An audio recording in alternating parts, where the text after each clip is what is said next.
Good morning, everyone. Thank you for being here in Brussels for this joint event on the Smart Readiness Indicator.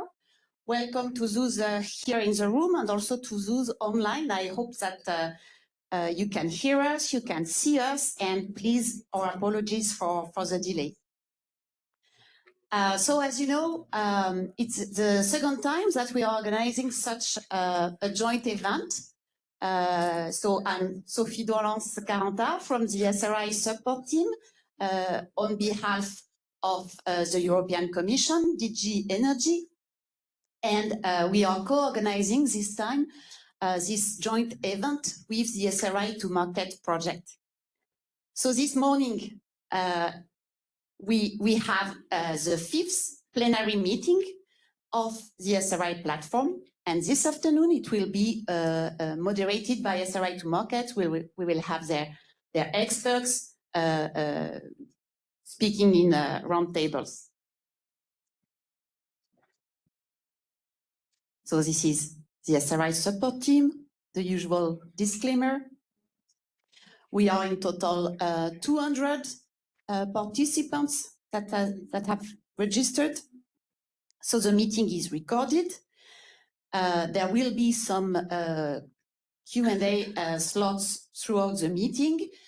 For those that are online, please write down your questions in the chat and they will be addressed when we have such a Q&A session. So this is the agenda of the morning. We are starting with interventions from the European Commission, DG Energy. We should have had also Hans Rein from CINEA, but unfortunately he could not make it. But the European Commission topics are already very well addressed today. Then we will have the support team briefly introducing their work. And finally, we will give the floor to the 3 working groups of the SRI platform. So let's start with a policy update. Mr. Stefan Moser, the floor is yours. Thank you very much, Sophie. Good morning to all of you. Warm welcome to this further meeting, and thank you very much to Sophie and her colleagues for organizing, of course, also the colleagues from CINEA who are driving forward this in cooperation with us and, of course, all of you. We are very happy that this is such an active and dynamic work stream.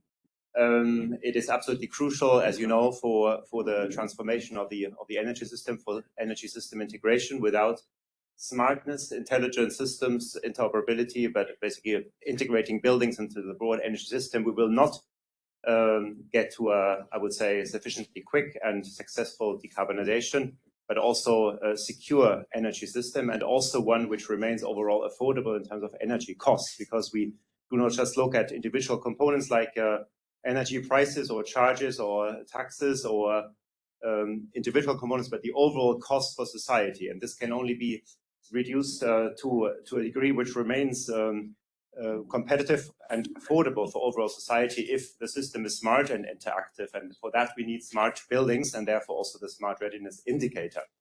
As you know, the EPBD introduced the framework already in the last revision in 2018 and has further improved it in 2024, basically, which entered into force this year, so which was negotiated in the years before as part of the European Green Deal and the Fit for 55 package.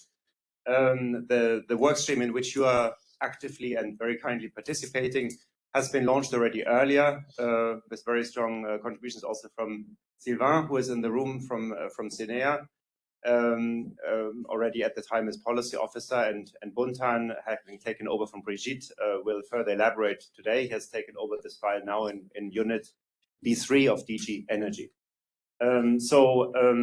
You know, we are now in a political new political phase.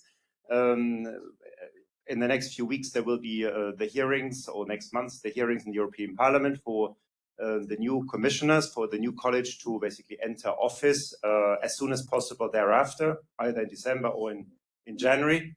The commissioner designate for energy is Mr. Dan Jurgensen, the energy and housing. So the emphasis on buildings, on housing has been even further reinforced by the very title he has. Of course, this is also broader in terms of social aspects, affordability. But as I mentioned, smartness of the system, smart buildings, intelligent buildings are also important to keep costs down. So keep buildings and housing affordable.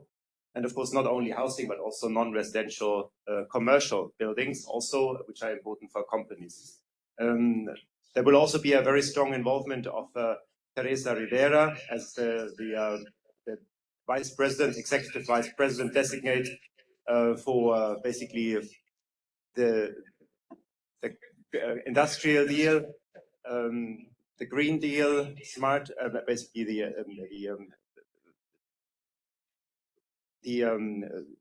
overseeing basically climate, energy, and environment policies, but also competition policies. So that will be a very important stakeholder and basically political master in this case in the Commission on that, if confirmed by the European Parliament, which we assume, of course. There is also basically, I think, to be considered that the new Commission will be focusing very much on also competitiveness more broadly, of strategic autonomy, of making sure that industry can play its part also in Europe and not just basically importing everything from elsewhere. This is a very important aspect. We need to strengthen our industries in terms of being able to produce also, I would say, a significant share of the products, appliances which we need in Europe, while keeping an open mind to the world. But the world, as we see today, is even more challenging than the one we had just a few years ago, as you know, through the peace crisis, the problems which have occurred through the various wars which are going on, the Russian aggression against Ukraine, but also the security situation in the Middle East and elsewhere in the world. So that is, I think, to be kept in mind as well, that we need to have a very strong focus on these aspects, also security in mind when it comes to digitalization, smartness. We also need to keep security in mind, cyber security. So that's another aspect which has to come in here from this very challenges, which are even more dramatic today than they were just a few years ago. So that, I think, is important to keep in mind also. Then we have the test phase, basically, which has grown more and more. So now we have 14 member states which have very kindly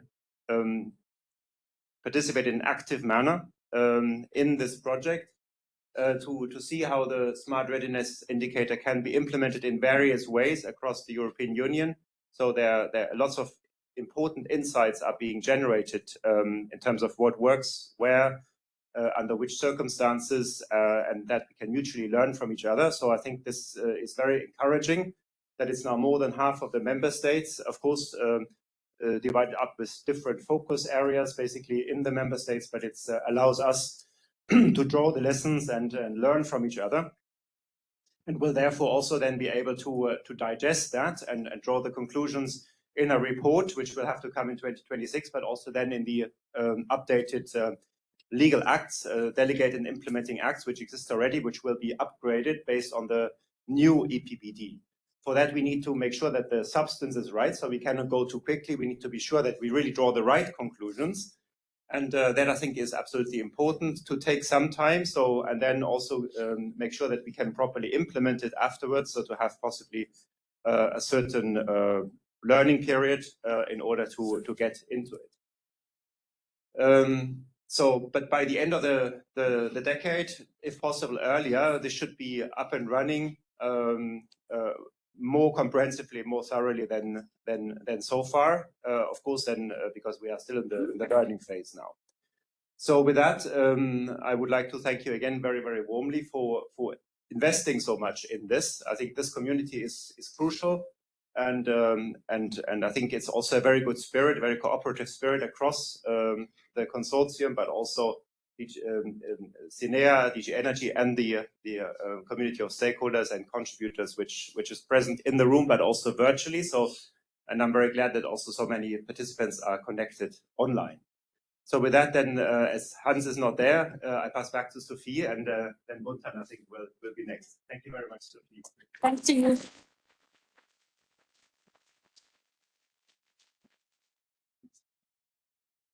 So many thanks for this inspiring introduction to the topic and more generally to the energy aspects, let's say.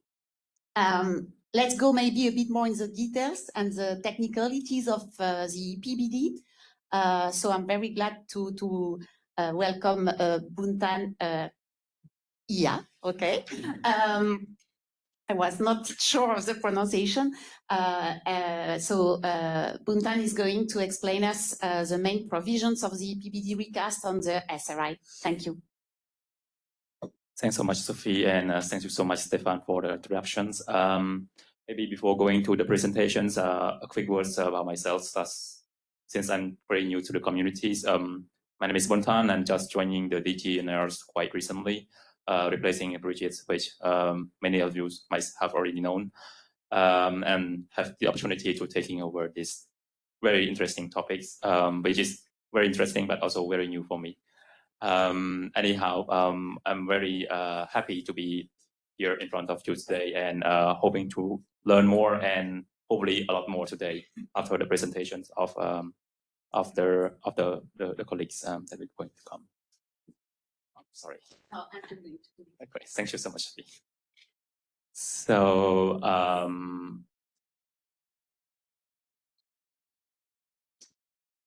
So just a quick words for the SOI. I mean, every one of you might have already known what is SOI, but just to emphasize what Stefan has already mentioned earlier is the buildings of the commissions and EU as a general to renovate the buildings in Europe and have the buildings of the citizens as modern as possible.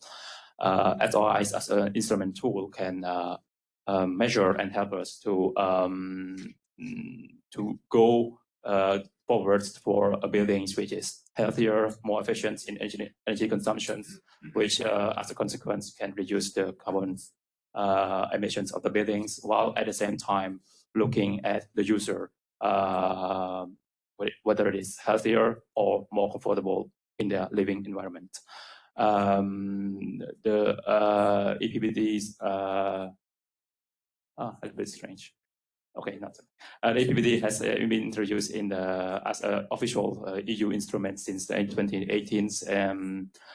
EPBD, sorry. No, just going back, please. In the PBD, and what we have right now in the EPBD recast is to strengthen these instruments. And if you can go next, Sophie, if I just going to recall a little bit on the history. So we have the first technical study on these instruments since 2020, 2017 and 2018 to draft the methodology and to have the definitions of the SOIs and taking into account the consultations from the stakeholder in order to introduce these instruments in the 2018 EPBD as a optional scheme. We have in 2019 another technical study which fine-tuning this methodology of the SOI and help us to implement the two legal acts that we have right now. One is the delegated act on the definitions and the calculations of this instrument, which focus more on the formula, the technical aspects of this instrument, and also the implementing act, which is more focused on the how should this instrument should be applied, whether it is as an voluntary instruments or if some member state want to go further as an obligations. Since 2021 and 23, we have implemented an SOI team which help the stakeholder and the member states to implement these instruments, especially giving technical assistance. We have the testing phase for the member states that Stefan has just mentioned. We have like 14 member states right now. And we have in 2024 the recast of the EPBD, which if we go to the next slide, Sophie,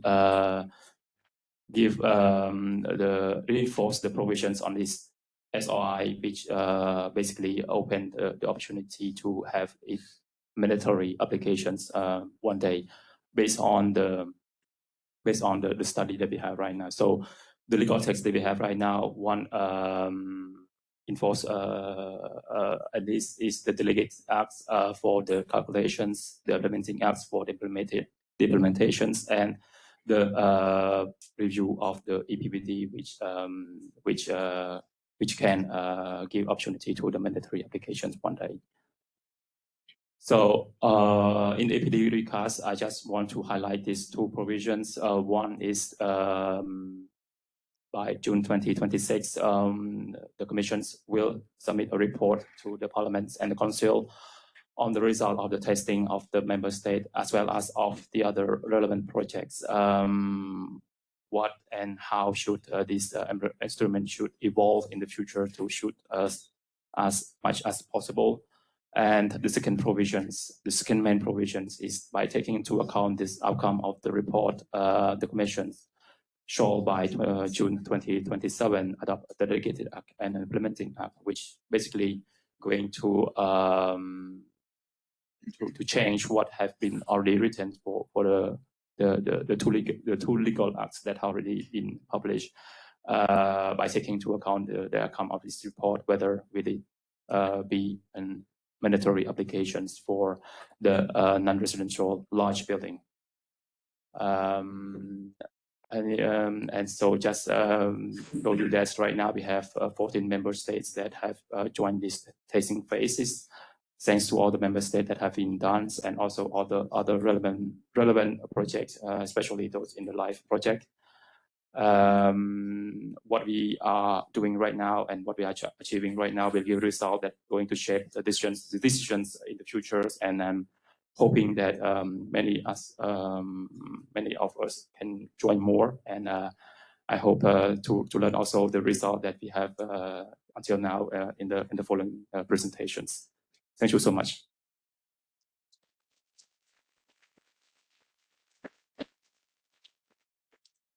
Thank you very much for these reminders. It's always useful, of course, to understand the policy context. Now, we propose to continue with reminders. So it's going to be Katarina Kotsutova from the SRI support team. And she's going to explain for perhaps newcomers to the topic, what the SRI is and a lot of other things. Katarina. Yes, because I have to animate. Good morning, everyone. My name is Kat, and I work for Vito, and I'm a part of the SRI support team, and I will tell you a little bit about the SRI. So what is actually the Smart Readiness Indicator? So it actually measures the building's capacity to use smart ready services. So we are looking at how the building, or how well can the building optimize the energy efficiency, adapt to the needs of the occupants, and adapt to the signals from the grid. But that's not all, because these three functionalities are also composed of 7 impact criteria. So under the energy efficiency, we are looking at maintenance and fault prediction. Surprise, energy efficiency. For the comfort of the occupants, we have convenience, health being, of course, this is very important, information and comfort. And for the adaptation to the signals from the grid, we have energy flexibility and storage. And at the bottom, we have 9 services, which are usually present in the building. Not always all of them are in the building. Some buildings, for example, don't have cooling. Some buildings might not have heating if they are south enough, it is very warm there, and so on. So we have heating, cooling, domestic hot water, ventilation, lighting, electricity, and so on. So these 9 down, they are called technical domains, and each of them has different services. In our SRI tool, you have a service catalog where you can choose a service for the given domain. But each service also has different functionalities. So we start at 0, meaning that the service is not smart at all. For example, when you look at ventilation, and the 0 would be that you just manually open the windows. And then you go, they have several stages. Some of them have, I think, 4 functionalities. Some of them have 3, depending on how smart they are. And always the highest one is the smartest one. For example, you have the ventilation control by difference between indoor air door temperature or the CO2 emissions in the house, and so on. So that's what you choose based on what your building has. And then this is scored against the 7 impact criteria, where relevant, of course. So you get kind of a multi-level metrics, and this is then aggregated into 3 key functionalities. So you get an SRI score for each of these functionalities, and then you can either look at that or you get an aggregated one for the SRI.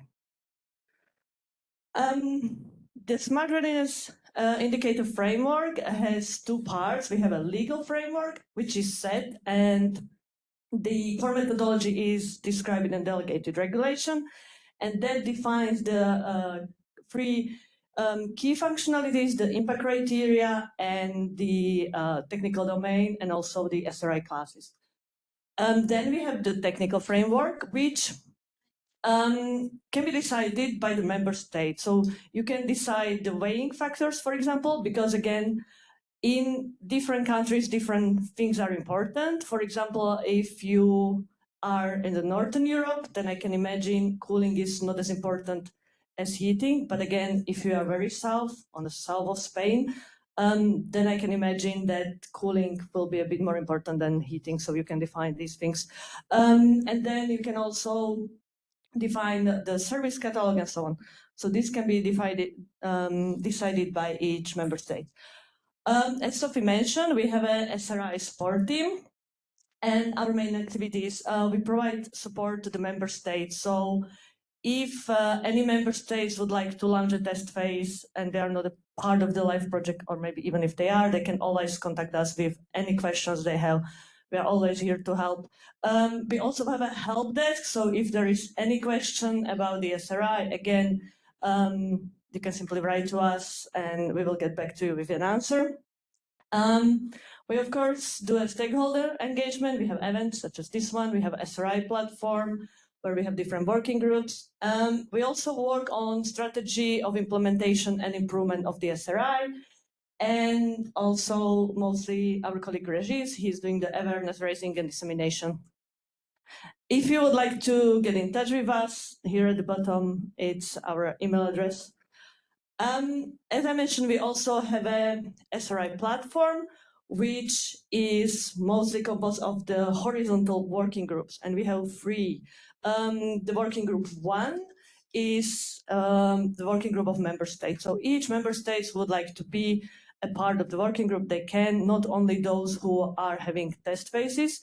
We meet on a regular basis about 3 times a year, and there is always 1 or 2 member states who have a presentation, give updates on the ongoing test phases, and we also discuss the issues such lately it was the recast of EPPD or the assessment methodology, anything that is relevant.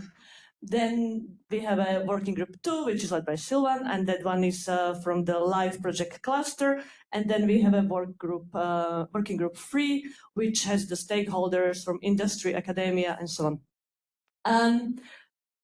From each of these working group, we have a few members who are participating in the planning and coordination committee, where we, for example, plan events like this or help.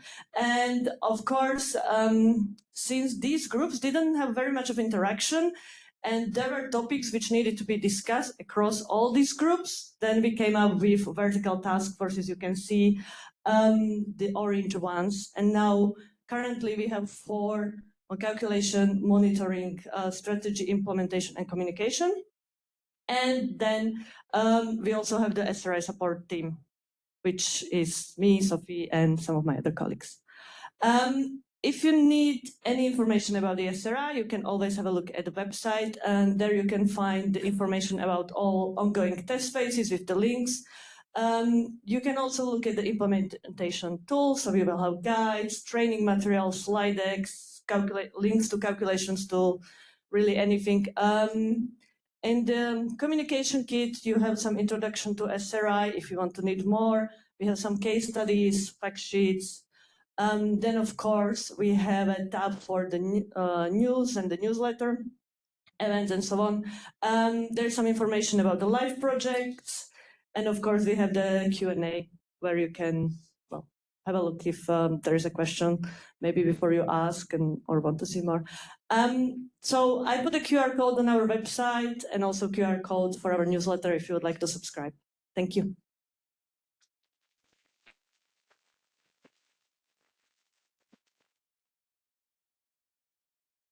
Thank you, Katarina. So I'm continuing along the same lines, presenting what we are doing, the SRI support team, and what we have recently published concerning the SRI.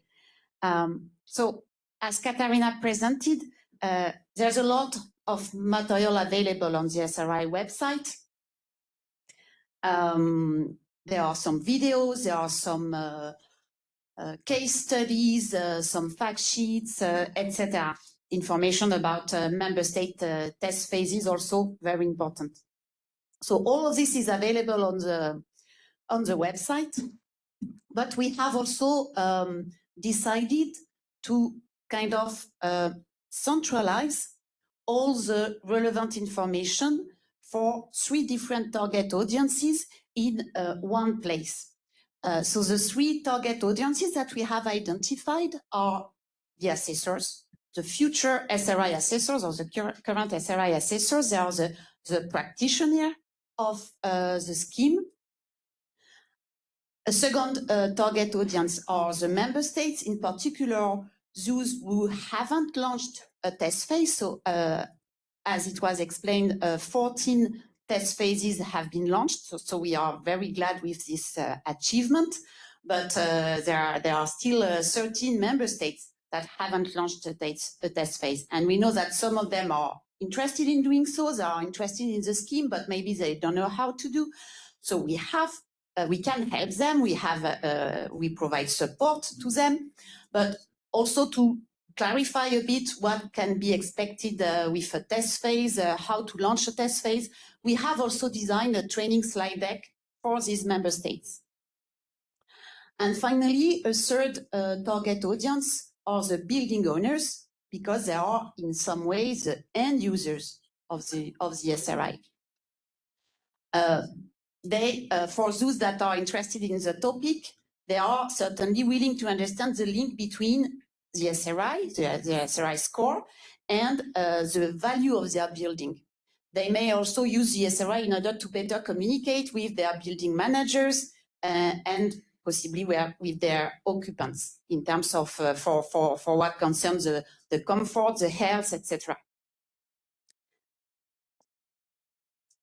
So, for instance, here we have written some questions that we think these stakeholders may have.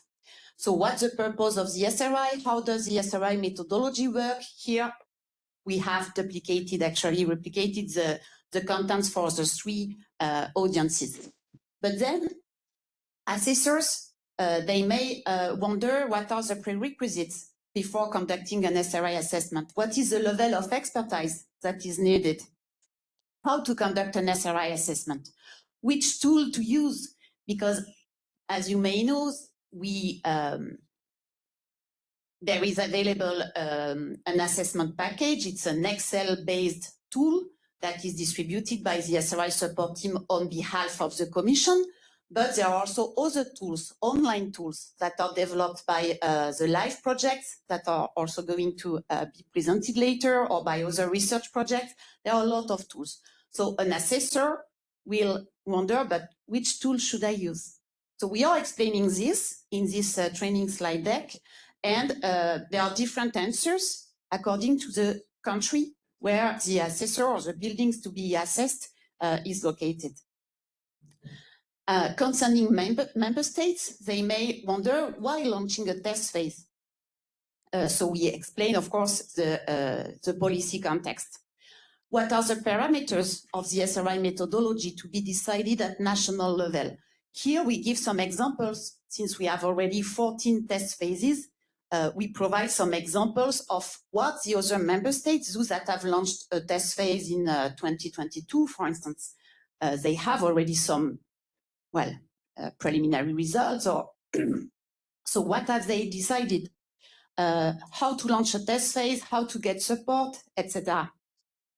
And for building owners, why using the SRI and how to participate in SRI pilot activities, since the test phases need buildings, of course, to be assessed. The live projects also active on the SRI, they also need buildings in their pilot activities. So if I am a building owner, I'm interested in the topic, but how can I express my interest? So this is what we have developed. They are now published. They are available on the SRI website, and you can also scan these QR codes in order to access the material. And for those online, you can click on the images in principle, and you can access also the material. So that's all for this new training material available. Of course, your feedback will be welcome. They are not perfect. They will be regularly updated, complemented, supplemented, depending also on the feedback that we have and what we hear from the stakeholders, what are their needs in terms of training, etc. So this is living material, let's say. So I propose to stop here for this aspect and to give back the floor to Kat for the working group 1, the overview of member states' test phases. And we will have 2 testimonies from Flanders and from Poland. Thank you.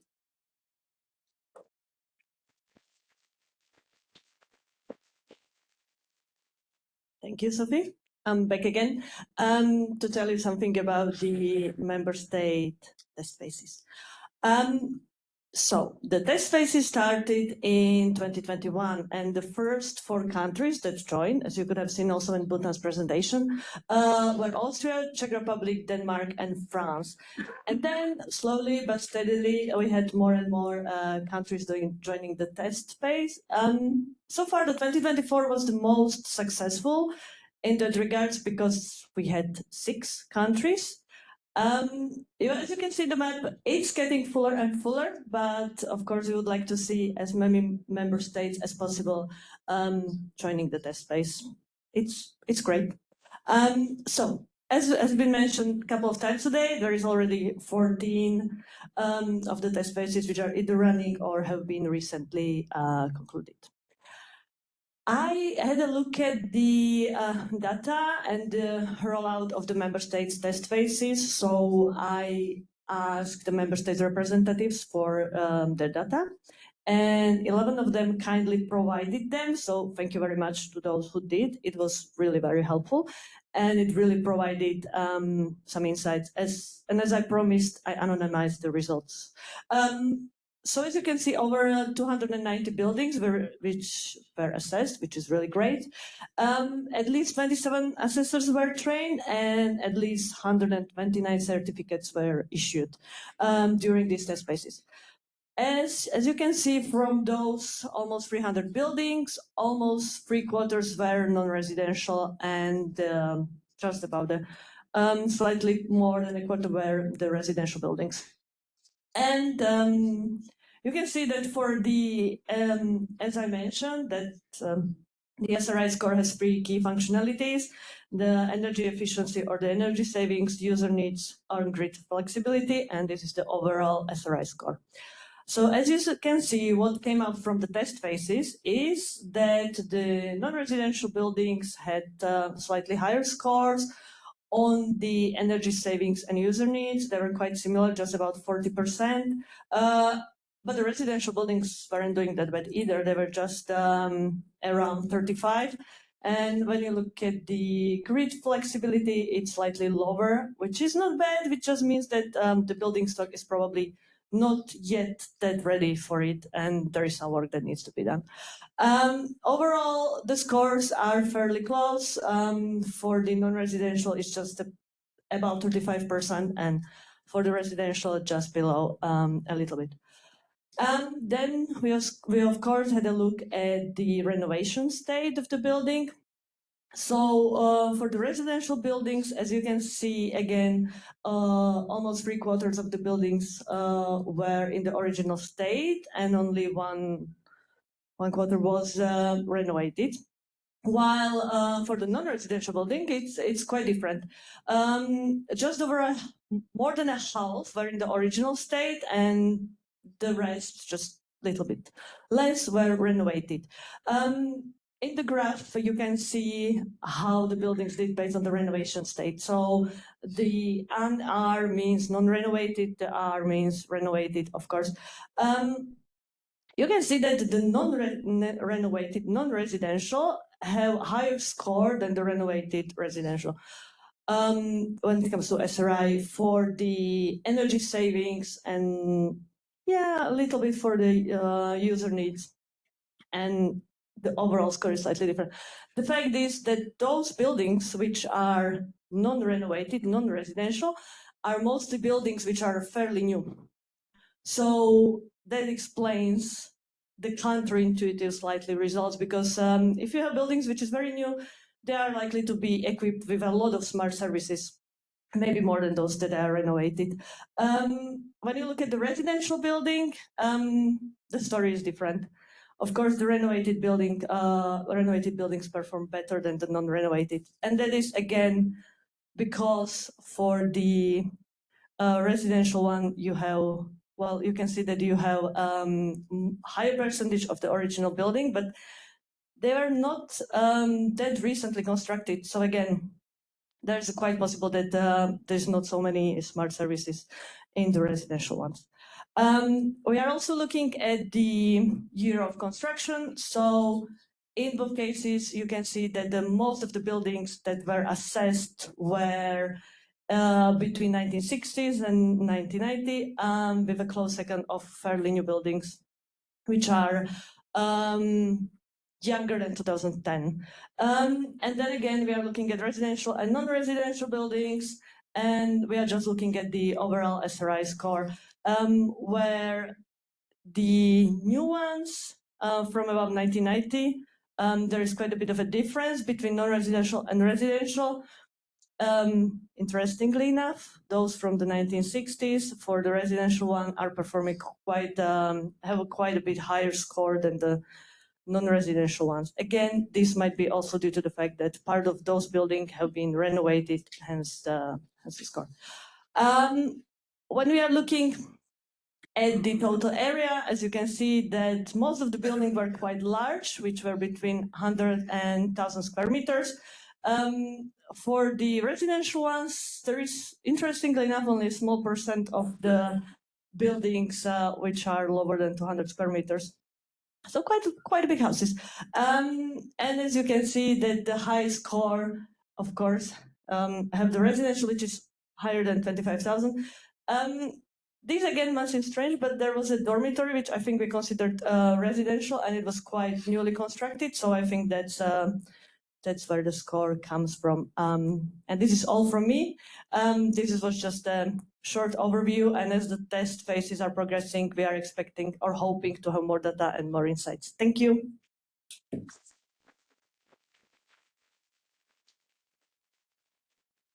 Okay, so now we will have testimonials from 2 test phases, and we will start with Poland. And I would like to invite Paweł to give us some information about the test phase currently ongoing.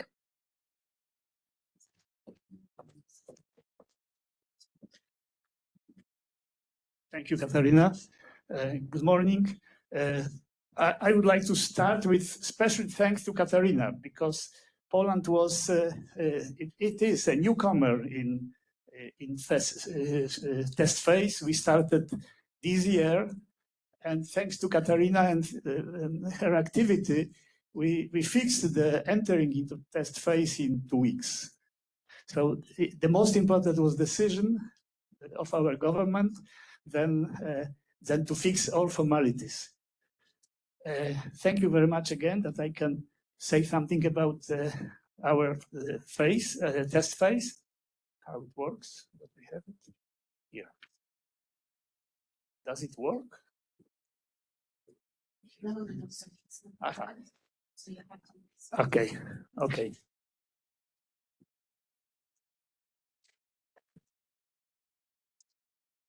We started very late this year, and we started because of the national project of Energy Transformation Observer, funded by the National Agency for Development in Poland. And now I start with a small joke, because when you look at this, when I looked at this slide, I'm sorry, the acronym of the Polish project is OTE, and in Polish it means Obserwatorium Transformacji Energetycznej. This is Polish pronunciation. And in English, it is a reverse, ETO, Energy Transformation Transition Observatory. So, I discovered that Polish and English are very similar languages. If you know the sentence in English, you can only reverse the words in the name and you get the Polish version, okay? Okay, but it was the topic of joking, but just for explanation, just okay, not this one. As a scientific project, we have two phases. First phase, it was industrial research phase. It was very fast. We started in January this year, and the phase was finished in June, as you see. This phase was done, and these first results of test in Poland was just from this phase. The next phase, pre-implementation phase, it will be wider testing and trainings for auditors, shortly speaking. Here you see the results of this test phase. The first step we have to do, it was necessity to promote the idea of SRI in Poland. So we performed a few steps. You can see them on the slide. But the most important was to localize tool, SRI Excel sheet, because it was much easier to talk with people responsible for buildings in their own language, not in English. The next step was we also implement very convenient paper sheets for making audits, because it's much better to go to people, to the building and discuss of the installations, having the paper, written paper, and you can check only, not work with the SRI Excel sheet, because it's very difficult, to even to enter the data and discussion, and it takes a lot of time. Working with this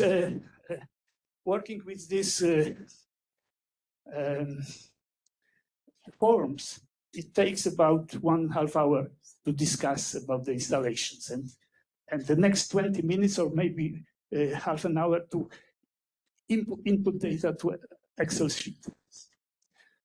Okay, so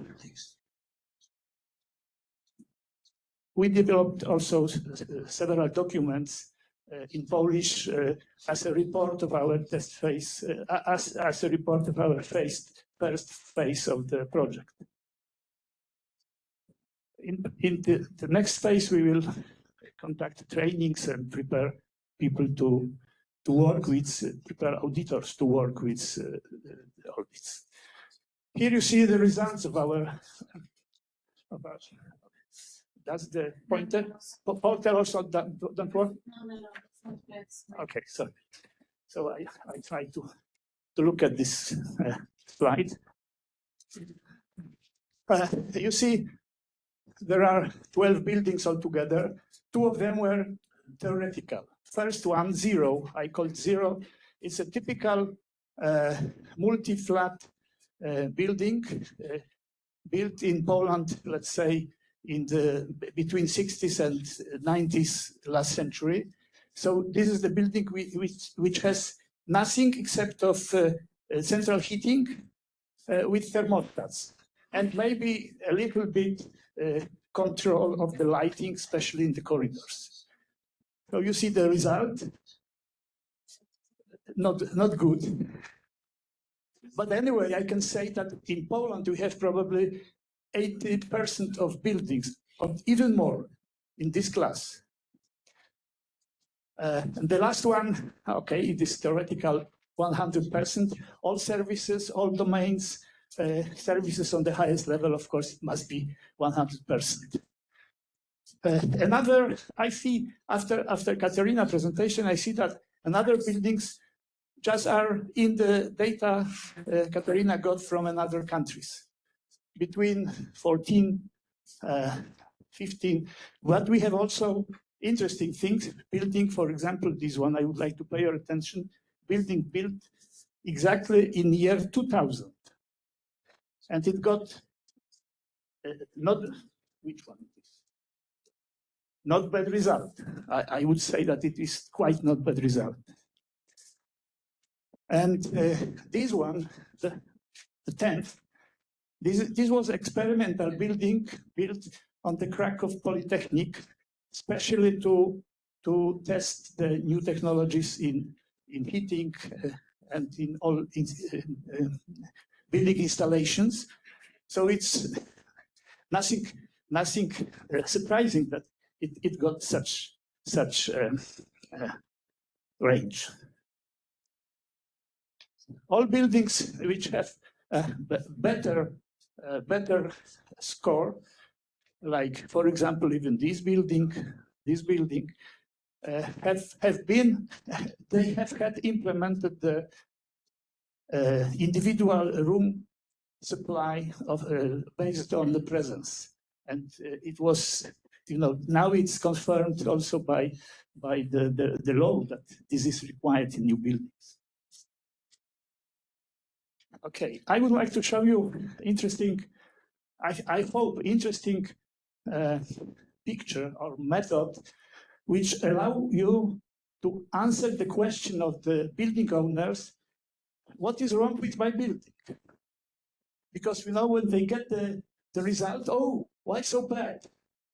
Of course, it's possible to explain them point to point, service to service, what is not too high.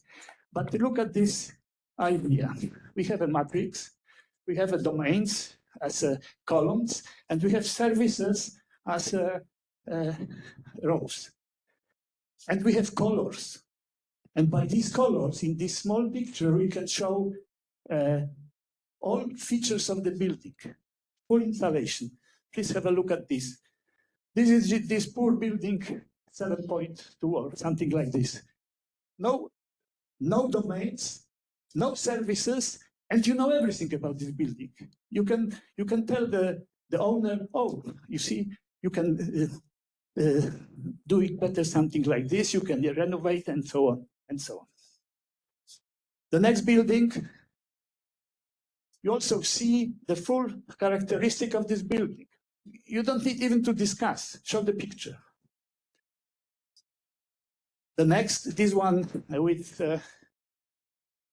2000. You can also see. You can also see that the green means the highest level of services. If you have a lot of green on this picture, you know everything. Okay, they don't have this domain.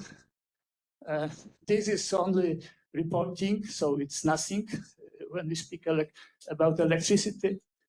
But anyway, you see that this building has a good BMS, quite good BMS, quite good services, especially here in heating, cooling, domestic water. Sorry for the Polish slide, but I had no time to translate it again. But anyway, all this data, and we are working now on this, can be generated just from the SRI Excel sheet. It's only processing data, nothing else. All these data are insights, And, if you want to compare buildings, you don't need to read. You can look at this, and knowing that the domains in the rows and services, you see all characteristics, and you see all differences. I think it's quite worth method for using and for speaking with building owners. We have also, okay, we audited not so many buildings, but because I was, you know, the witness of birth of standard EN 15232. I even helped to this birth. I also prepared Polish translation of this standard many years ago. So I feel authorized to say something about this standard. Maybe I show you the next slide at the beginning. You know, the standard was great, we can say. Without this standard, we wouldn't speak about building automation. I tell you, very interesting research I did reading the EPBD. Reading the EPBD versions and looking for two words, control and smart. And it's very interesting, you know. In first EPBD directive 2002, the word control is used how many times? Please guess. Control. You know that because you read my thought. I'm afraid, you know, of you. Yes, exactly 2 times. Exactly 2 times. And what more, it was used, as you know, the word control can have many meanings. And for example, in Polish translation, in first translations, control, it was checking. And in this, even if it's two use of control in first directive, it was used one in checking sense and another in automation sense. Okay, the next. We check if you really read my thoughts. Directive 2010.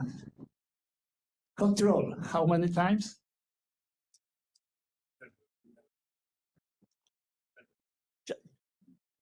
Just try to read my thought. My brain. Oh no, I don't want it. Okay, I tell you, 18 times. What does it mean? It means that the first directive was absolutely dedicated to the envelope of the building and nothing else. 2010, we have control 18 times. It means that the document see the importance of control. Okay, but let's go to 2018. How many times control? No. We come to 50. We come to this digit. 19. But this directive 2018, it was really revolutionary because of smart discovery in this document. You know how many times is discovered used in this directive? It was really key directive for control and for energy efficiency in buildings. 23 times. 23 times. Everything must be smart, you know. Every part of building, every service of building, everything must be smart. But after 6 years, we have directive 2024. How many times control? 43. 43. So you know, every several years, the meaning of building services and technical installations are more and more important and seen by the Commission and by the European Union. And smart, how many times in 2024? 50, yes, you're right. You know that. Okay. You know, so if I have a few minutes to give my conclusions about the methodology. I know that I'm not very authorized because after 12 buildings, what I can say. But anyway, I can say something. You know, the standard was very great in 2007, but it was the technical systems were described on the level of 2007. Now we have a great development in technologies, in heating technology, in domestic hot water technology, in every technology. We have amazing progress. And if we are still based on the 2007 EPB standard 15232, we are old, let's say. We have old knowledge. Another important thing, you know, in the standard, in the first version, there were only 4 methods of control described. In the renovation of the standard in 2010, I think 2010, it was added 5th. So altogether, we have 5 control methods for services. But in the first standard, there were some domains which were treated not very detailed. Let's say lighting. Let's say domestic hot water. And all these old methods of control were moved to the latest, and even to the SRI. I think that it's a very big lack of SRI that we don't use the consistent system of describing functionalities. If we describe all functionalities on these 5 levels, it would be much easier to understand it. And it would be much easier to understand by auditors. This is just my conclusion. Yeah. So maybe it's enough.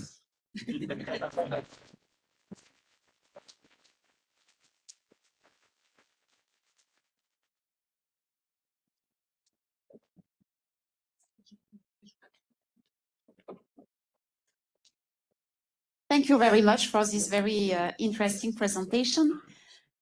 And now, Laura Stevens is going to present the test phase that is just starting in Flanders.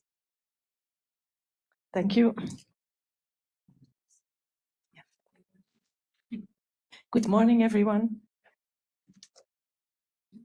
So indeed, this year we decided to do a test phase, and we also subscribed to the call of the support team for their support.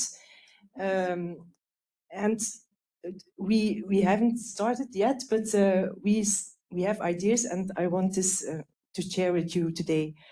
We want to focus on assessors and training, and we want to seek as much connection as possible with the EPC for non-residential buildings. So last year we implemented this in Flanders. You see an EPC right here on the screen. It's based on labels and on measured energy, measured renewable energy. And yeah, we want the connection of the SRI with this. And we also want to look at the assessors who perform these EPCs. And we also want to connect with the implementation of the BECS, the Building Automation and Control Systems. So as assessor for this EPC for non-residential building, we call it in Flanders the expert type D. We also have type A for the residential buildings. They have an extensive training and also a mandatory examination. And the first step of our test phase is to investigate what additional information we need. And we have to add to this training to do an SRI assessment. Is it possible just to add an additional module to this training? These are questions we will ask. Do we need additional expertise for this? and can we do this together with the inspection of the bags?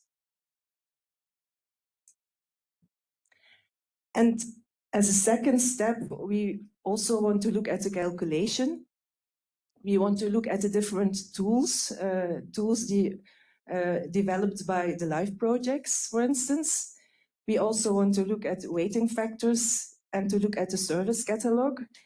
There we have some questions. We also want to address these questions to the working group 1, the working group of the SRI platform with the member states. Do we have reasons to adapt the service catalog, for instance? Do we have reasons to change weighting factors? Why not? So that is one of the steps we want to do in our test phase. Next steps are to be decided. So we will start probably beginning of next year, and now together with Vito, look at what we have to do the coming months. So it was very briefly our plans for the test phase. Thank you.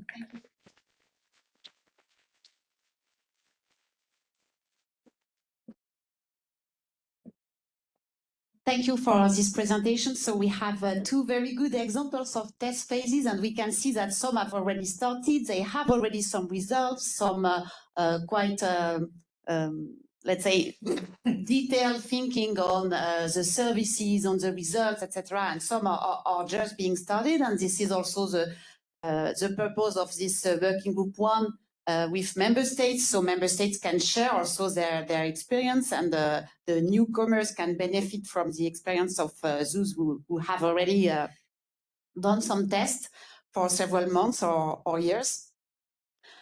Just one remark after Paweł's presentation, because he discussed the relevance of the standard,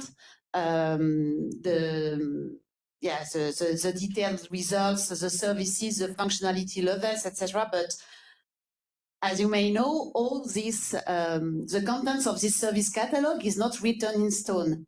So it can still evolve. And it is also the purpose of everything that we are doing in this platform, and in particular the test phases, but also the work done by the LIFE projects. We have a task force working precisely on the calculation methodology. So the idea is to come up with some recommendations in order to improve this service catalog, maybe to add some new services, to consider new technologies, or maybe to simplify it, or maybe to have several versions depending on the different buildings that we have, etc. So there is this work to be done, and it's done by the SRI support team. It will be delivered in, in 1 or 2 years. In terms of questions, so we have received... not before 2027.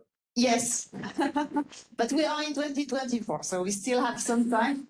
And there is this report the European Commission has to submit by June 2026, and for sure this is the main milestone that we have. Coming to the questions, so it's now a Q&A, so I will, of course, give the mic to those who have questions in the room, but we have already a remark online. Yes, it's more a remark than a question, so it's maybe the colleagues from the European Commission will be able to say something on this. So someone says that after 20 years of EPBD, maybe now it's time to move from energy efficient, zero carbon, etc., to smart and sustainable, not just carbon neutral. So instead of EPBD, it should be now SPBD. I think S for, I don't know, sustainable, smart, smartness, performance of building, I don't know. So any comment on this? Maybe the focus on energy is becoming too narrow and it should be sustainability more broadly, or smartness? Sylvain? Yeah, I mean, I can say something, but yeah, I can say something, but it's more for Bunten formally. But I mean, honestly, the name is what the name is. But then we should look at what is in the directive now. I mean, there is the GWP, for instance, so approaching now life cycle carbon.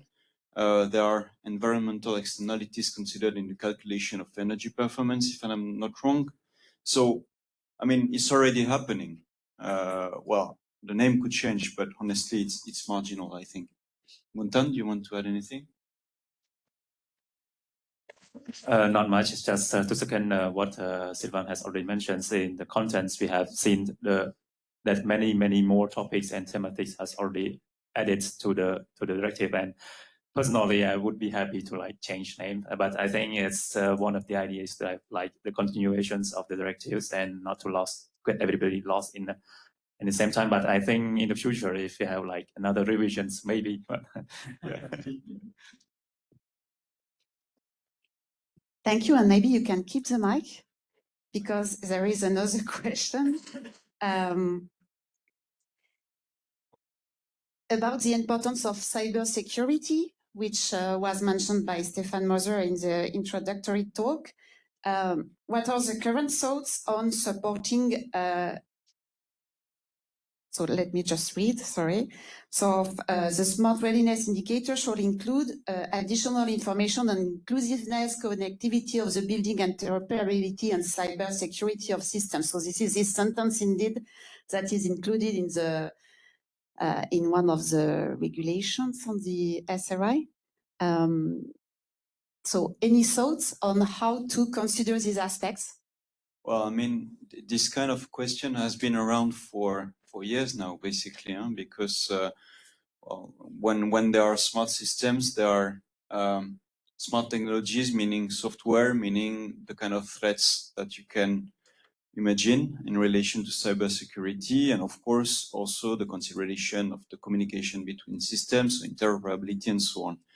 But there is no, to my knowledge, silver bullet in order to address this on the basis of readily available information in a way that would keep the assessment of a building for smart readiness not too expensive. So I know that this is addressed as part of in-depth audits of buildings, but we don't speak about the same costs as what an energy performance certification or smart readiness assessment would cost. So this is, you know, there's always a balance to strike. And here for the SRI, from the beginning, from inception, we've decided to go towards an approach by which a building can be assessed, as was mentioned by Powell, in a couple of hours, focusing on the functionalities of the building. It doesn't mean that cybersecurity, interoperability is not addressed, but it's addressed more horizontally.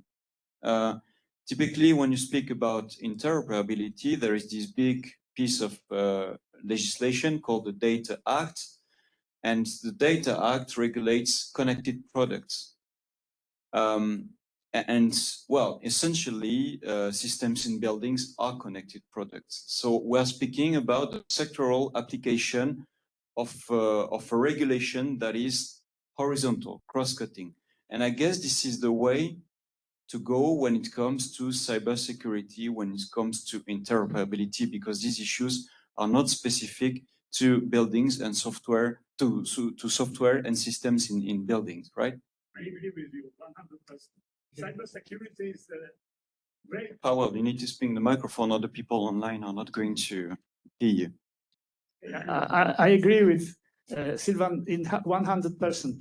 Cybersecurity is a specific and very important area, but it is. So this is the level. We don't need to speak about speaking about smart readiness indicator. We only can add one idea: just fulfill all requirements for cybersecurity. That's the end of including the cybersecurity in smart readiness indicators. What I wanted to tell. Thank you. Thank you. There is one question in the room. Thanks a lot. A remark and a question. Michael Villa, Executive Director of Smart Energy Europe, which is the European business organization of more than 110 companies representing the flexible demand management industry. And we have been very much supported of the SRI since 2018, when indeed the EU co-legislator were shaping the SRI in the previous EPBD, notably for the third functionality, the system integration aspect.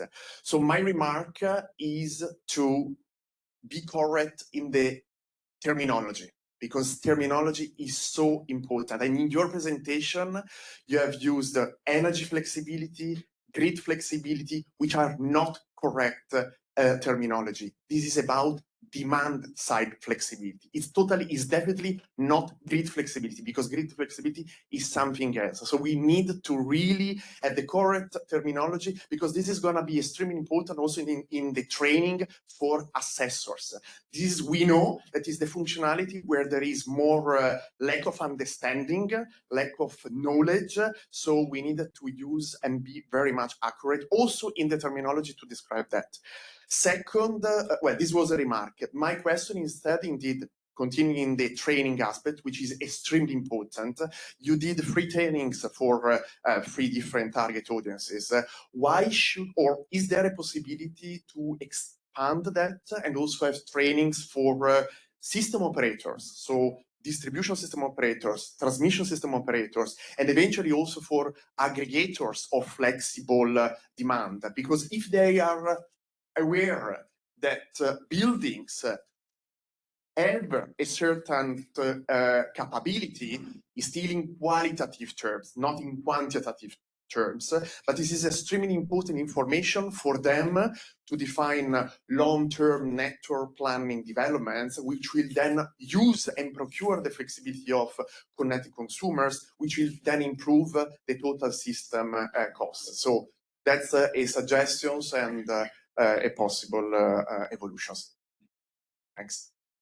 Yes, thanks for this suggestion indeed. So at the moment we have developed these 3 training packages that are targeting the main audiences of the SRI itself, because the stakeholders you are mentioning, the aggregators, the grid operators, of course, they are very much involved in flexibility services, etc., but not necessarily in the implementation of the SRI itself, which is only a scoring mechanism and has no direct impact on the flexibility itself. It's just measuring to which extent flexibility services can be enabled at a building level. But for sure, in the future, when the SRI is finally implemented in the national regulations, etc., there will be a huge need for communication, for training at national levels, in national languages, of course, adapted to the specific audiences.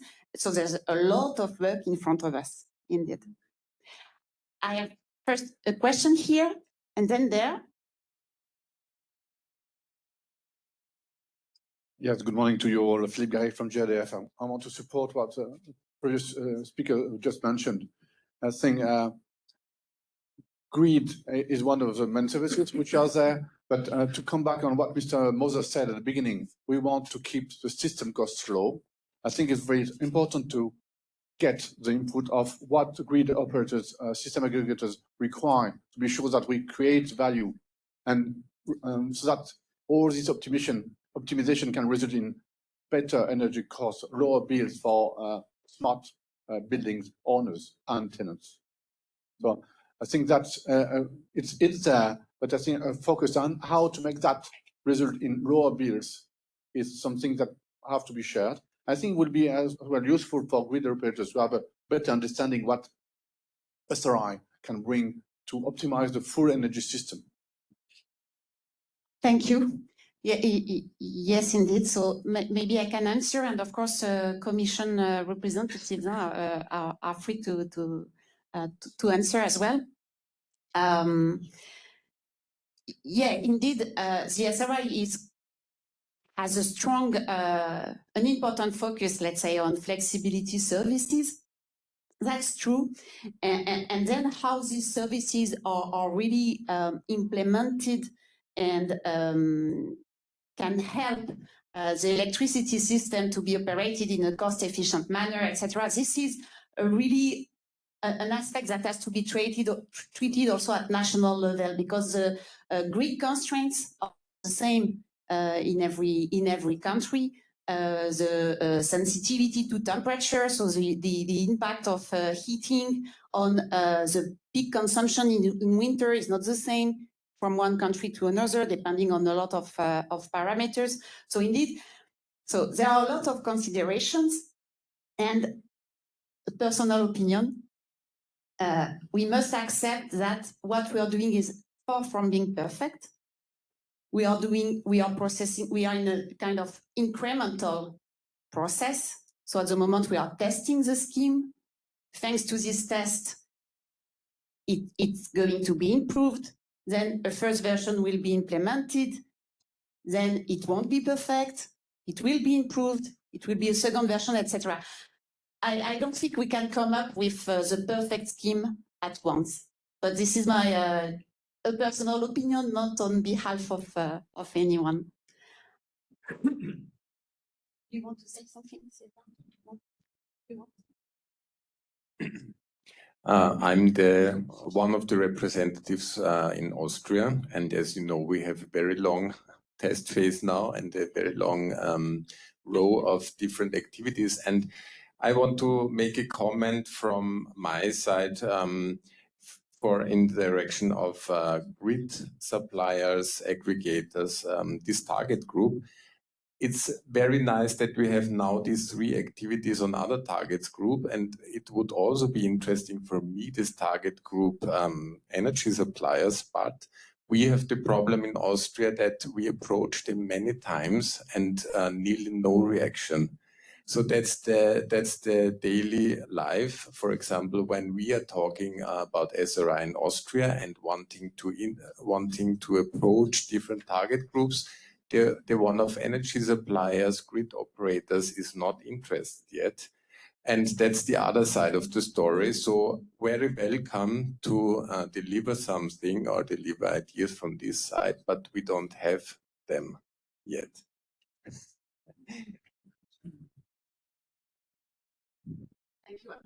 Exactly the same experience in Poland. Exactly. And probably everywhere. Yeah. You know, energy distributors, there are masters. Yeah, they can tell you what you should do. Not use. They have other problems. Thank you. So it's time to wrap up. We have a coffee break, and more important than coffee, it's also a networking opportunity for all of us. It will be upstairs. Before that, there's a very last question on the chat. Will changes in the central service catalog be clearly and systematically communicated? So yes, of course. So we are working on this, on improving the calculation methodology at EU level, because of course, the more we can do at EU level, the better it is, rather than leaving member states make some, let's say, adjustments that could be common to all of us, some improvements that could be common in Europe. So indeed, this will be clearly communicated. I'm not sure the microphone is working. Yes. I don't think you know because.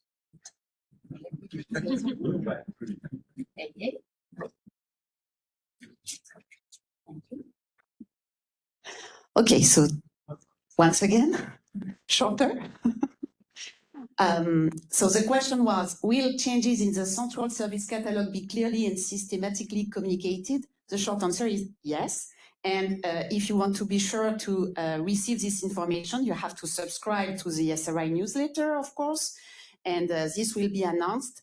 And indeed, we are working on improving the assessment package, the service catalog, the overall technical framework, let's say, and we are working on improving it at EU level, even though the member states can also have their own adaptations, adjustments, but there are also some, let's say, common sense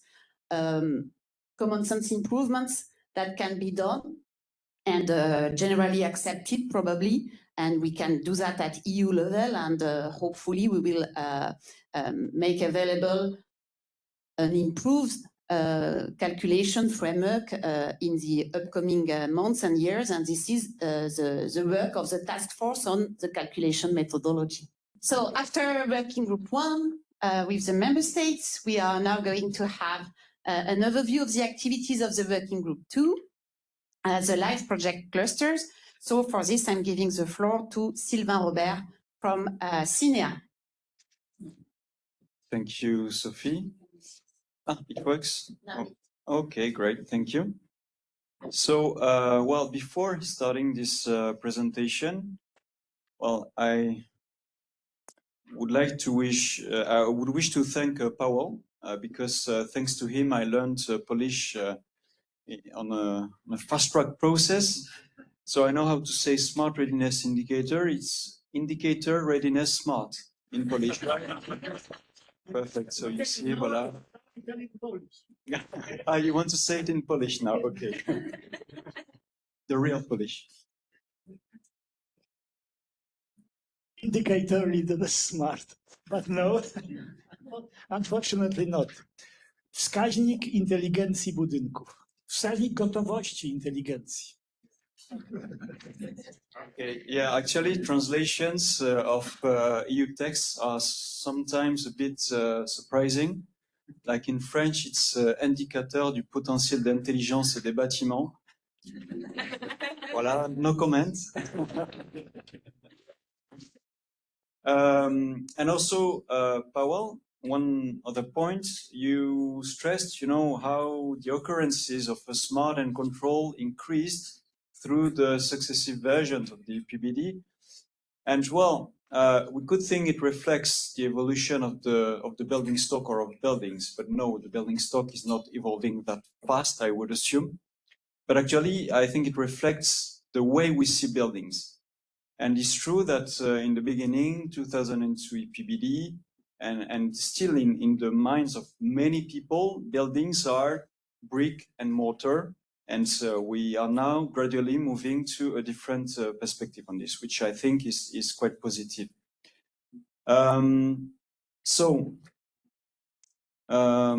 Just to say who I am, for those of you I've not met until now, I'm Sylvain Robert. I work with CINEA. CINEA is an executive agency of the European Commission, and what we do is to implement EU-funded programs on behalf of the Commission. And specifically, I work on the Life Clean Energy Transition Program, which is part of the LIFE program, which is, has been around for long. But this Clean Energy Transition Program is something that is a bit new that started in 2021. I wish to thank SRA to Market for the organization. So Dimitris, Pablo, and Sophie, all the team is great. And also, well, thanks a lot to the member states representatives who shared already insights about how they're approaching the testing phases, because this is really important, critical for a successful implementation of the scheme. So regarding this working group, WG2, it's actually a group of projects which are funded by the European Union under the program I've just mentioned, Life Clean Energy Transition. And so currently we have 7 projects which represent approximately 14 million euro of EU funding. And the project started in 2022, and they are going to develop for the newest of them until 2026. So this is a good timeline when it comes to linking the projects with the testing and the start of the implementation of the Smart Readiness Indicator. These projects, they address many activities. Of course, the development of tools, so software tools for the calculation of smart readiness, for instance. The aim basically is to start building an offer of support tools that then can be, hopefully, considered, endorsed when the scheme is implemented. So we are doing a lot of work in trying to develop those tools, but also to capitalize them. And there is one specific project that Sophie is leading, which is really about making available the tools that are being developed in the scope of these projects. Then some of the projects develop forward-looking functionalities, meaning that, for instance, decision support systems. We all know that when you do an assessment of a building, whether it's an energy performance certification or SRI, it's very good to have the scores, but it's also good to know what you need to do. And in his presentation, Powell showed this table that, you know, kind of flags the areas on which there is the need to make improvements. We call these recommendations for improvement of building, and we know it's a critical part of the information that should be shared with the building owners for them to improve the building. So voilà, the projects are working on this kind of modules. Then the projects, they aim at applying the calculation methodology as it is defined under the current regulations and with the technical framework that is provided by DGNR to apply and to collect feedback. And this is, again, very linked to the foreseen improvement of the framework for the SRI, in particular, the upcoming revisions of the regulations that frame the scheme. Then the projects include activities aimed at supporting the deployment of the SRI on the ground, so training, for instance, provision of technical guidance. And here, again, there is a strong link with the test phases in the member states. And of course, policy recommendations, communication and dissemination are part of the activities that they lead. So when we had these four first projects related to the SRI selected under the 2021 call, we thought, since they had many potential synergies, that it would make sense to bring them together so that they join forces, so that we avoid redundancies or inconsistencies between the projects. And so what we did, we meaning the agency and the GNR, was to cluster those projects to make sure they operate in full consistency and not in isolation. We started this in November 2022 with the 4 live SRI Smart Ready projects. And it continued with 3 additional ones that were funded the subsequent year. And in doing this clustering of projects, we've identified 4 main areas where projects can work together. The first one is the uptake of the SRI and the liaison with the authorities. And here it's critical because these are projects that are going to perform testing activities of the SRI in the member states, some of which have launched or are launching testing phases. So there is really the need to have a strong cooperation with the authorities in order to make sure to support the authorities and in order to make sure that the work of the project does not contradict, of course, the objectives of the national authorities. The second point, and just to flag that this first work stream has been quite effective. So Dimitris of SRI to Market is leading this because it has probably encouraged a number of member states to move forward. There was recently a specific event, a national workshop in Greece for the start of the Greek testing phase. So voilà, this is really the kind of synergies that we are looking for. The second point is to deliver effective and interoperable SRI tools, because we see that projects which develop tools and deliver those tools, sometimes, they have their own roadmap and they do it without the sufficient consideration of potential interactions, connections to tools that are developed in other projects. And so here we have tried to encourage the SRI projects to ensure that there is a degree of interoperability between the tools. And so this is led by SRI. I think Dimos is around. Dimos, you here, there? Always at the back, huh, Dimos? Hiding from the teacher, I know. And voilà, so this is one area of action too. Then improvement of the smart readiness assessment. we know there is a methodology in place that is regulated and that is also supported by the technical framework provided by the Commission. But we also know that we need to make improvements based on the feedback from the testing, and in order to make sure that the methodology is adapted to an implementation in the different member states. And the projects are working together on these two. And finally, they are communicating and disseminating as a group, which is very positive because it increases the audience that they can reach. So this cluster has been quite active. It's a very nice, friendly, and productive team that we have. So when it comes to the outputs, I would flag mainly the contribution to the scaling up of the SRI testing and related monitoring, collection of feedback. So thanks to the projects, there are more buildings being assessed in the member states than what the authorities could have done with their own capacity. Also, it allows to investigate training, accreditation, certification, and very importantly, it allows to collect feedback from this testing in view of the reporting that is going to be done by the Commission on the testing of the SRI.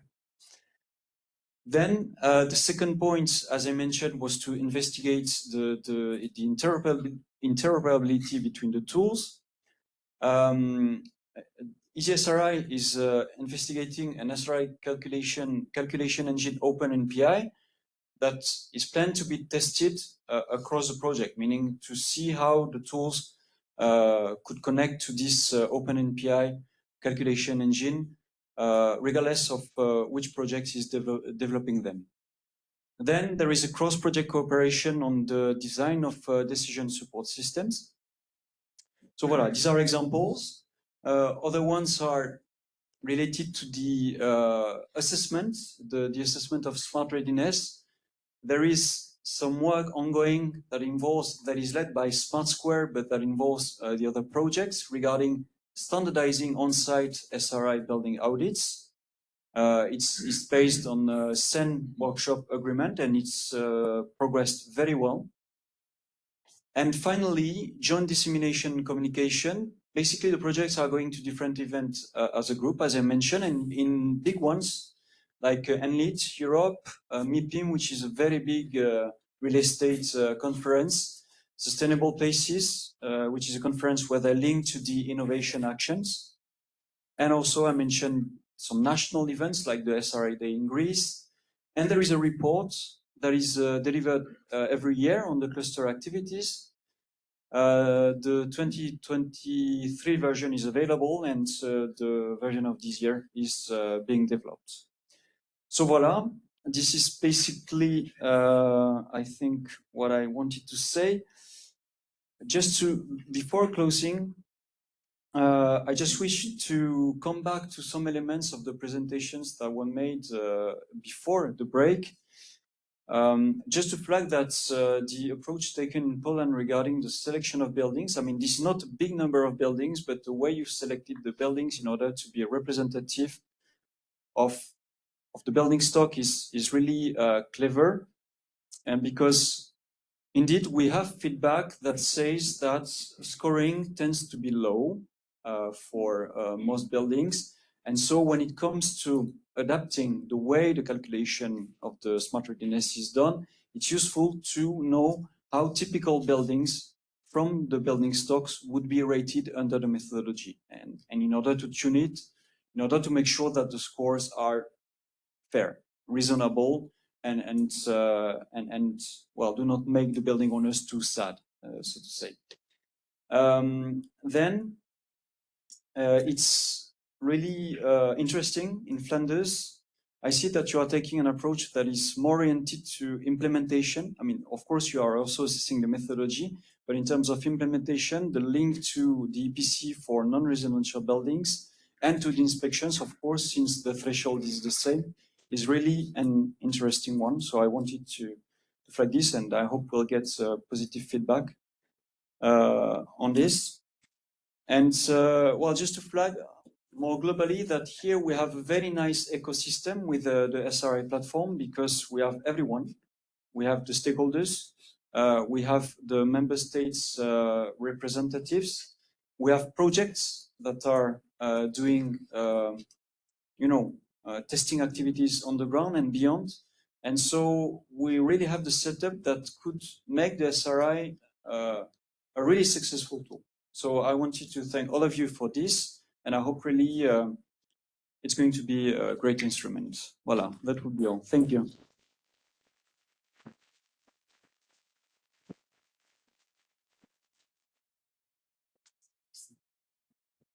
Thank you, Sylvain. Any question in the room for Sylvain on, in particular, the progress of the working group 2, the live project cluster? Yes, sorry.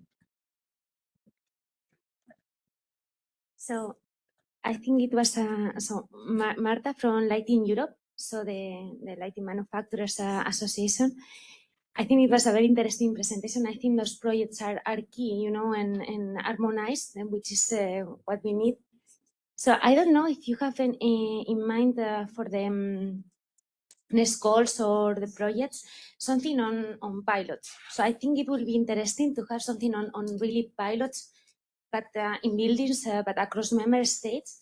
So maybe we can really try to harmonize as much as possible the transposition of the EPBD, which, to overview, it would be key to.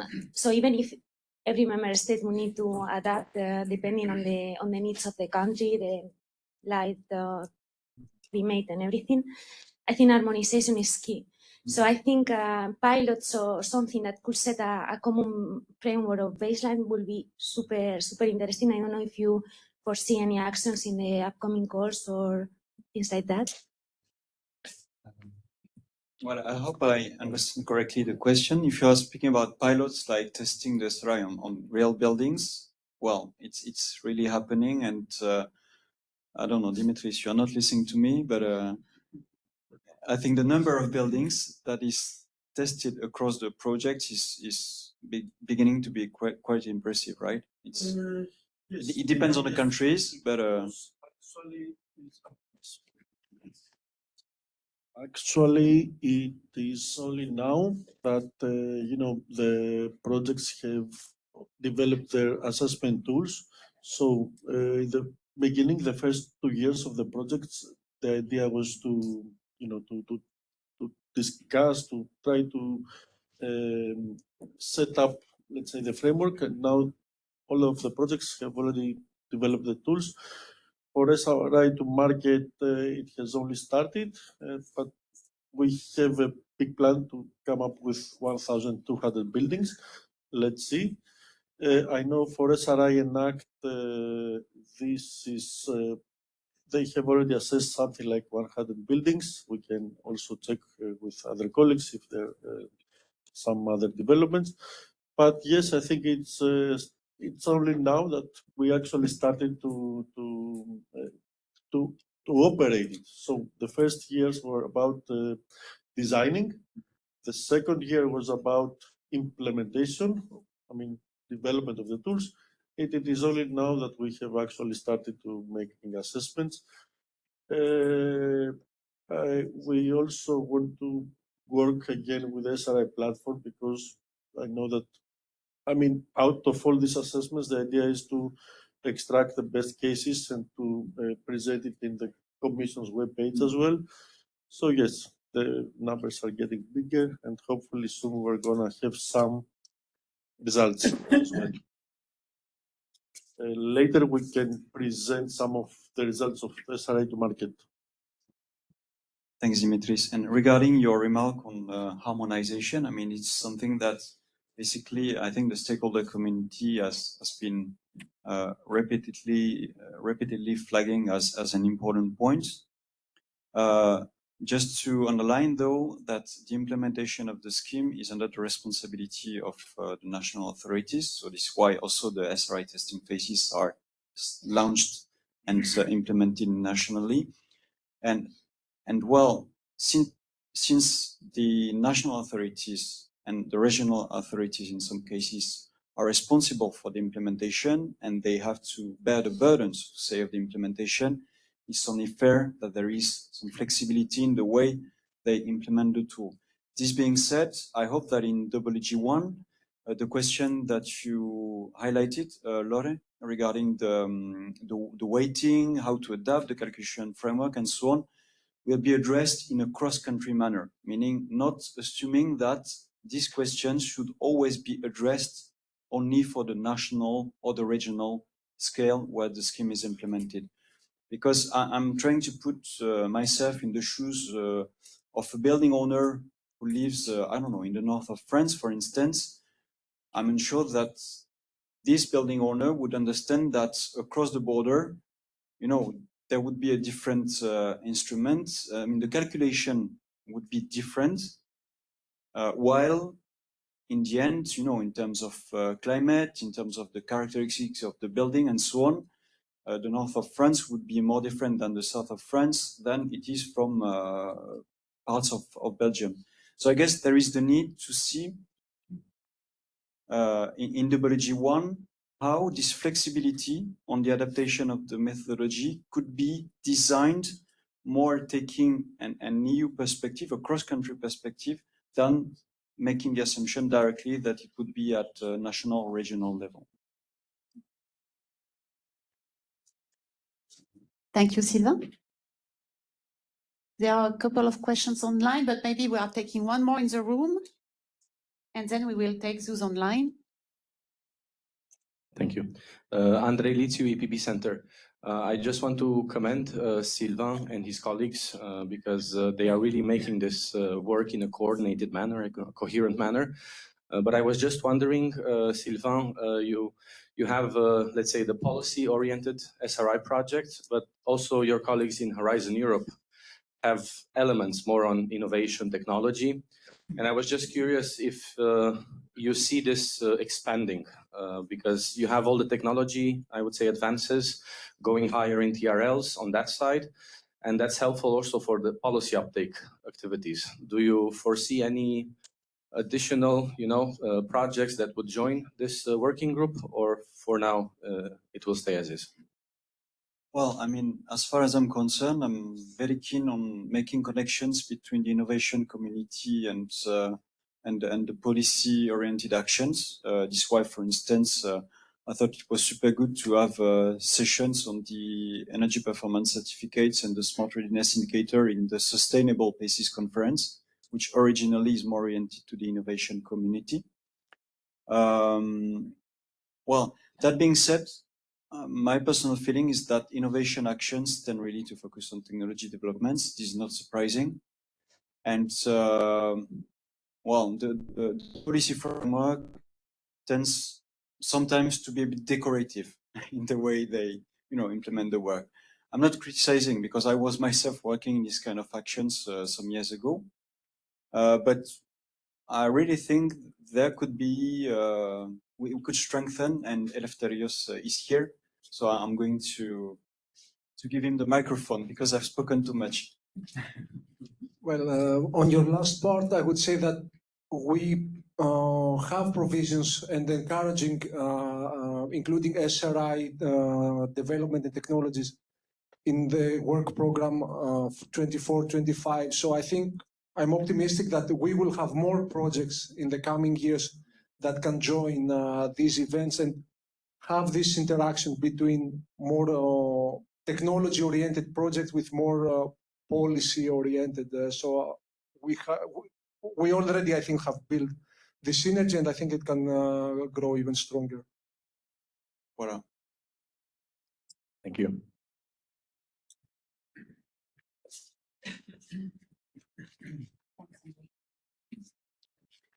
Okay, perhaps we can take the questions that we have online. Well, it's more a remark than a question or a call for policymakers. It's from someone representing the Building Digital Twin Association. And they're saying that more than cybersecurity, there may be a potential problem of privacy. And they have been working on this, but they regret that policymakers maybe are not that interested in the topic. So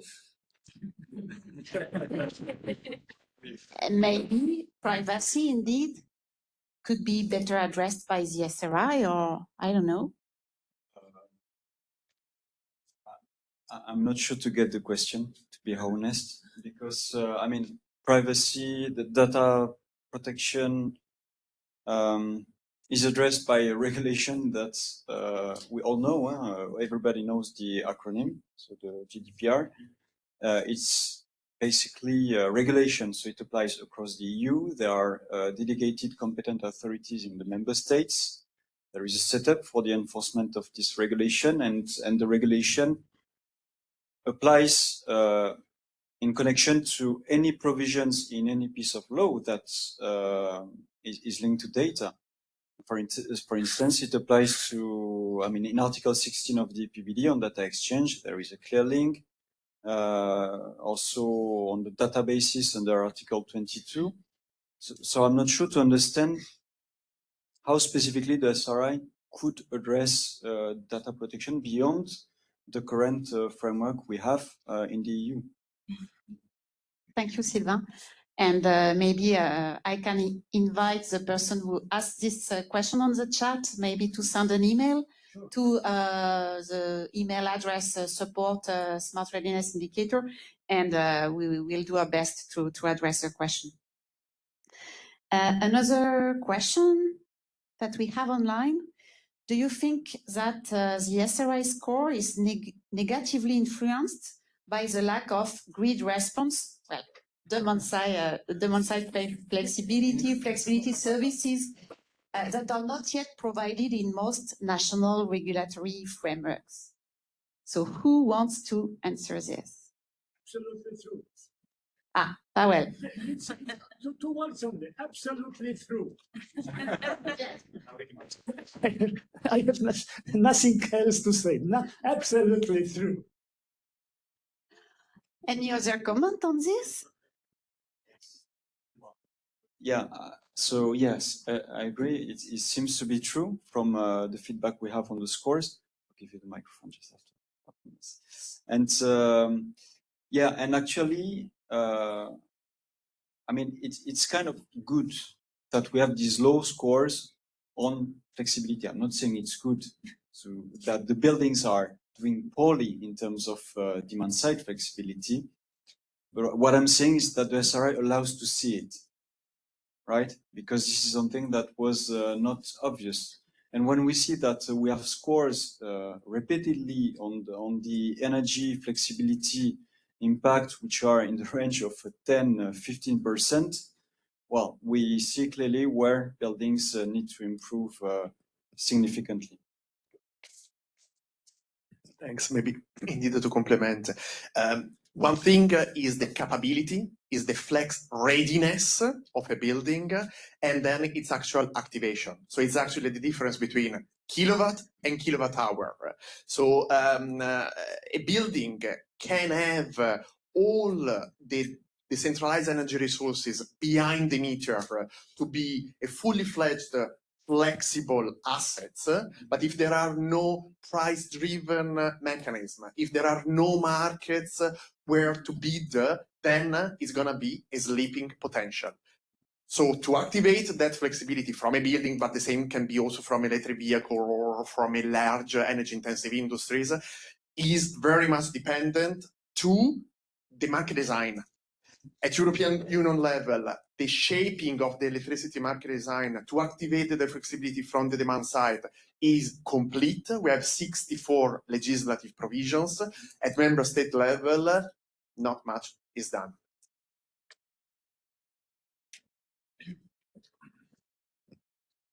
Thank you for your answers, and I think we could talk a lot about the link between the SRI and the flexibility. It's really a hot topic, and I think this is also something that maybe can be addressed in the task forces that we have in the SRI platform.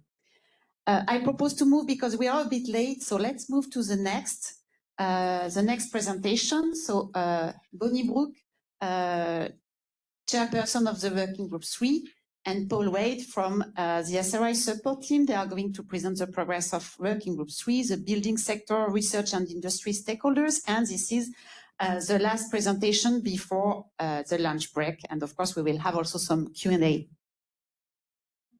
Thank you, Sophie. Good morning, everybody.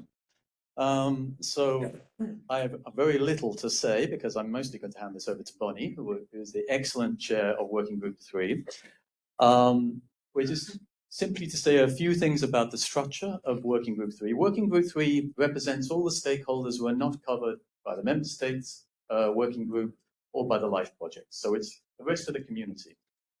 And it's actually, you can see how it fits. We have the 3 working groups in the platform, and there are the 4 task forces on communication training, monitoring, calculation, strategy, and roadmap. So Working Group 3, since the platform's been reorganized and it's been reinitiated in its current form, has established itself in a plenary form where all of the members meet, and also has created shadow groups or subgroups for each of the task forces. So it's providing reflections and investigations of those issues that the task forces are, and then contributing those into the task forces. And Bonnie will say something about that in a minute. And you can see who the leaders are of the task forces, as well as the Bonnie is the current chair, and Christophe Grabiel, who's also in the room, is the co-chair, and I'm providing support from the support team. Just to say on the demographics of Working Group 3, there are 37 members. They come 12 from the research organizations and academia. There are 7 business associations, I should say, it's a bit more representative than industry associations.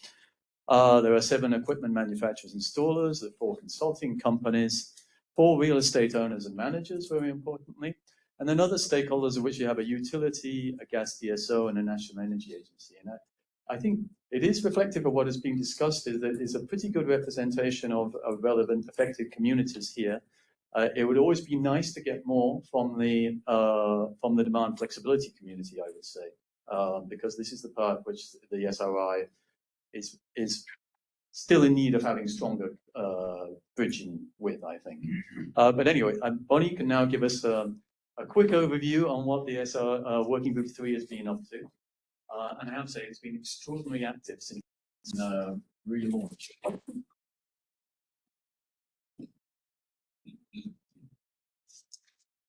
Hello, everyone. So I'm really glad to be given the opportunity to present the work of Working Group 3. You see here the summary of the achievements, as we would like to say, of our activities so far. And this is just between May and September this year. And this is including the summer holiday, of course. So before I highlight a few points, I would like to acknowledge the contribution and efforts of the leaders of the subgroups. We have 2 of them here with us in the audience, Alfred Freitag and Tristan Emery, and also my co-chair, Christophe. So thank you, everyone, for the excellent work. It is a very engaged group. It is a big group. And that's why we sort of separate it, we divide it to break it into smaller groups according to the interests and the expertise of people. And this is how we manage so far. We have had limited contact with the other working groups. And we're looking forward to actually have an active exchange, more active exchange with the other working groups in the next phase. For us, these first few months have been getting to know each other, raising the topics on each one of these task force areas, let's say. And of course, one of the main things was, okay, identify the stakeholders, the group of stakeholders. Because, and my last slide is on the different stakeholders, and perhaps the list is not yet complete, it's not exhaustive, but it is what we have right now, and it is quite long still. So the stakeholders, because our role in the platform is really to represent the viewpoint of the stakeholders. And just a moment ago, Sylvain mentioned that the member states are bearing the burden, but I would say industry is also bearing the burden when it comes to implementing regulations. So we have to basically share around, and that's why we're together, and that's why we'd like to understand each other better and work together to achieve the objectives that the European Union has set. So stakeholders, then the first input actually that we were very happy to provide was on the training package for the building owners. And this is something that is sort of practical and tangible. Otherwise, we had so many discussions, you can see, on many topics. For example, on the monitoring, we are really eager to get some data. It was for the first time today that Kat presented the first findings, basically. So this is really interesting. However, in our stakeholders community, we also have people that are assessors, informal assessors, if you want. So we also have our own experience with assessing certain buildings. And we are very happy to share this experience among ourselves. And let's see how that would also compare with the findings from the big test phases. So key dimensions, you can see in the subgroup 2. For the SRI monitoring, they're very, so key dimensions is like building related, for example, building type. The type of dimensions that we saw, or parameters that we saw presented by Kat before. But also we have the training, for example. How many people were trained? What was the feedback? So we would like to know a bit more extended knowledge and understanding. It is not just to know, it's to understand why this is the result from the test phases. So this we have defined as well. And we also are going to launch a survey among our own community to find out more about rollout aspects of SRI, the SRI. So on the calculation, what we've done, it is again very interesting because we shared impressions, but also some research results on topics. Like the second point on a proposal how to make the SRI methodology comparable and still flexible for the member states. So there is some sort of a formula that we are also looking at and perhaps could be used in the future. Also the draft change process document. So if we are going to change the methodology, we need to, of course, take into consideration a few important factors for that. And to do it in a way that it's transparent and it's also people can follow why and how that's been changed. So this is one document that we started working on, or this is something from the previous platform if you want, and now we would like to continue refining it. And then the strategy and roadmap, that was a big brainstorming with a lot of topics identified.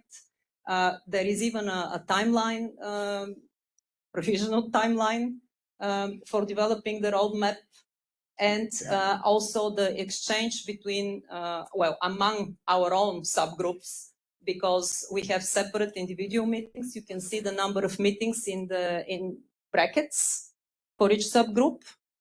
Plus, of course, the meetings that we had for the working group 3. So we have had 3 plenary meetings, so to speak. The whole working group was there, and we tried to exchange as much as possible. So whenever we provide an input to any of the task forces, every single member of the working group should be informed and could participate and contribute, give feedback or give an input, develop something. So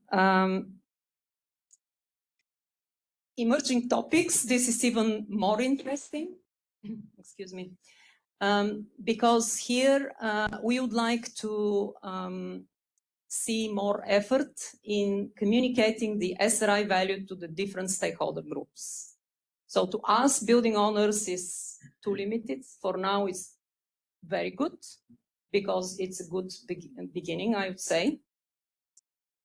This is the most important group in the stakeholders because these are the people that have to basically implement the requirements from the EPBD or from the national, from the national policies after that. Then with all these tools and all these projects going on, the quality of the tools, the validation of the tools, I didn't ask the question. I'm sure you have some sort of validation in the projects, but it would be good for it to be credible and to be accepted in the market. So we sort of have to have comparable, transparent, and well, the same way of calculating in the different tools. So, and also for us, Sylvain already mentioned, for the stakeholders community, the harmonization is really, really important. So we are going to try and contribute to the European level tool. And then, of course, understand where flexibility is needed, because there are needs, apparently. But we are going to focus on the European level calculation methodology, for example. The link between technical standards and the SRI. So since I started talking about the methodology, is something that we really need to decide very soon, because the standards are subject for revision, a regular revision, and we need to know which way to go with the standards, at least. So how much this is going to be taken into consideration. Another important point is the idea to have performance metrics. So I'm sure that every single stakeholder is, excuse me, is, sorry about that. I'm losing my voice. Maybe it will come back. Thank you. So at least for the 3 key performance capabilities, to have something like the energy use intensity, for example, for the energy efficiency part, or to have the activated flexibility in a building in kilowatt hours, or to have the deviation from indoor air quality for a certain period as well. So these are all things that smart buildings should be able to deliver. And that's why I started actually the sentence saying, all the stakeholders are interested in something measurable, something that, so when it will complement the SRI score, it will not replace it, of course, but it would bring a bit more insight into the score with some figures, just few figures. And we are now in a process of collecting this. For the monitoring, we would like to use the outcomes, the conclusions from this work to demonstrate the value of the SRI. Actually, this is the main thing that we would like to do. And I already said about comparability and adaptations that is clearly of interest. And the strategy and roadmap, again, quite ambitious, but still important. how to define what is the definition method for the strategy, and what is the influence of the stakeholders on the roadmap. So what is the influence of the roadmap on the stakeholders, but also vice versa? This is a bit more theoretical here, of course, because we are projecting in the future, but it is good to be doing that, to be prepared as much as possible. And also the second point on the strategic evolution of the SRI from the static assessment that we have now to really dynamic calculation using digital tool in the future. So these are sort of two extremes, if you want, but how are we going to get there? And there are many, many other topics related to stakeholders on the 4 different areas that are in the focus of the SRI now. So I'm probably over time, I would say. I'm really sorry, that's my last slide, and I will leave you with it. I will not go through it. I would just like to say how they were divided into different categories. So the first group is internal stakeholders. That means these are stakeholders directly related with a building. They are involved, basically. The second one are external, as we call them, but actually they are also in the life cycle, in the lifetime of the building. These stakeholders are involved as well, but they don't occupy the building. They're not responsible for the operation or owning or so on, but they are very much involved in the building from an economic point of view.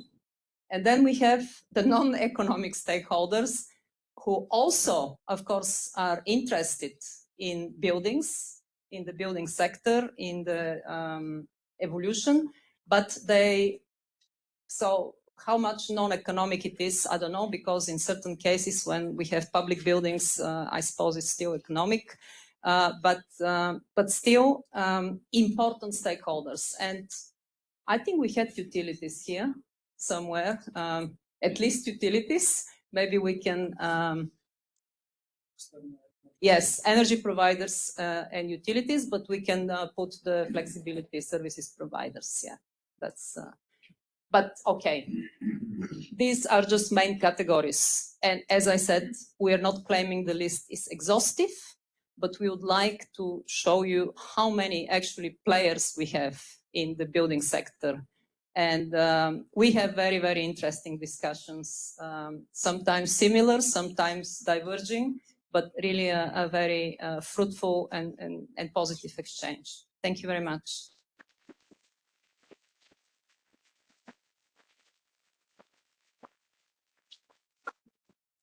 Thank you, Bonnie. Be careful. So I think we are all impressed by the variety of topics that you are addressing in this working group with all these subgroups. So it's very active, very inspiring also. I hope that it's going to motivate also the stakeholders, the member states, etc., to enter the discussions also with the stakeholders. There are a lot of topics. Probably some prioritization will be needed because everything cannot be addressed at once, for sure. Any question for Bonnie? Yes, Tom. Thank you, Bonnie. It's very inspirational, actually. A very simple question, then a comment. The simple question, can people still join working group number 3? You're very welcome. Always. We'll make subgroups if we have to, if it's hard to manage. But yes, I think unless DGNR or the support team can tell me something else, I think we would like to welcome everyone that wants to contribute and engage, absolutely. And actually, we were even thinking about an outreach to industry associations, more people, basically to maybe even if they don't participate directly in the meetings, they could give feedback or inputs if they want. So yes, we do welcome more people. And the thinking behind that, we had the policy and then we have the projects and we have industry. And maybe there's some artificial lines. And if there was another activity in this working group, maybe I would love to see use, because it seems like so many people are involved in the development of something that someone else has to do. And those people that have to do, they're not enough with us. So how can we close that loop a little bit? And we have the wonderful experience in one of the projects, Smart Square, where we have Arcadis inside, and they participated in the first meeting 6 months ago. They're not with us here today, but they are assessors. They're involved in building sustainability consulting, amongst many other things, but they've seen the value of the SRI for them, and now they've made it a part of their business. So all their commercial shopping center projects, they're offering a free SRI with it because it increases their reputation. And I think that's the kind of building assessments that we want in the portfolio. That's different than when I force my work colleagues to do method A of their apartment. So it's such a value when we get those guys doing it for their projects. So that's why I bring up of how do we get those levers to the assessment community that already exists so that they incorporate SRI into the assessments they're already doing, whether it's energy, LEED, well, BREEAM, or building smartness. So I would probably repeat myself. There are 2 points here. One is everyone is welcome to join the working group or to contribute. We are also trying to, or will be trying to, get to the wider stakeholders community, hopefully through communication, but also through our own networks and industry associations. And also the second point is we are all potential assessors, and some of us are assessors in the stakeholder community. So this would be my answer for now. Thank you, Bonnie.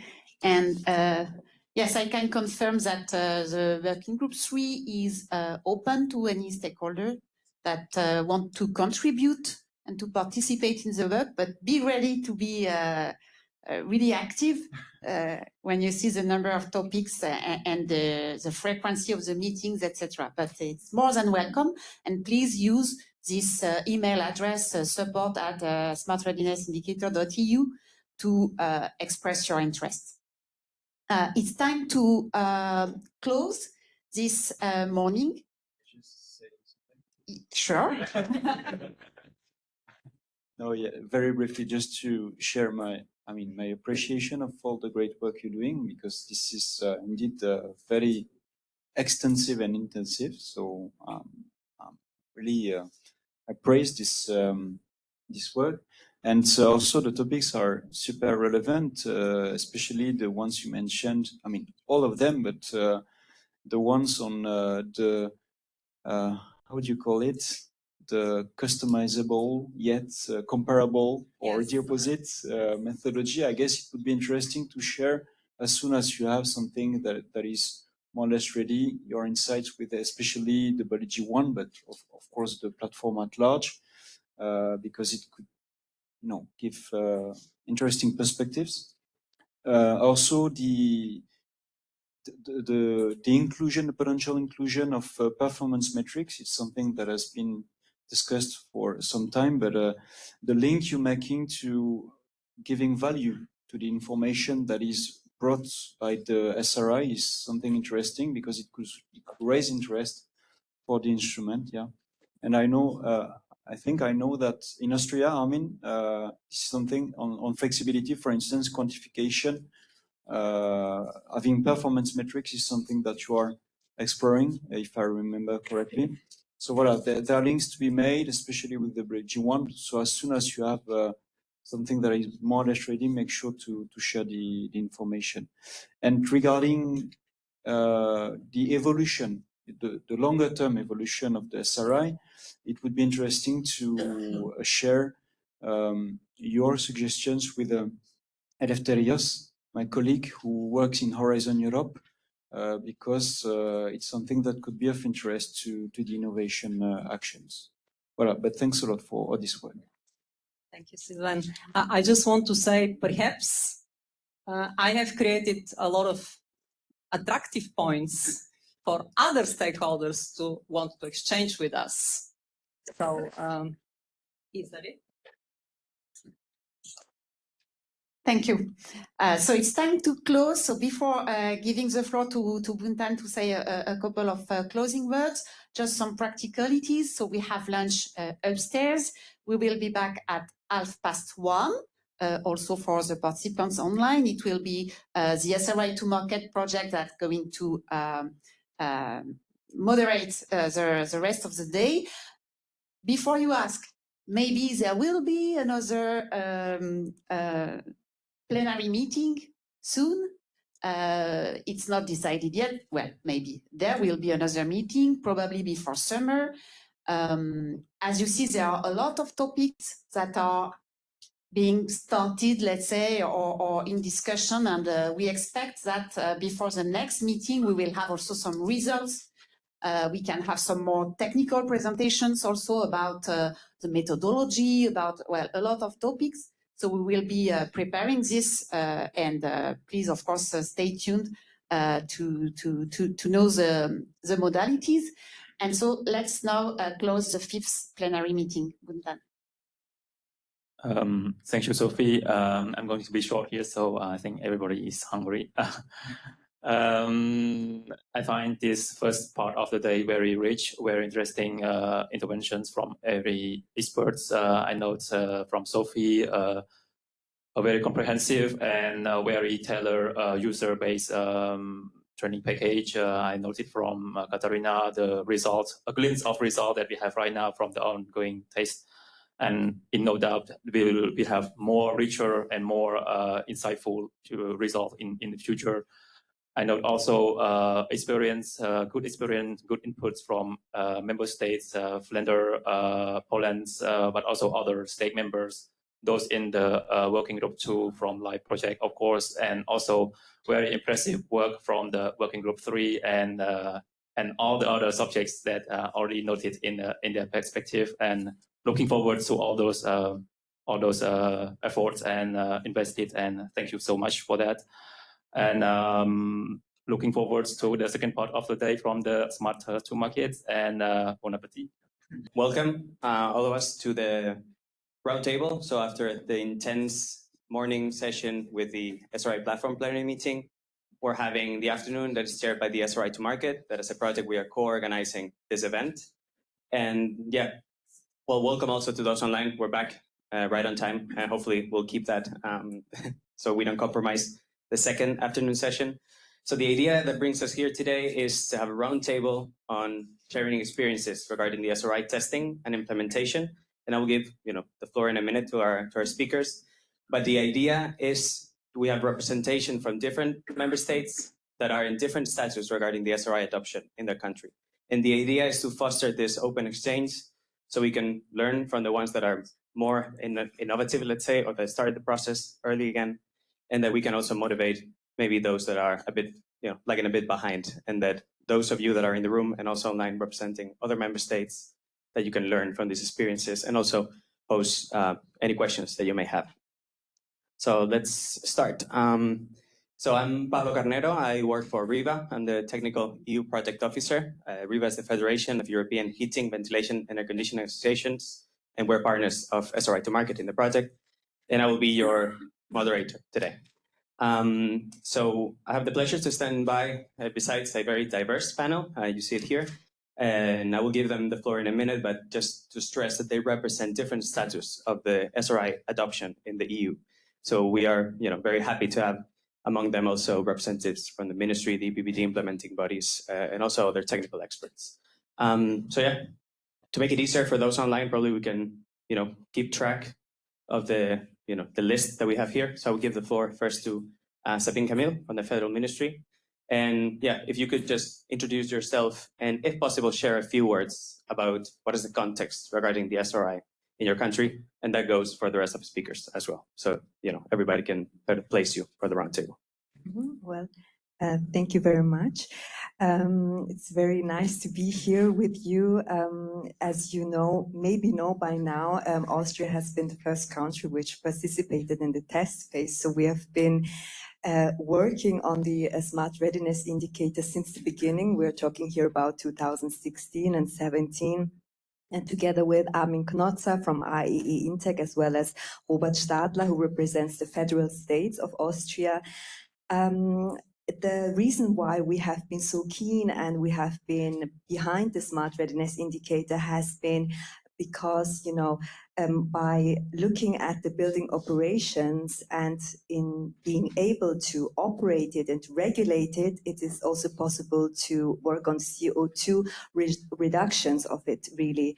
And since it is a competency of the federal states, but also our ministry right now is under a green minister, Leonora Gewessler, we have been very keen on working as much as we could towards climate neutrality and decarbonization.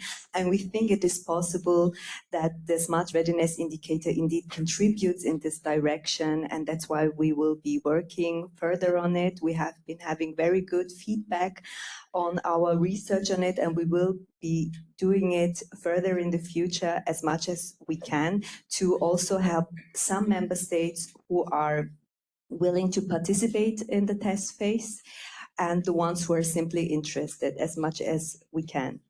Thank you. Yeah, thank you. Thank you, Sabine. We can, keep it going. It'll be Cecile's turn and then Pascal's. Thank you. Thank you for the invitation.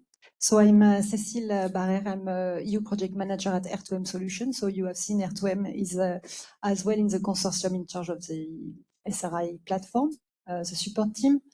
As a member partner, French partner of the SRI2 market project, we coordinate the test phase in France, and we are in a peculiar situation because in France is the second test phase. So France was quite pioneer in this in testing the SRI, and this because of a person involved in the early discussion in that was at DGNR and from the ministry. So the ministry rapidly took the topic seriously, kind of, and wanted to test the scheme. So in 2022 and 23, about 15 evaluations were run, and the first report of recommendation and feedback was prepared and was shared with us, actually. So we are the follow-up. Our phase is a follow-up of this first phase, and so we have the same KPIs of the other, so 200 evaluation. So it's quite something. And we have the same resources as well. So we have these two platforms and so on. So we have the chance to be to interest people. I think it's very important to talk about the EPBD. People are not always aware of exactly the acronyms and if it was revised or whatever. So we do a lot of storytelling to explain when we present the SRI. And here beside me, I have Pascal Torres, and so we are two French around this table, and it's because he's bringing his testimony. He's a building owner.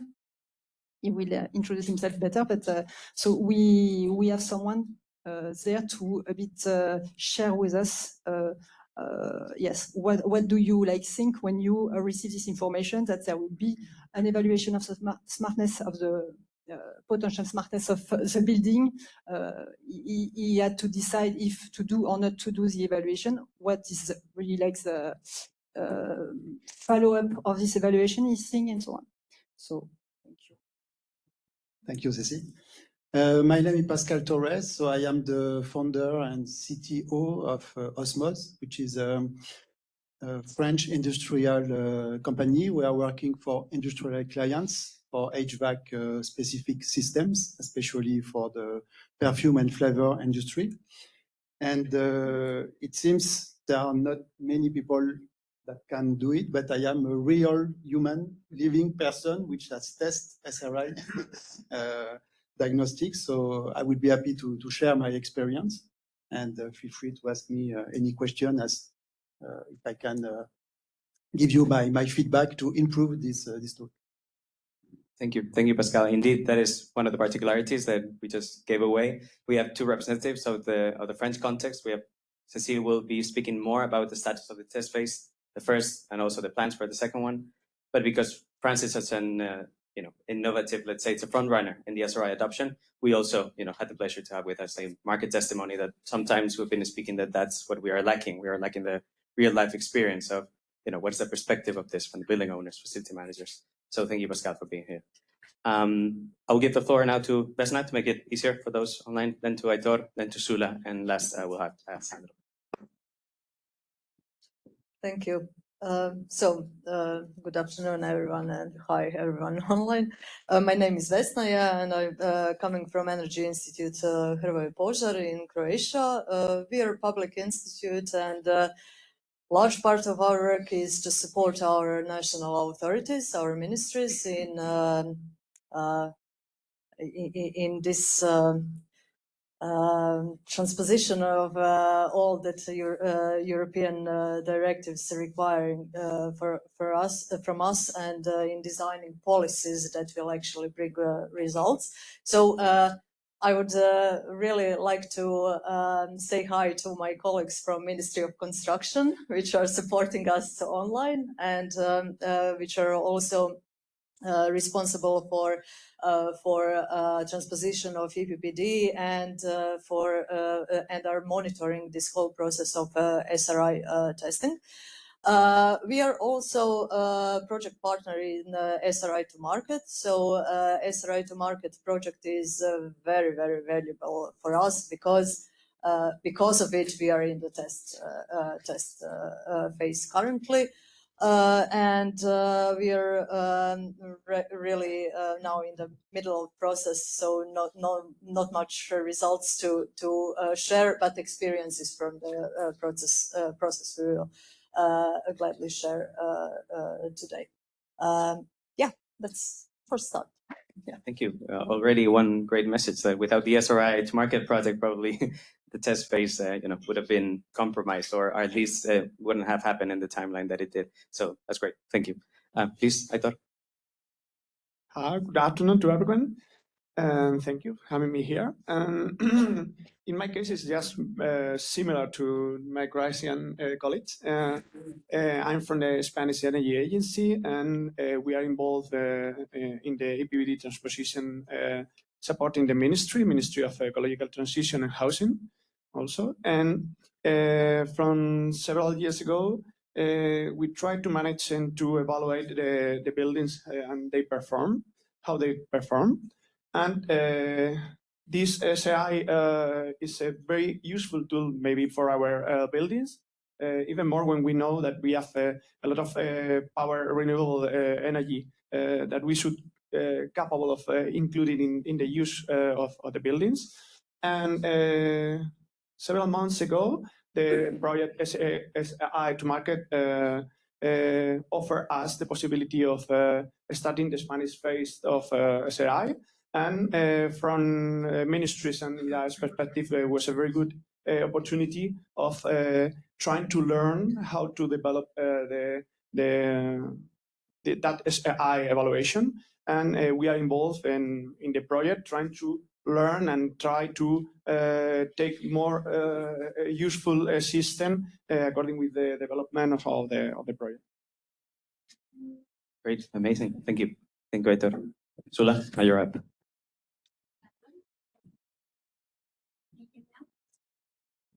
Yes.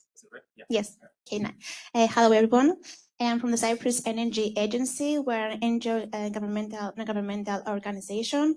We're involved about climate change, energy efficiency, and we support also local authorities. We are one of the 4 cluster partners that we have the initiative to propose to the Ministry of Energy, Commerce and Industry about the testing phase in Cyprus. The Frederick University of Cyprus, SARIC, and EFIA-TEC were involved to the proposal. We all participate in the SRI cluster projects, Smart Square, Easy SRI, and SRI to Market. With this collaboration, we had the opportunity to, through the development of all the tools that we're going to prepare through the projects, to develop also the testing phase and implement it in Cyprus. And this first time that we have generally the SRI in Cyprus, so it was really difficult at the beginning, but because we have this core to present what we're going to do through the projects, it was more easier for us to have the discussions with the ministry, and we managed at the end to have the approval to continue with the testing phase in Cyprus. Thank you very much. Nice. Thank you, Shula. Indeed, probably Cyprus is one of the most representative contexts in which several projects come together, and the coordination that you've had, we'll have a chance to discuss about that, but that's another key message, I think, of today's roundtable. So last but not least, we have Sandro with us. Hi, thank you for the invitation. From the side of Portugal that I represent, I work on DG Energy and Geology of Portugal. And we, for Inherence, has the obligation to see all the issues connected with these different directives. Concerning SRI, we are optimistic. We saw it with very good eyes. Is the way of the future, of course. But in Portugal, we have the SRI test phase closely connected with this project, SRE to market, that my colleague João is here today also. And also, we are thinking on to aggregate that with the transposition that we are also trying to advance.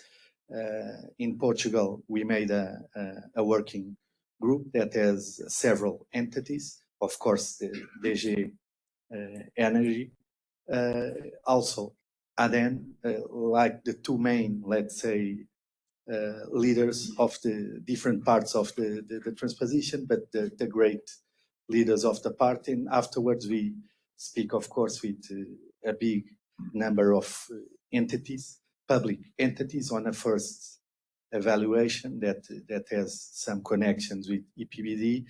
And afterwards, of first part of the work being done, we will speak with the stakeholders to try to address the issues that come around this new directive.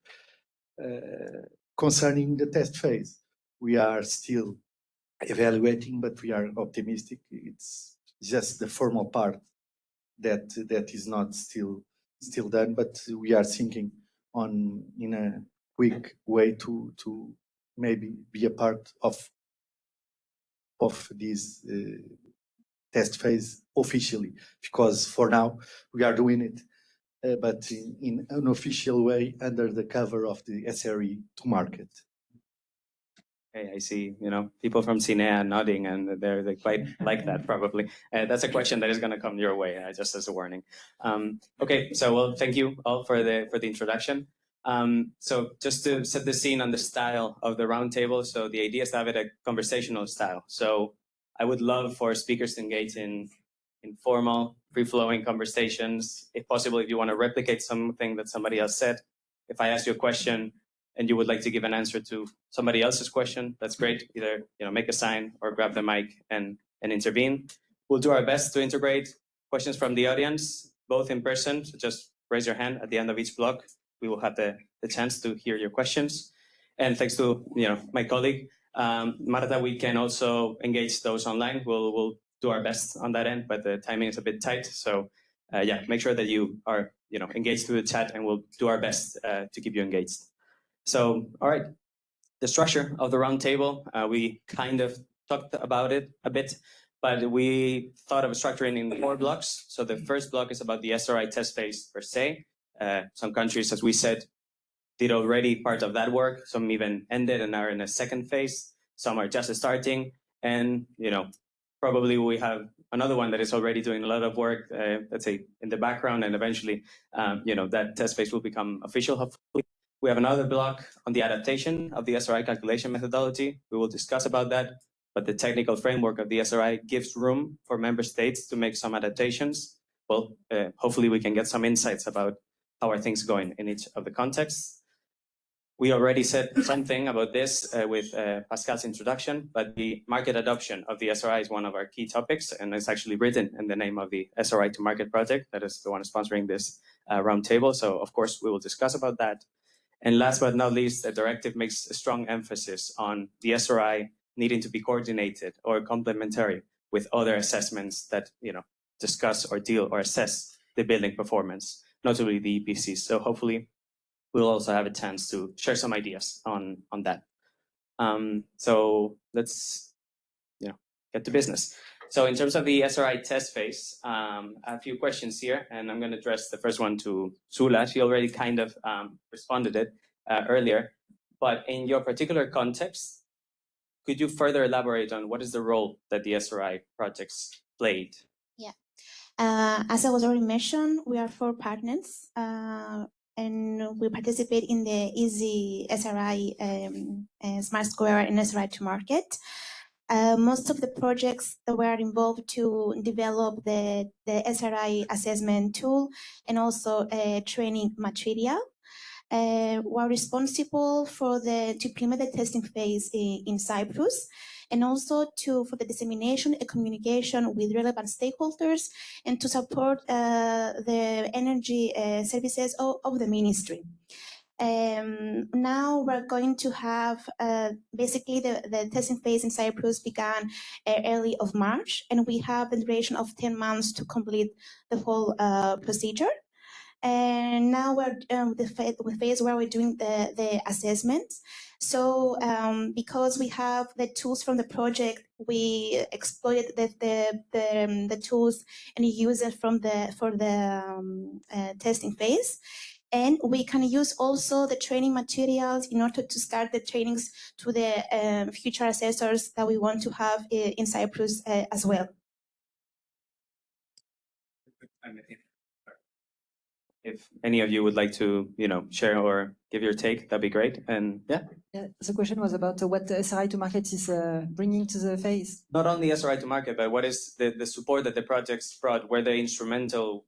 Would have been the test phase the same without the projects? You know, what role did they play? What is particularly specific to SRI to Market is the fact that the tools, the 2 digital platforms, training platform and the evaluation platform are translated. So this is super important to reach, you know, the assessors, to really reach a large number of stakeholder groups, and it's very nicely done. I mean, it's user friendly. So people, you know, when you ask someone to enter a training program for free, even if you have this impression that you are bringing a lot to the people, because we know how much work it has been done to prepare the work. And people see their time is money. So, you know, they want to enter a nice platform, and it's very kind of, I mean, it's professional Moodle platform. It's all translated. They have, in addition of the, I mean, they have a lot of document to read, but not so much, because you have to find a balance between how much you can ask in terms of time as well. So these 2 tools translated in 6 languages are really, really a strong asset of SRI to Market, I think.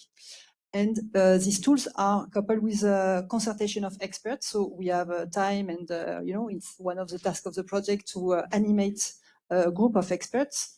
And this as well, I think it's very important, because they are not just, it's not one direction information. You know, they can, we want to collect feedback on the methodology of SRI evaluation. We ask them about, you know, the ground, the difficulties they see on the ground, because in France, for instance, it's a lot going on around the building sector, as in many EU countries, in all, I think. So energy efficiency, I mean, they have a lot of alignment to regulation to do with very strong dates at which they need to have install automation in their building and so on. So they feel a bit overwhelmed when we start to say, maybe a diagnostic, you know, a new score will be mandatory for large building in 2027, for instance. They are interested because if you start to speak about regulation, like obligation as a alignment with regulation, then they just give a here. But at the same time, they are super saturated.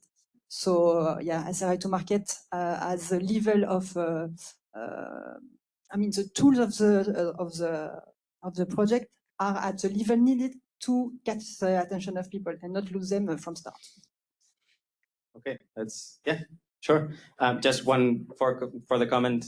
The next roundtable of SRI to Market is particularly addressing the specifics of each tool. So it's a nice cliffhanger that you left there. If you want to know more about how the tool operates, what is the added features and the user friendliness, I would suggest that you stay also for the roundtable afterwards. Yeah, definitely. Yeah.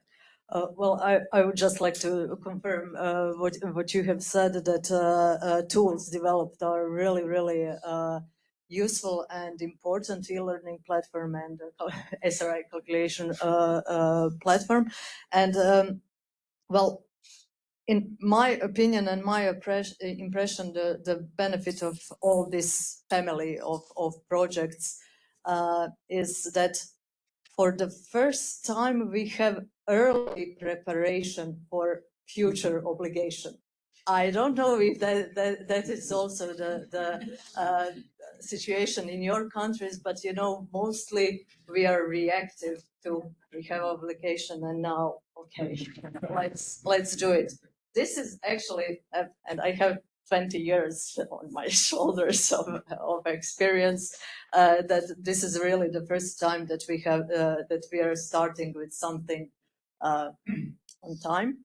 Yeah, or before obligation has started. So just wanted to add. Yeah, thank you. That's a very on point comment. I would like to ask Sabine, as representative of the Austrian context here, that started the SRI adoption or testing before SRI to Market came into being. So this is SRI to Market roundtable, but it is broadly about the SRI. Were there any specific KPIs when you started the test phase? What was the main intention? What were you trying to find with the test phase when you started in your context so early? Mm-hmm. So there weren't really specific KPIs, to be honest, at least in terms of, for example, stakeholders. However, our focus was really on analyzing a broad range of different building types in the end to gain a comprehensive understanding of the potential impacts of the Smart Readiness Indicator.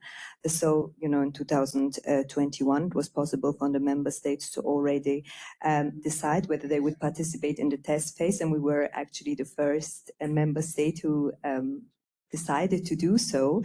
And the reason for that was actually that we could influence the future development of the Smart Readiness Indicator. And up to this point, I think we've been doing quite some work on it, thanks to Armin, of course, and Robert. But we have to remember, so as of 2019, we have been having experts coming to the expert group meetings, which have been involved in the development of the EU methodology, which is the veto methodology. And we've been doing some comprehensive research on it. And we have been finding some very, very interesting outputs out of this, which is, for example, if we keep focusing on the technical appliances or just have been having the focus on solely the technical parameters, we doubt whether these will actually contribute to a proper, well, let's say, sustainability in buildings, or even much more. So this is that. But the thing is, we have also found out that we should be helping with the Smart Readiness Indicator, the electricians and also the energy providers. Why? Because it is actually possible when you adapt the methodology, which is given right now on the veto level, on the EU level, is that when you adapt it, you can actually do some capacity estimates, which will then help the energy providers and the electricians to do some proper and appropriate estimations, which will help them in their work, and which is also good for the building owner and overall, in the end, for the building itself and eventually for the climate neutrality of the building sector. Nice, thank you. Thank you very much. So also, I thought you did mention that part of the motivation of the SRI in Spain is to, better manage that renewable energy capacity that there is in the country. So, could you further elaborate what was the intention of IDAE or the ministry, the PPD implementing bodies with the uptake of the test phase? What did you hope to find? Or I think that test phase cover part of the needs that we have for the next years.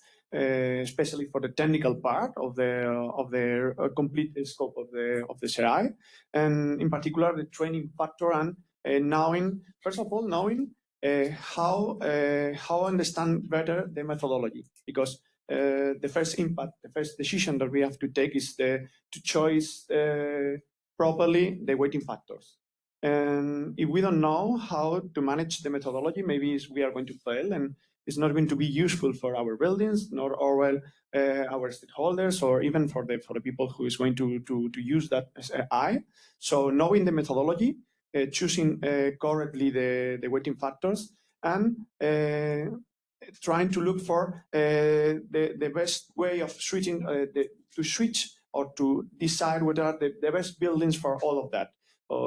According with the new directive, maybe we are going to have an obligation. It's going to be mandatory for big buildings over 290 kilowatts, but in a few years later, over 70 kilowatts.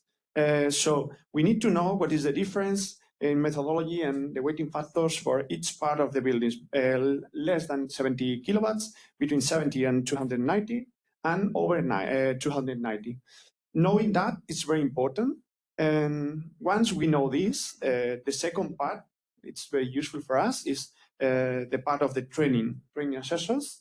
What we need, a part of what we have just right now for example, EPCs or technicians for installations, we need to know more to make a proper assessing of the building, and how to develop proper schemes to train our assessors good. Because after that, we have to take in mind that we will have to establish control systems, national control systems, and inspection systems. So if we don't prevent, and I agree with the Croatian colleagues, if we don't know exactly how it works, the methodology, the training, and how to choose correctly the buildings, the target of the buildings, maybe we're going to fail in 2, 3, 4, 5 years in this scope. And maybe as is a new evaluation of the building, we fail in the first part of in the first years. Maybe it's going to be very difficult to try to give the importance of the EPC, of the SAI, and to join to the EPC. Maybe people is going to react against that new system. Okay. I would have one more question, but I would like to, openly ask the audience if anybody would like to ask something, contribute. I have a ton of questions here, so I, don't mind you being silent, provided that you're still engaged. Yeah? No? Okay.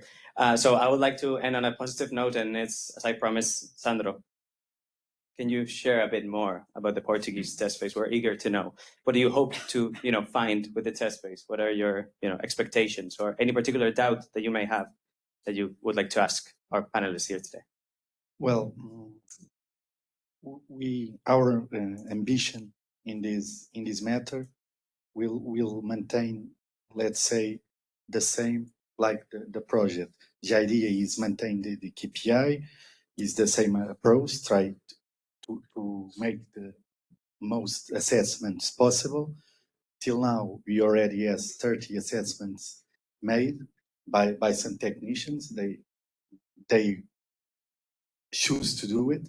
So in this first stage, you already have some stakeholders that are keen to enter in this process. It was created in the project a group of stakeholders that now will be very useful in the part of the legislation, because they will probably be the same, that will help us, not just with the SRI, but also, for instance, with the question of the standards connected with the bugs. We already have in our legislation this requisite, let's say like that, but now will be a broad discussion. So we have this ambition that this test phase may bring some dynamic to these discussions, and we'll test SRI and also some questions that are directly connected to it. Because for now, the application that we see is mainly for the big buildings, but in reality, the tests, the assessments that were made in Portugal is a mix of residential buildings and non-residential buildings. So shows that are some interest in all the part of the technicians to see how will apply to all the buildings. Okay, well, thank you. Thank you very much to all of you for the first block. Again, last call, but if not, I'll move on because actually we need to do it for time's sake. So the second block is the calculation methodology. We've already spoken. There's a legal framework. There's a technical framework. The technical framework supports, it's a default methodology. It has been named the European Commission's methodology developed by the SRI support team. So that's there for the member states to test, but there's room to decide to make national adaptations. So from this end, I would like to give the floor to Pascal, because he can also give us the feeling from the market. Especially, we know that the SRI assesses several key functionalities. They have been discussed earlier this morning. We know we have energy performance, we have response to user needs. We also have integration. It has been called demand response flexibility. I think that's the wording that has been suggested. In general, interacting with the grid. What is your perspective from the market? Do you think that there is a priority in each of these functionalities, or do you have any ideas on that? There is different answers according the building and the stakeholder. What I think it's very good first is to have a kind of basis. So this tool gives us a basis to discuss about different topics. It can be technical topics, it can be about financial topics, investment, and this is a tool that gives us the possibility to have a global strategy. In my case, the first topic was energy saving, because I was thinking that the comfort was reached, and at the end, this is a topic. So I didn't know, and that's very interesting because that permits to be very pragmatic and to have also the global vision, but simple but detailed vision. So that's a very interesting tool at this point of view. No, that is true. That is something that is, I'm not going to say unique, but it's really special about the SRI is that not only you have the SRI global score, but then you have domain-specific information, key functionality-specific information, so that it really gives a comprehensive, let's say, setup of what the building is like and across several domains. So that's really interesting. I would like to maybe ask this to Cecile as representative of the, Yes. that space. Also, how do you feel about that? And also, if you can share already, have there been any attempts in the French case to make some domains voluntary, some domains mandatory? Can you share a bit on that? Yes, thank you for this question, Pablo. So to answer the first question, I would say that there is a hierarchy in people's priority. It's the general perception, I would say. So energy efficiency is the top topic, I would say, of course, because it has been discussed for longer time than flexibility. But flexibility is now the new hot topic. So people are as much interested in knowing how they could, particularly if they have a big tertiary building, if they are interested in how they could improve the equipment of the building to improve this flexibility, and the SRI appears as a tool to you just compute the score as like a point of startup. What's the word for that? Like it's a status of your building. Then you want advice to improve in different services. And so we can think about these three functionality. If you want to improve your ability to answer, flexibility services, well, you can go a bit more into the detail of the service, where you are strong, where you are really weak, where you are completely absent. And in France, we are a lot supported by a group who developed a score for flexibility. So the score estimates the size a bit of the. So the score is named GoFlex. If you want to look, they have a platform. So it's flexibility potential of the tertiary buildings. So it's a bit new as well, because flexibility is more for industrials that can, have a contract with the TSO to just act depending the saturation of the demand and so on. So tertiary and flexibility, it's a new topic.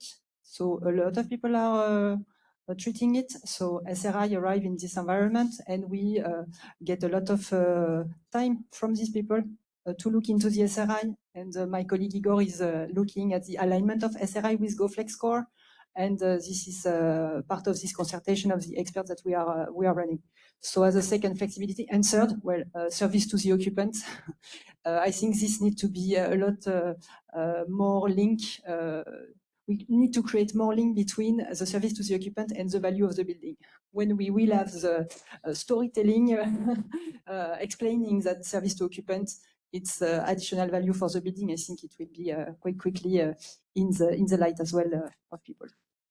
And so this was to answer the first question, and for the second question. So since we are as SRI to market partner in charge of the coordination of the second test phase, we have this report from the first test phase to integrate in our process. And so we, thanks to the developers of SRI to market, we had this opportunity to adjust the computation of the SRI score to certain recommendation, to integrate certain recommendation that were made based on these first 15 cases that were evaluated during the first test phase.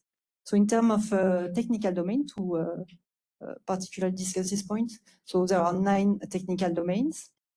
And in France, we have a very nice country with warm area and cold areas. So quite quickly, people said, well, but if you have no air conditioning, this should not be, eating your final score. So cooling, it's something that you can untick. You can say, I don't want cooling to be evaluated and to enter the computation of the final score of SRI. So cooling can be unticked. We have as well the charging of electric vehicles. So it's a great idea to have electric chargers for vehicles in a lot in, the tertiary, for instance, even in residential. But if you don't have a parking place, well, you should not be hit by the fact that you don't have an electric charger for the vehicles, of course. So if you have no parking space, we can untick for the building this domain. And the last one is it's hot domestic water. In a certain tertiary building, have no hot water, and so this can be unticked as well, not to hit the final score. So I think it's very, just 15 cases of different type, and you immediately see that there is no reason to hit the score if you have no air conditioning, no parking space where you can install electric charger, and if you have no warm water, well, if I don't know, it's just a little building close to a stadium, I don't know, no showers, just to wash your hands or whatever, you should not be hit your score. So it's an example of how of the recommendation from the first phase has impacted the second version of the tool for France. So I'm curious to see if there are geographical differences, even though maybe the decision is not official in the rest of your countries. But is it also similar the case in Austria, the applicability of those technical domains? Because we know energy performance certificates, heating, cooling, we've been discussing about that for a long time. But we have electric vehicle now. We have other functionalities that are, let's say, new. Any insights from the Austrian test phase on that, on the applicability of the technical domains? Yes, so I think that's quite rather of a technical question, but still, what I can say for now, it will be a very short answer, to be honest. So in the end, we will need to decide it first. So we will need to decide it collectively, but of course, I mean, customized solutions are the best solutions. We cannot compare a single family house with a large office building. It always depends on the location. It even depends on the orientation of the building. So I would say customize, but I would say actually the French approach is très sympa. So it sounds right to me, and I think that is where we could be going as well. Okay. Any other early thoughts on this?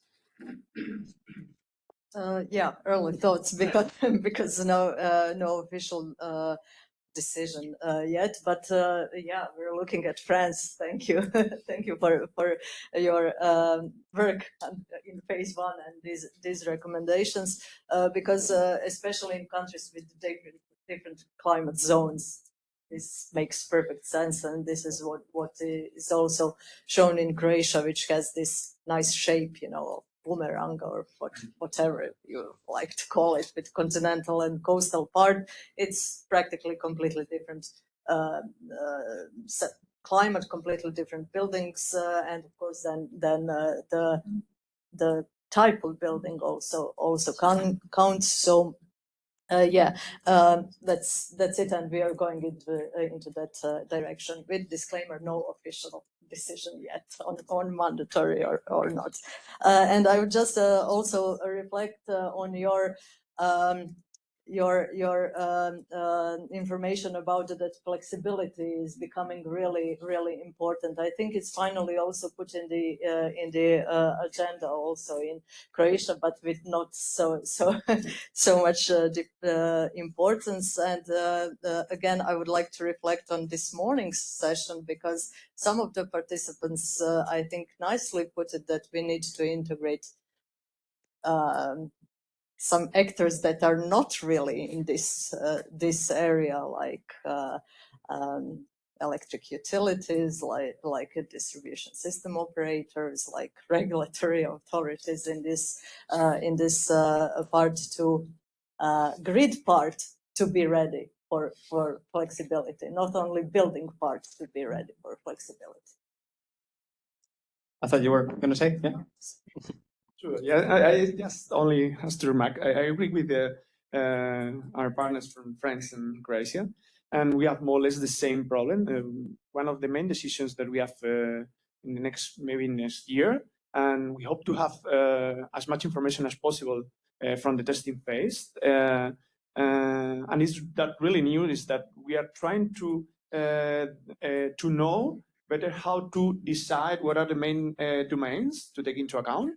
And just recently, maybe we are going to try even if we don't have a heating system, because we have very hot places. So we don't have heating systems in some places. So it can be very strange, but maybe it's a possibility we should explore.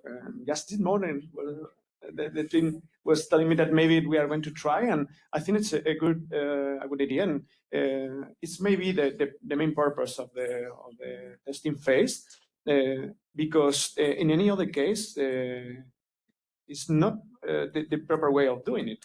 I think we should explore in that testing phase all that possibilities, and the problem is when we have to decide what are the mandatory domains or not, and trying to choose the better solution to assess properly the building, because we can finish without any domain as mandatory. So maybe a building can be a very good SAI level because it has any of the domains active. So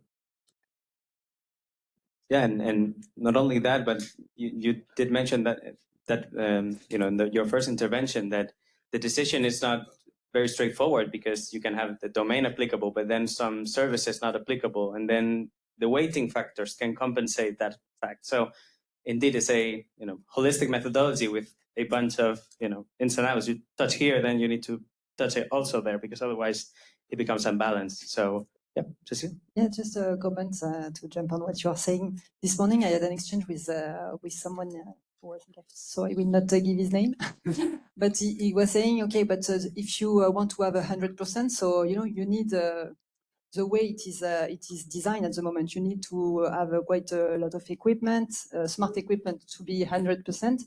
But sometimes this is not completely aligned with the need of your building. So there should be, and I think this flexibility in which domain you can tick or untick participate in this alignment between what the people living in your building wants and needs and what you offer, kind of, to avoid equipping the buildings. I think it was a really good point from this person. All right, we're coming to the end of this block, but I see a hand raised there. So yeah, I'll yield my microphone. Andre Lizio, EPP Center. Since we are at the calculation methodology, just to build upon what Vesna said, we are privileged that we are ahead of the market with all these activities. And we have also the experience learned from energy performance certificates. SRI started at EU level. This is a big achievement. And of course, it needs to tailor to the principle of subsidiarity. So we all are on the same page with that. But I have a question, and it's to any of you that want to react. How would you feel if there would already be some initiatives going in the way of having for the SRI an open source calculation engine or kernel that could be maintained and updated as needed in time at EU level? And then, of course, member states would just adjust it based on national specificities. To be used voluntarily, you mean, or on a voluntary basis? No, but I mean to have this open source already available kernel, which of course, when in a country it becomes mandatory, it's there to be taken up. That's a big one. I don't know who wants to take it from the speakers, and if not, I already see some interest from the audience. But if any of you are up to the challenge, and if not, I'll give the floor to Miguel Angel, who not casually is the software developer, one of the software developers behind SRI to market. We are also participating in our European project in IEPB, and in IEPB we have developed. Sorry, can you hear me? Yes. Okay, in IEPB we have developed an standard application.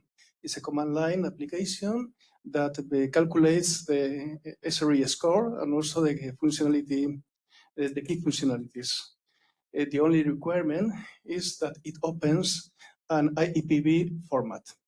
The IEPB format is a proposal for a common format for all the EPBD assessments. That means in the same file, you can have the APC results or the APC input data. You will have also the SRE inputs and outputs and the global warming potential assessment, all in one file, with the help of a management platform that is being developed now in order to manage the content of the file. That sounds... And it's going to be open source. Well, really, it's open source. You can download it from GitHub. Okay. Sounds extremely interesting, by the way. Sorry, Pablo, I would also like to hear the opinion of DG Energy and Cinea on this. Because to me, it makes sense at some point to have something available, but okay, let's hear from member states, but also if possible from colleagues from an error. Yeah. There you go. I mean, there's so much I can do. I can work with the speakers, but the audience is, it's free. So. It would be more for Buntan, but it's shy today. So. No, it would be good to hear indeed what national representatives would have to say about this. I mean, when it comes to tool, it's a scheme that is implemented in case nationally. So, well, it would be good to hear what would be the needs in terms of tooling. I can make a comment, nothing vinculative, of course, but one of our objectives, we are not against a solution like that. We try to see SRI and another things that come with PVD of integrated point of view. So if the solutions that will be available can comply with our objective of connect the EPCs, because of our point of view, let's say, this EPBD has a lot of different parts, but the central part is the building itself. So it has got an EPC, it will be an SRI, it will be the components, the standards of each of the components of the building. So all these things connect to the building. If the solution like that can also enter in a system, let's say, like we've got for our EPCs, that has a lot of information already in the system, it's a possibility. We have to evaluate it and see if it's possible with the system that we've got to with the minimum noise to address it.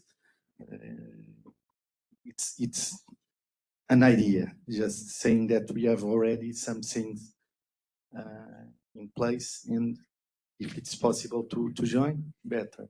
But under the building that you're already making for this issue. Yeah, you're just faster than me. Grabbing up the mic. Yeah, practically wanted to say the same. And I'm not speaking on behalf of member state. This is just an opinion. Yeah, it's recorded. Everything. Yeah. So no pressure. Yeah, no. But seriously, in these SRI talks, we are also looking at EPBD. We are also looking at integrated with existing systems of EPC. So basically, in all these years that are behind us, lots of effort was put into national tools for EPC, for calculation issuing certificates and so on. So I kind of welcome this idea, but if it's easy plug and play, let's say plug-in solution that can be used for already national systems, and I think that kind of would be the position of the decision makers as well. Yeah, go ahead. But I'm just going to do one quick thing because unexpectedly you have already moved to the block 4. I guess we're speaking about coordinated assessments with the from SRI and EPC. So I just it makes sense that we are using this time also for just to explore this. So, yeah, please go ahead. I thought and anybody else that wants to interview. Oh, just only remark that maybe it's a good idea having an official kernel and try to homogenize the system for all Europe, even if we have flexibility to take into account every specificity of each member state. But we should take into account that we have the directive just right now, just next year, and we have a lot of obligations, and all of them are related with the methodology and the calculation of energy efficiency and renewable of the building. And if we start from this moment with a new kernel, it's possible. Maybe in 2 years it's late, because now we have to establish the cost optimal calculations, the minimum energy performance of the building, what are the limits for the SIP building, NSIP building, and maybe if there is a slight change and we try to do it yes without noise, as my partner say, maybe there are going to be a slight difference between the previous calculation, the nowadays calculation, and new calculations. And if we make it mandatory and we write down on a legal document, and you have to make a refurbishment of the building, or you put an obligation of building, it's difficult to change just in 2028. So maybe we will have into account that even if we want to do it, maybe it's a good possibility and a good solution to explore. We will be very exhausted when we have to study if it's possible or not to do it, because new obligations maybe are going to change, and we don't know if we can change this in 2, 3, 4, 5 years. Just a compliment on this question of Andrei. My question is if having an open access SRI tool is a good idea. I wonder why we have not done this for EPC. Because we have done a mapping of EPC tools as part of a Smarter EPC project, and we ended with kind of a few tens of tools throughout Europe. Some countries have decided to have one tool, like kind of proposed and controlled by the ministry sometimes. And in other countries like France, 7 to 9, depending how much you count them, how you count them, tools are kind of valid. So it's true that it's creating a kind of forest, not easy to navigate, I think. And so having a clear proposition, I think it's important. Open access, I don't know, I'm a bit skeptical because what people want is robustness, maintenance of the tool, you know, and a certain I don't know, certitude that the tool is the right one, proposed by the right person, kind of. So sometimes open access is a bit blurry who is owning the tool, who has developed the tool. At a certain point, you may lose a little bit the information. So yes. Yeah, André? I mean, you really, take me for my word. I say conversational style. And Well, thank you for being flexible, Pablo. Just to react, there is a new project that started in September. It's all called Open BEP for EU, and it will do exactly that, an EU kernel for the EPC calculation. So that's happening. And when I said open, I didn't say open access, I said open source. So that means that the kernel, this calculation engine, will be made available exactly like you do in France. You have the Comet at CSTB, and then these software houses just take it in and put interfaces, because the engine itself, it's just input, calculations, and output. There's no fancy interface, no databases. That's the software market that needs to develop and have a healthy competition. So it's not randomly, it's not like Wikipedia that people contribute from different angles. So it's robust, it's But high then quality. this is mandatory, not to have all the time in the tool the same, like a reproducible result, you know. So Yeah, but it's not many member states have a calculation engine.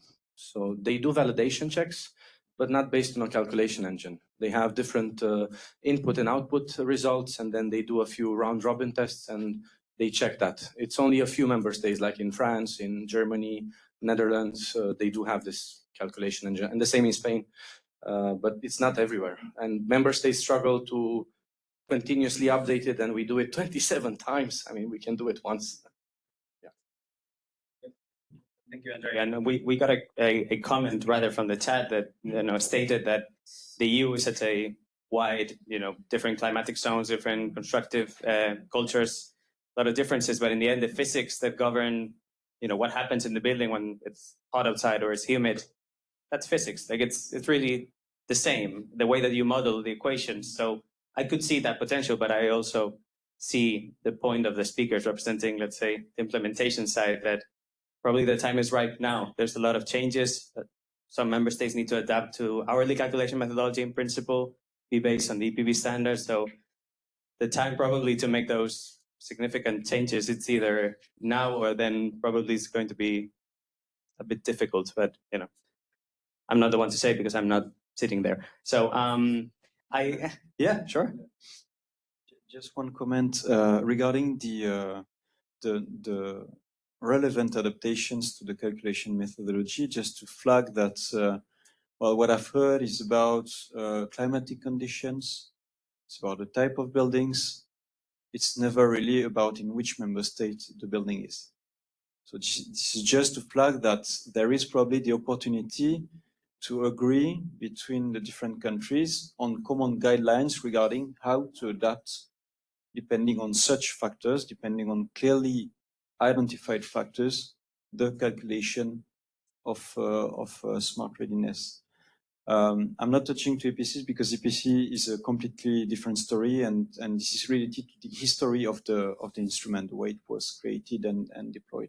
But regarding the SRI, honestly, especially in terms of timing of the policy, schedule, roadmap, there is probably the opportunity to come up with a methodology for the calculation of smart readiness under the next acts, so under the revised acts, that would allow both for flexibility and would allow for an approach that is applied at EU level with adaptations based on factors that are not related to the national implementation, more related to actual factors related to the buildings, the climatic conditions, and so on. And if it is so, if there is this kind of legal basis, then of course it makes a lot more sense to provide a tool or a common calculation engine, whatever you want to call it, that can be integrated in then the assessment tools that are used. Voilà, just to make this comment. I don't know if you may. I'm going to give the floor to DG Energy, but then I think we really need to continue with the panel. No, just a quick add on is I'm just using the same disclaimers as everyone here, so I'm not saying of the DG and all, but more from my personal point of view. I kind of like agree on the good options to have like the same kernel or same kernel but flexible at the same time. And I think is right now any door is still open, and but just to emphasize on that the extent to which the Commission can do is also depends on what will be put in the reports. And if every member state and stakeholders say that, hey, we want this, I think it should be put there. I'm really sorry, Dimitris, and this is a gamble that I'm taking because Dimitris is the coordinator of SRI to Market, and I'm not giving him the microphone. So hopefully at the end, really. I really wanted to ask the panel. So we have EPCs, and the SRI is coming. What are the overlaps? What are the synergies? Do you foresee that the experts, the professionals carrying the assessments, are they the same? Do they need to get upskilled? How?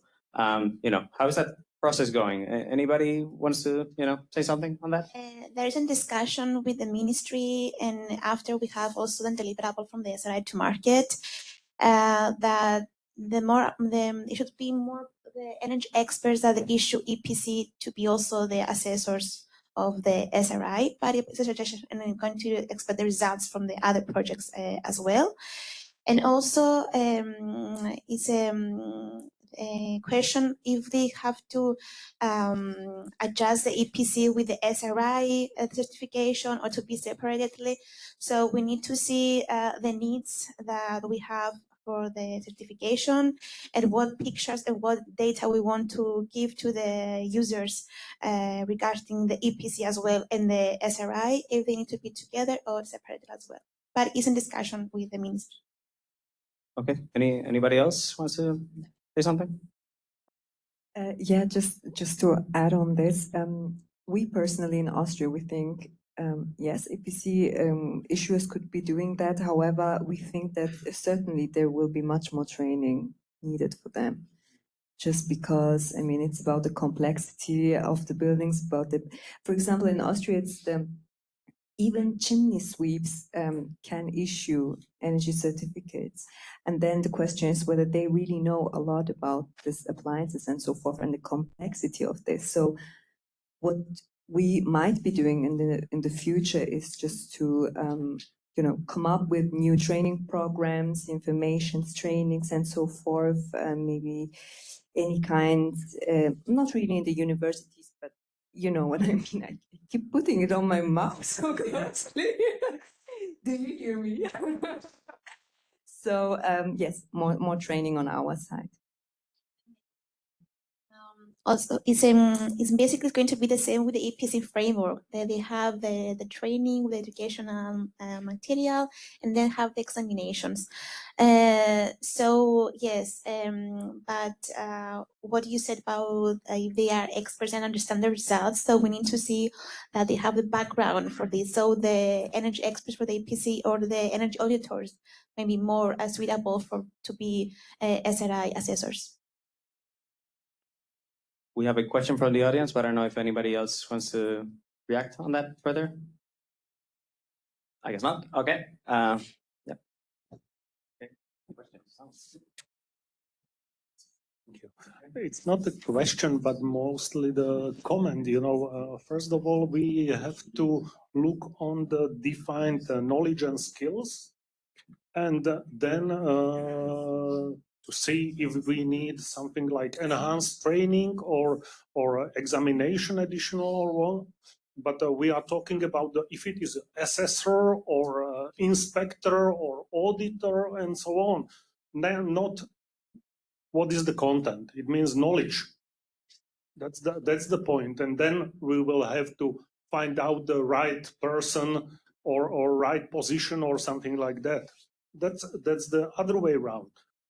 Just now we are looking if our assessor is able to think about the assessment of the building system or something like that. We have to go in opposite way. Who has the knowledge, and then to find out the person. That's it.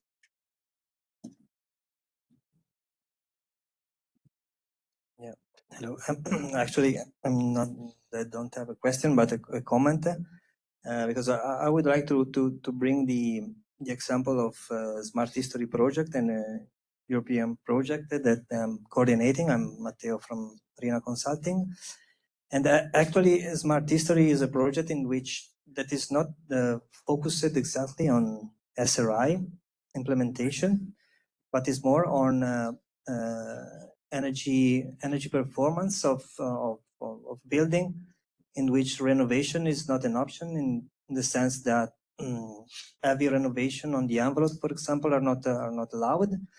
And we decided in the proposal phase to focus the attention on the historical buildings. So the buildings that is plenty here in Europe. And so we decided to focus the attention for renovation on digitalization. And then we decided to try to apply the SRI methodology. And so this is an example of combination probably between the energy assessment and the SRI application. And now we are quite at the beginning of the project. We are at month 15. And yes, it's quite crucial to try to match these two type of knowledge. So the energy assessment from one side and the SRI calculation for the other side. Because of course, when you start think about the SRI, you want to digitalize your environment, your building, no? But you, at the same time, you need to have the scope of energy efficiency, of comfort level for the people living on the building, within the building, whether it is for work purposes or for living there. And so sometimes it's difficult, you know, to only focusing on the SRI calculation to understand that then if I increase of 20% of the SRI score, then what is the effect on the comfort level? And so in Smart History, for example, we are mixing both, of course, the approaches with some sort of digital twins that we are doing for the 3 demonstrator. One is in Latvia, one is in Delft in Netherlands, and the other in Spain, in Granada. And of course, the idea is to try to make some sort of simulations of the pre-intervention and to assess the SRI score from one side, and of course the efficiency of the building from energy perspective and comfort perspective, and then applying the solutions to understand how are the improvement also from the energy side. And this moment we are installing the devices that basically are smart devices, actuators, and then that are quite common, also thermostatic valves, and probably this is one of the first example of installation coming from the SRI assessments that we have done at the beginning, and then we are using for renovation and for improvement of the performance. All right. So it's not a question, sorry. No, but it's a fair point. Also, both interventions, I think they're quite relevant. We do see some overlap because the SRI to some extent contains the energy performance, but we also, I fully agree that we need to identify the competences, where are the actual, upskilling needs that an EPC assessor may need or an energy auditor may need. So I think that's really on point. I don't know if anybody else from the room has something to say on the assessment coordination. If not, I think we should move on to the last bit because we didn't speak yet about the market. And I think that's a big part of what brings us here today.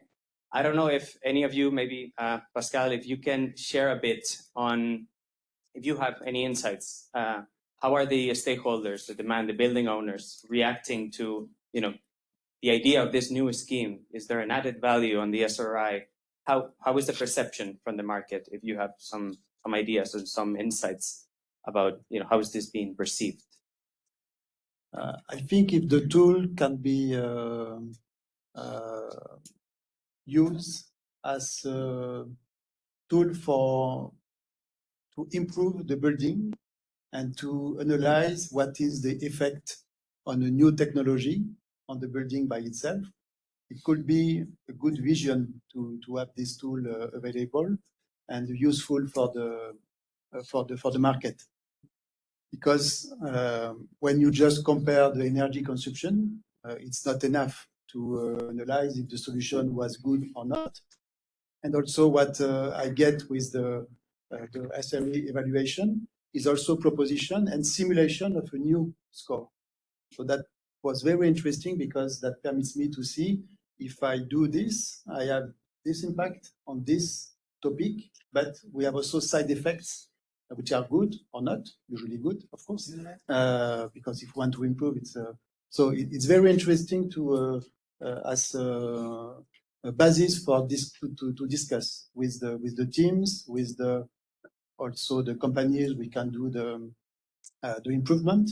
For example, I'm going to install a artificial intelligence tool to optimize the setting of the air conditioning, and we can analyze what could be the effect, and we can also challenge the company which is going to install it and say, okay, let's see after 1 year, for example, or 6 months, what will be the real effect. We can do another analysis, for example. So, I mean, this tool is not only something that can be an obligation, but can be also a tool to improve and to permit any people which have technical skills or economical skills or whatever the skills to have a basis of discussion. And also, I guess it's not my case, but for people who have many buildings, portfolio of buildings, that can help them also to analyze in a global point of view their buildings with unique tools. Okay, maybe difficult with different weather conditions, but I guess you have a technical solution for that. Exactly, that's our job, or the job of the projects and the supply side, let's say.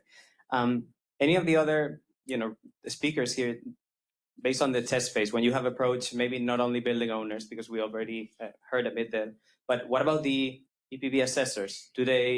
How do they perceive this? Do they say, oh God, a new assessment, that's great? Or do they, are they enthusiastic about it? Do they see the added value on it? Do they think that they can be better professionals and compete better if they get ahead of the market by maybe getting trained now, 2 years in advance of that becoming mandatory? Any insights there? Just to complement what Pascal said, yes, we are creating the market. So we have the offer and the demand to grow kind of in parallel. So for the offer side, so the assessors, the future SRE assessors, I think in France the environment could look kind of supporting, because energy efficiency, flexibility of tertiary buildings are in the discussion, and in new regulation like décret tertiaire and décret BAX are pushing for more automatization and smartness in the building and so on. But since they are running after this regulation alignment, SRE is a bit behind this. So you always find automation auditors, for instance, interested in learning, in being a bit, they are looking for competitive differentiator. So these ones are the ones that we like a lot. And these are the first SRI to market experts that have been the first that have done the whole training program and provided base case, use cases and so on. But it's not so easy to motivate the mass of assessors whether energy assessors or automation assessors, because they have this work immediately available for them as well. So they are really like, they are not looking for some more work to do. And yeah, so this is on the offer side. And on the demand side, it's what Pascal said. I think if when we talk to them, we say, well, we have this score that we can compute, and this is just the start, you know, because we have a service providing you some advice to to plan the evolution of your equipment toward more services, more flexibility, more energy efficiency, and so on. Then we manage to monetize the SRI like this. And it's what people want to do. The offer side, they want to monetize the SRI. So yeah, I think a lot of communication needs to be done. So I will present this SRI community thing in the second part of the afternoon. But you know, at Artwem, we have created a YouTube channel. We have videos with webinar explaining the training program, explaining what SRI is and so on. So it's a lot of communication. We have online events, we have in-person events, very important to do in-person events. And I'm in Paris doing in-person events, and Igor is joining me in Paris, but Igor is in another region, in the south west of France, and he has the opportunity to as well organize and disseminate SRI locally in in-person events close to Bordeaux, for instance. So I think it's very important to multiply the communication vector and explain and focus it a little bit economic, because people want, we say market uptake, so market is business. So we need to say there is a value there, and they should be interested in it. Thank you. Yeah, I don't know if any other ideas on how to mitigate that potentially defensive reaction from some part of the market, or any other insights? Maybe I don't know if I'm correct or not, but in order to make interest in the demand, an assessor nowadays needs to have the necessity to learn and to explore the new system, and that comes only if there is a demand from the users of the building. Maybe nowadays we don't have that demand because there is no obligation. People don't know exactly how it's going to be. Even most of them don't know that there is going to be an SAI system to evaluate their buildings.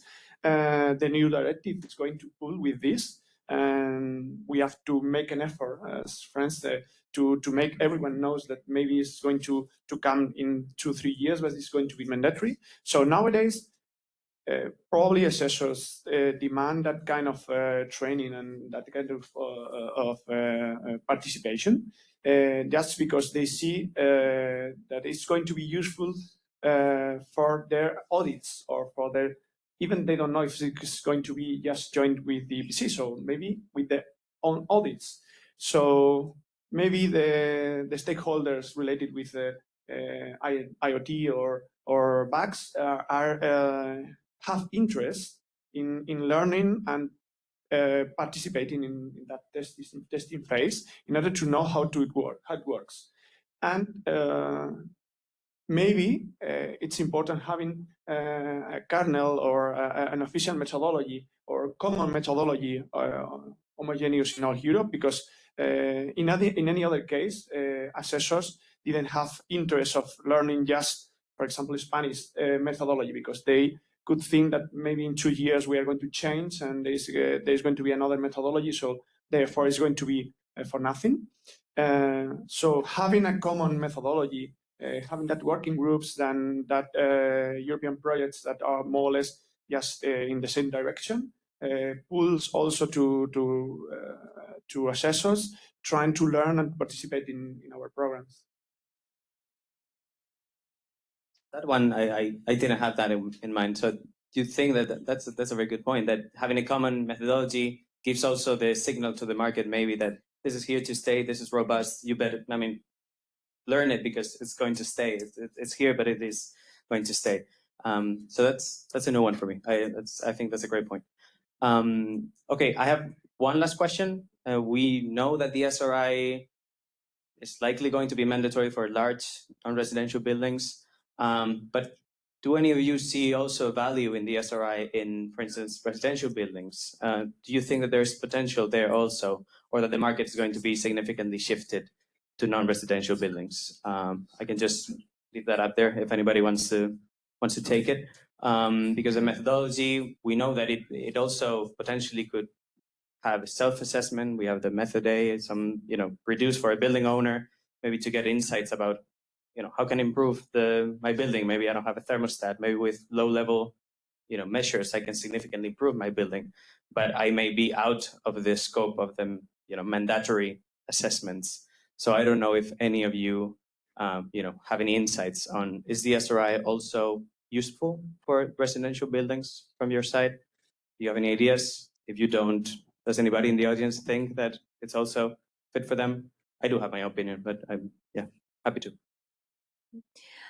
So I think, regardless whether it's a non-residential building or a residential building, I think the real question is, how can this smart readiness indicator really benefit the building owner, a service provider, energy provider, and how can this actually contribute to a CO2 reduction? And as long as we have this in our focus point, then it is quite irrelevant on which buildings you really applied for. But where we actually have to work on, and I truly believe in that, is the methodology right now.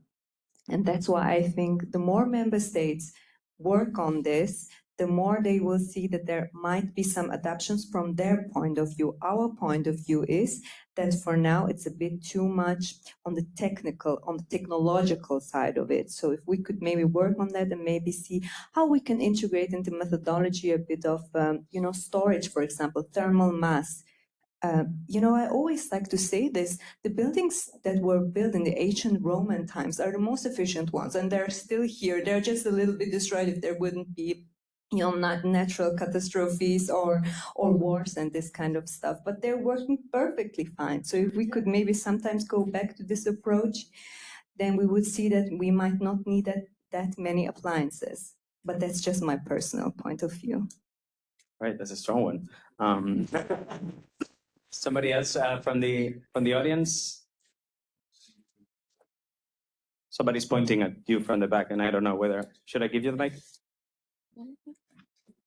We're coming close to the end, so if you have any, questions that you were thinking of, now is the time. Otherwise, I'll move ahead with the closing remarks. Maybe I was speaking too much, but I would like to come back to the discussion about EPC auditors and SRI auditors. We must pay attention that, please pay attention that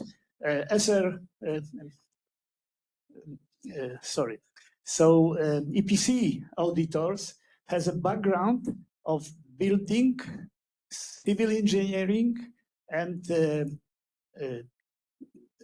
calculating the balance of building, energy balance of buildings as a whole. You agree with me, I think.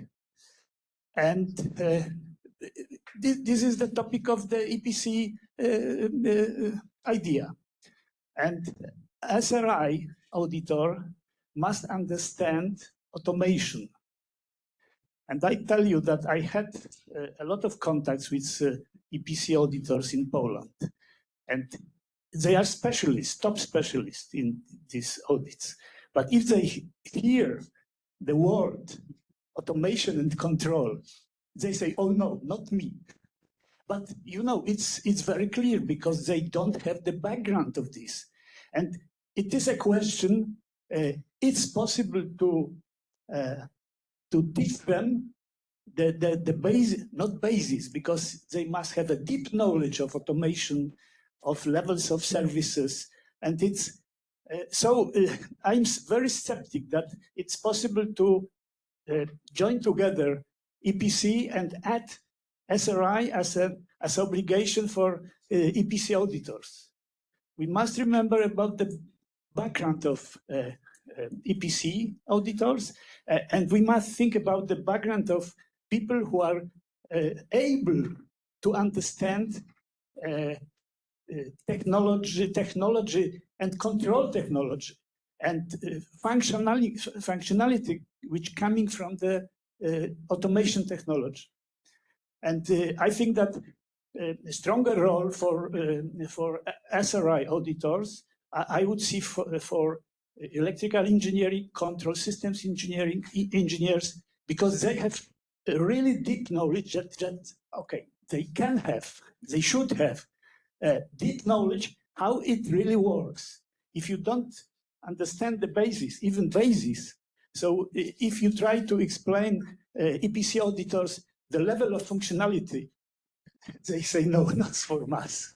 So now I try to answer to your question, current question concerning the buildings where people are living. Yeah. Residential building. Yes. You know, the best and the easiest way to convince somebody to solution and to the way, it's what? Please answer. I think Money, you're yes, thinking money, money. yes, but If also people- the environmental quality is, you know, isn't it health in the buildings? It's also, no? Okay, we can discuss about health and quality of building, but first we have to discuss about money. If people can see, okay, now my building is beautiful, fantastic, but the cost of this building is very high. And if they get the real information, what they reach, if they use even smart house IoT system, and if they see it in their own building, in their own bills, it's the way. Yeah. If you let me, I would like to tell you the story. You really have 30 seconds, I would say. Now, but if you can do it. Okay. I tell you the story I thought during the break, such history.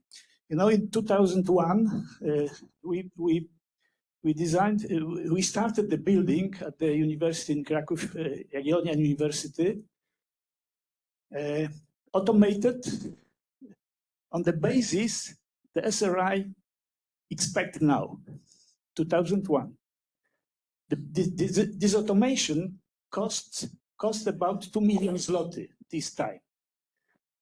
Some people, especially professors, did not understand for what university authorities spend 2 million zloty, because nobody knows what it is, intelligent building. But building was really intelligent because, you know, we implemented this building control of each dissipation of the energy in every room. It was really such building. So these people which were not very happy because 2 million zloty 20 few years ago, it could be spent for scientific apparatus and some other things. They ask national inspection, financial inspection, to check if this 2 million zloty was spent correctly or not, expecting that the opinion will be that it was wrong. Inspection came, decided to research during 2 years what was the effect. And the effect of inspection was that they found that this 2 million zloty was back in 1.5 years. And the final result was that the university got the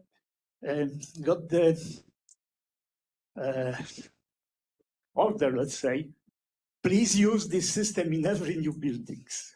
So it's also the answer what can be reached from such advanced automation. Thank you. Thank you. As a moderator, I have usually the fame of being very rigid, but I'm a sucker for a good story. So that was great, really. We really are out of time, so I would appreciate interventions just one to be question concise. to the audience. What do you need to build a building? Stones, cement, air conditioning, and money. And who has the money? Who has got the money? Why we don't talk with these people, with the finance industry, They are eager now for a real good rating on sustainability. And they would have in their portfolio a lot of buildings. And yes, SRI is fantastic for them. We have never talked about these people. Finance. Money makes the world go round. Thanks. Thank you, Alfred. I know that we have a few words, but I would urge you to, we have a short break. If you can keep it concise, that'd be great, because then I'm compromising the next roundtable, and I never want to do that. Otherwise, I'm robbing you of the break also. So if you can keep it concise, yes, my colleague will give you the microphone. And then I'll jump to the closing remarks, and yeah. And very concise. You have to find a way for SRI to come into the business models, not because everything should be turned into money, but because there you are formulating what is there for the consumer or for the client, and what the revenues are going for those who are serving them. The second thing, don't drop totally EPC. Already individual renovation roadmaps should be part of EPC. Do you want to be SRI not considered in the renovation roadmap? So be careful of that. Thank you. I'm moving to the closing remarks. Well, thank you very much. I think two takeaway messages are: the SRI is not an end on itself. It's a means to a less carbon emissions, energy efficiency in buildings, better indoor environmental quality. The users feel also empowered in the buildings that they occupy, and that we have more renewable energy in the energy system. And also, I think we are in a very good position with the SRI. We are able to prepare in advance. Member states and everybody in the value chain, we like that. And the EU-funded projects are playing a really remarkable role in bringing that support to the national level. So I think those two can be takeaway messages. I would really like to thank the speakers, the audience, very engaged, and also the few comments that we got online. So thank you very much. I hope you enjoyed it as much as I did.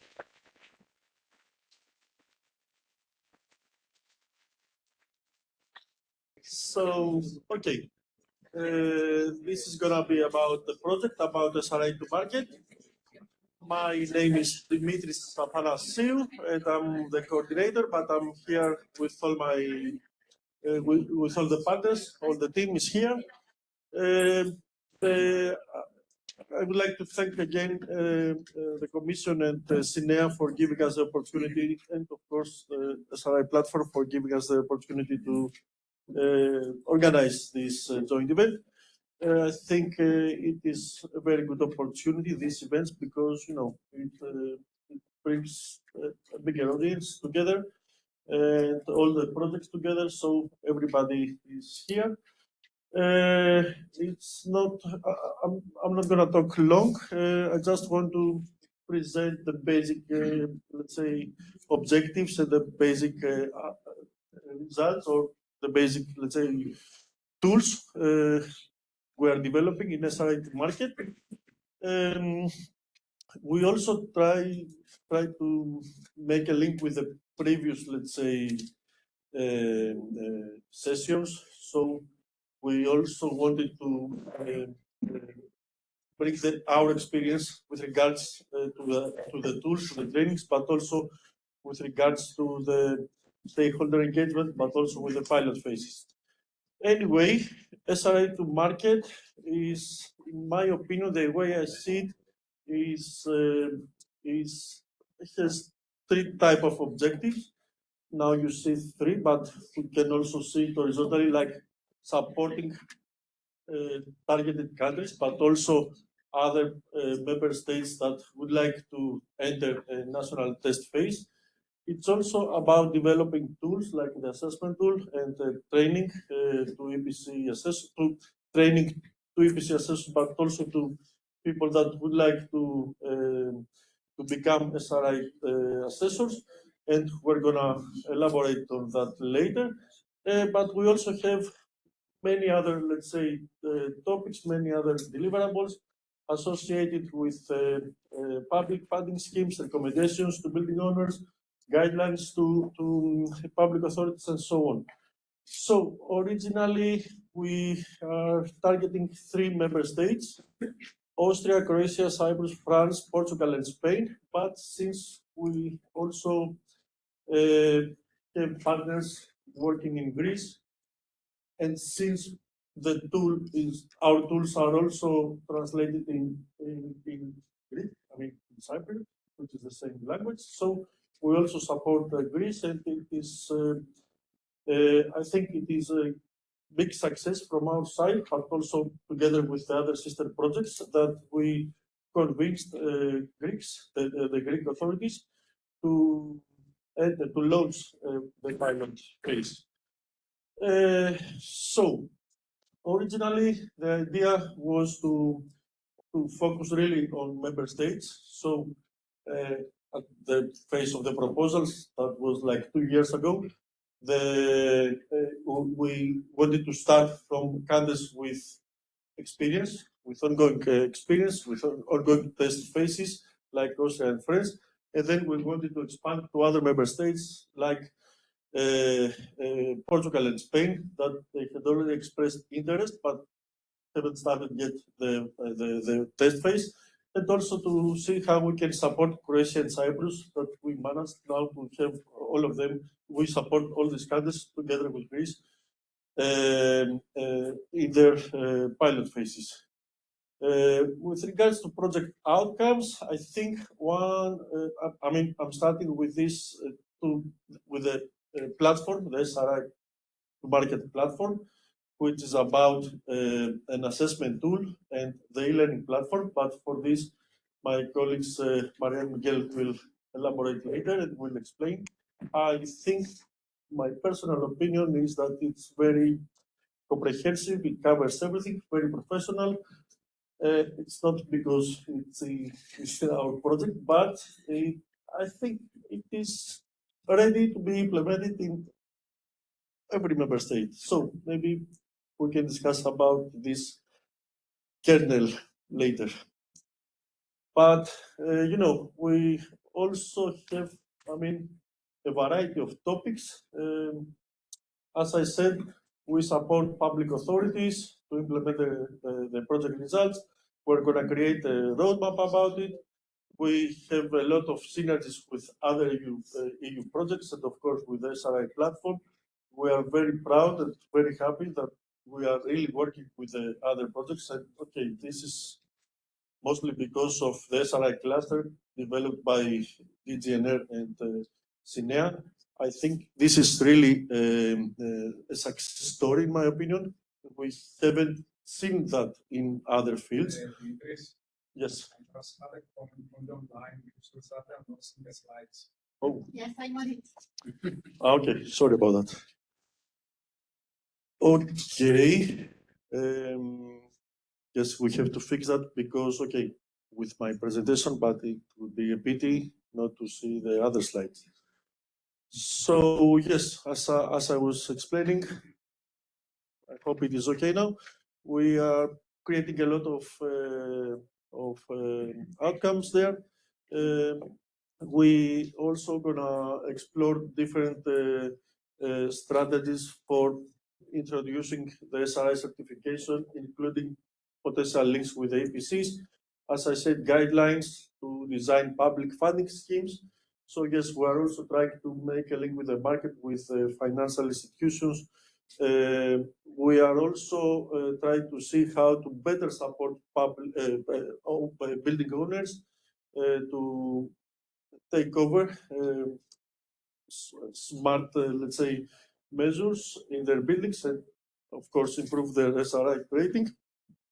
And on top of that, today we will be discussing about, all these are not just horizontally, but we try to also adapt the methodology, taking into consideration the national specificities. I mean, we try to adapt all our deliverables within the national context, which I think is very important. And something that we have recently developed and we would like to present is the establishment of SRI communities by R2M. I mean, these are the basic, let's say, outcomes of the project. We're quite ambitious. We can say we want to have a lot of users, a lot of assessments in all the target member states. We think we can manage. Sometimes we are pessimistic, sometimes we're optimistic, but we're trying. Sylvain is our project officer, but we're doing the best we can. Anyway, let's see. I think now we just entered the third year of the project. The first year was about, let's say, settling the framework, the working framework between us, with the commission, with the platform, with everything. The second year was about developing, designing, implementing. And now it's about time to really implement, to attract the users, and these events really help.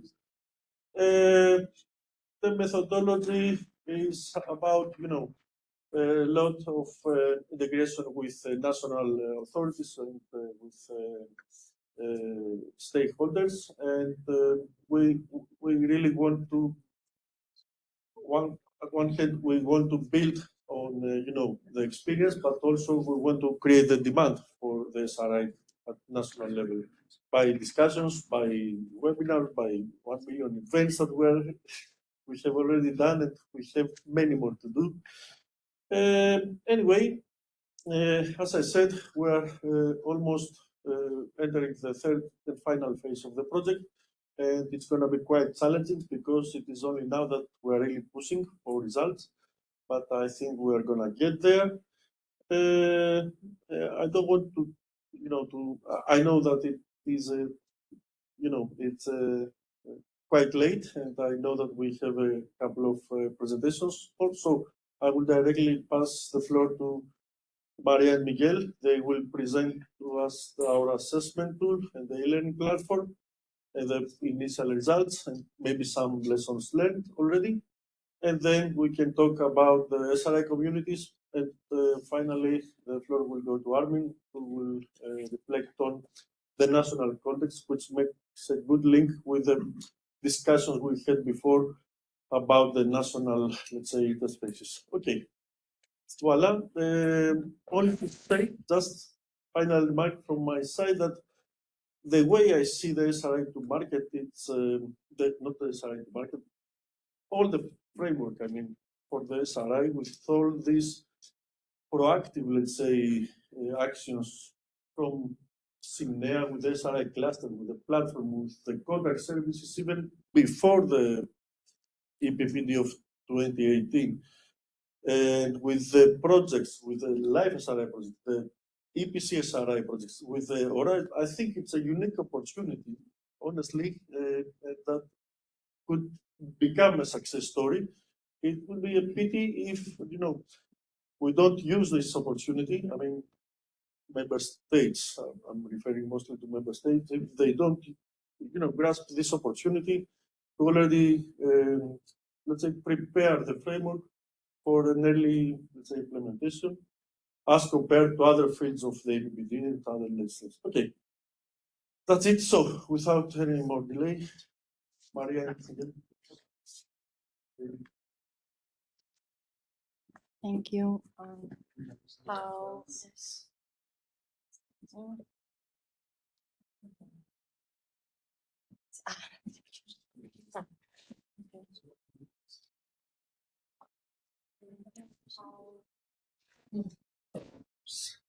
Hello.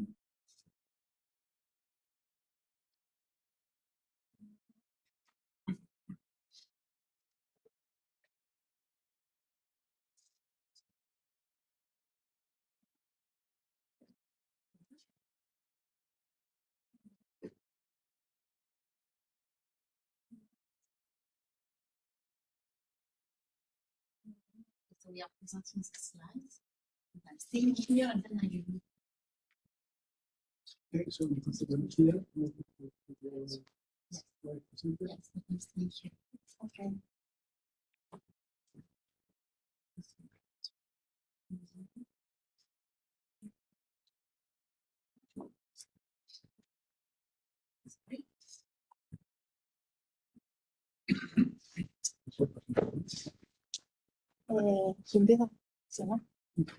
Okay, hello.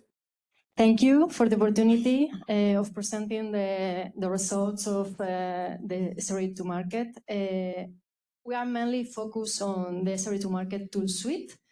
Well, we are Miguel Ángel Pascual from Finovatic, a Spanish company, and myself, Maria Fernández Boneta, from the National Renewable Energy Center of Spain. So, next.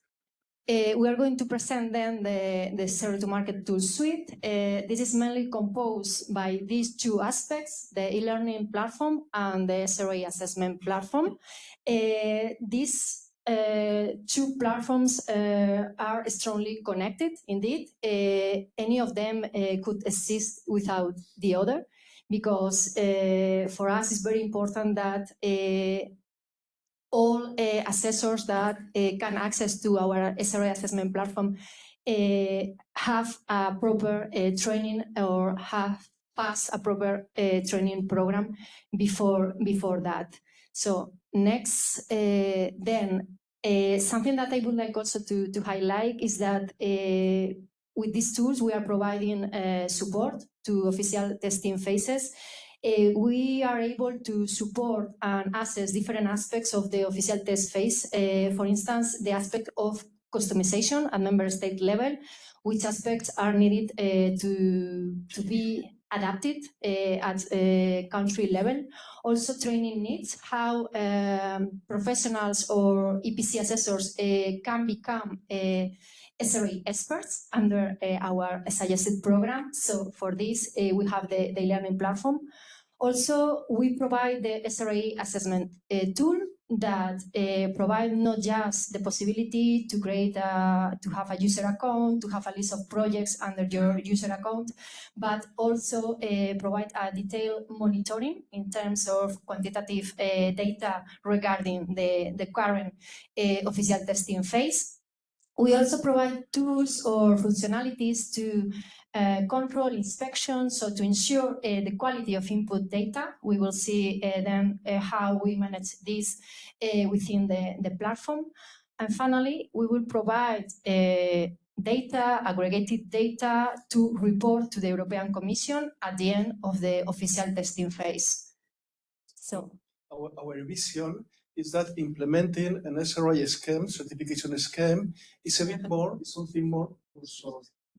Okay, I was saying implementing a certification scheme is something more that a calculation engine and some forms to collect the data you require.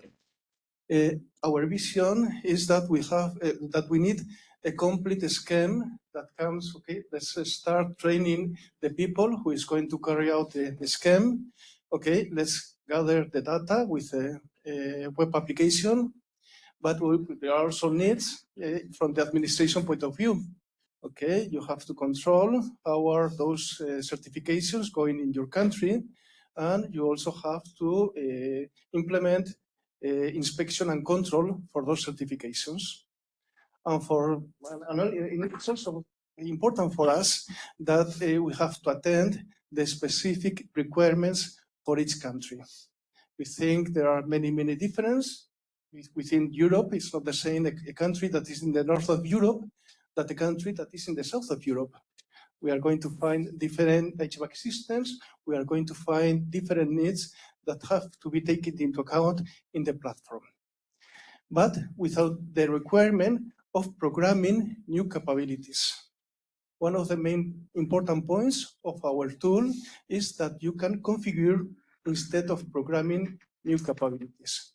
You can, with a few clicks, you can define what's mandatory for a country, or with a few clicks, you can create a new catalog with new functionality or with with a lower number of functionalities, because you have decided that you want to implement in your country something more simple.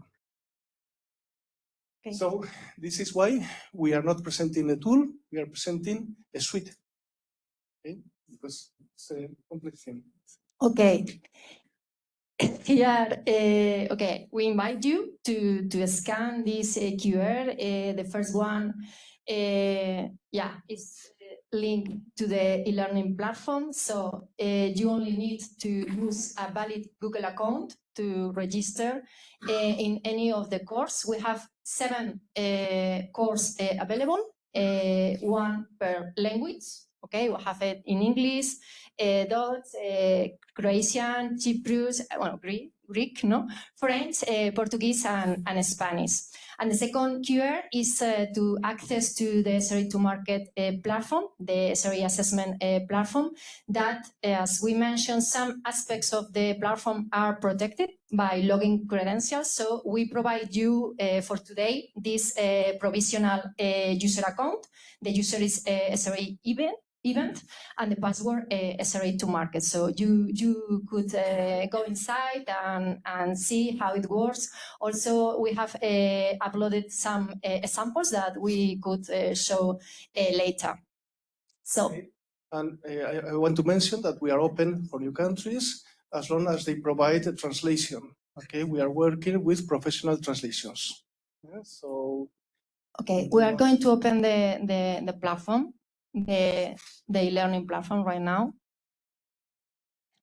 To see a quick, a brief overview about the main aspects, the main sections of the platform, and also our vision for the e-learning itinerary or the e-learning program, our suggestion to ensure quality, to ensure a proper justification of the SRE scores. So this is the platform. Okay, if you move to my courses, you can see the 7 courses available here.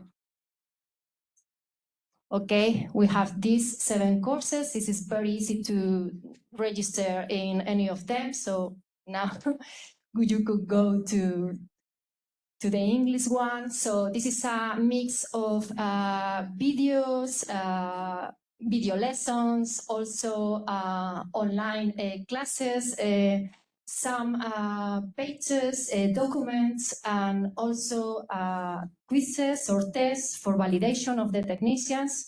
And also at the end of the program, we have a submission that is based on conduct 1 assessment based on an actual building plus a recommendation or an assessment based on the suggestion of an improvement package.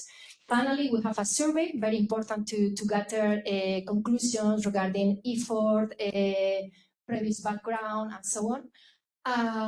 Yeah, you could scroll down maybe here. No, here. Here to see a little bit the sections. We have a section for each of the 9 technical domains. Each section or each technical domain is composed by an overview and a list of fact sheets based on each of the Smart Reading services. Also, I would like go at the beginning to the info course to see a little bit the suggestion or the itinerary of the SRE to Market e-learning program is explaining to the student, to the trainee from the very beginning. So it's in this page. So go scroll down, please. Scroll down. So we explain our objective are the itinerary of the e-learning program that is composed by 3 levels of expertise. Level 1 or SRI user, level 2 or SRI beginner, and level 3 or SRI expert. We will explain later.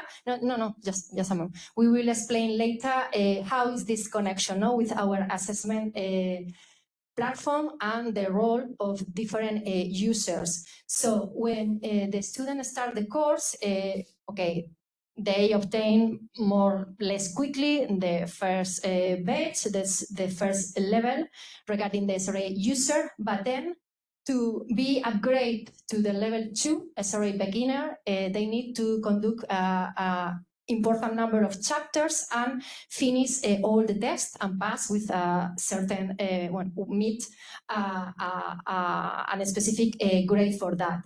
When the trainee get to achieve this level 2, they are automatically granted with login credentials to the assessment platform. So then they are with the tool, they have access to the assessment tool to follow up the course and provide the submission that is required. Of course, the submission is a peer-to-peer review, so they submit the assignment, and if it is properly conducted, they obtain the SRI expert or level 3. So more or less, just finally, you could show a little bit about the survey, because level 3 is linked not just to submit and pass the case study, the project, but also the trainee needs to fill the survey, because for us it's very important, not just for the project, but also for the results for the official testing phase, because we think it's very important, the feedback obtained by the students. Okay, we have around 800 participants or registration in our platform at the moment. Most of them are located in Spain, around 600, okay, as a part of the Spanish official testing phase.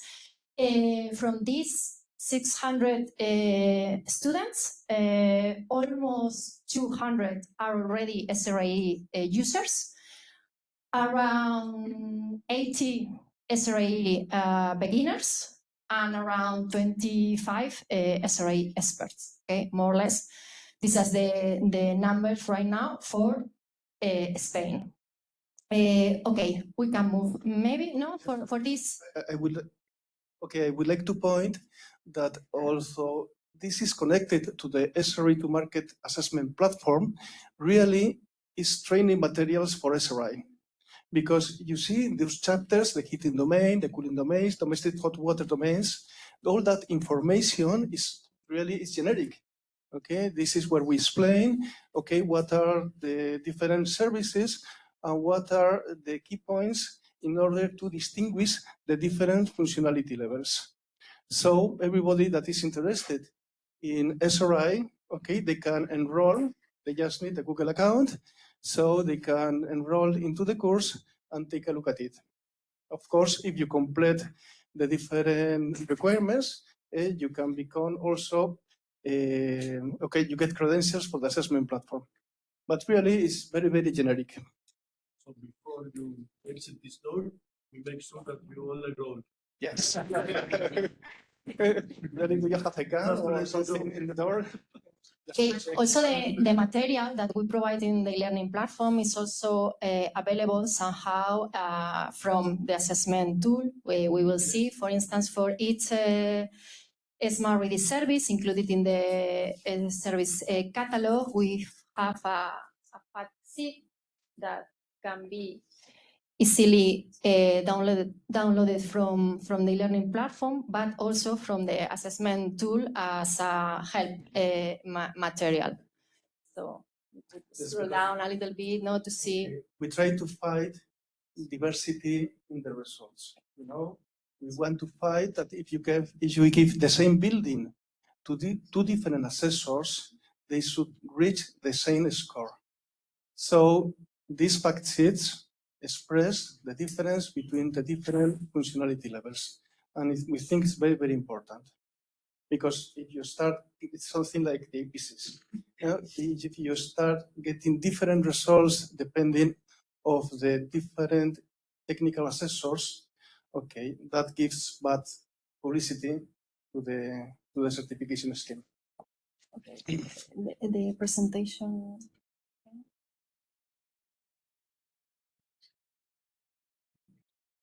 Yes. Continue.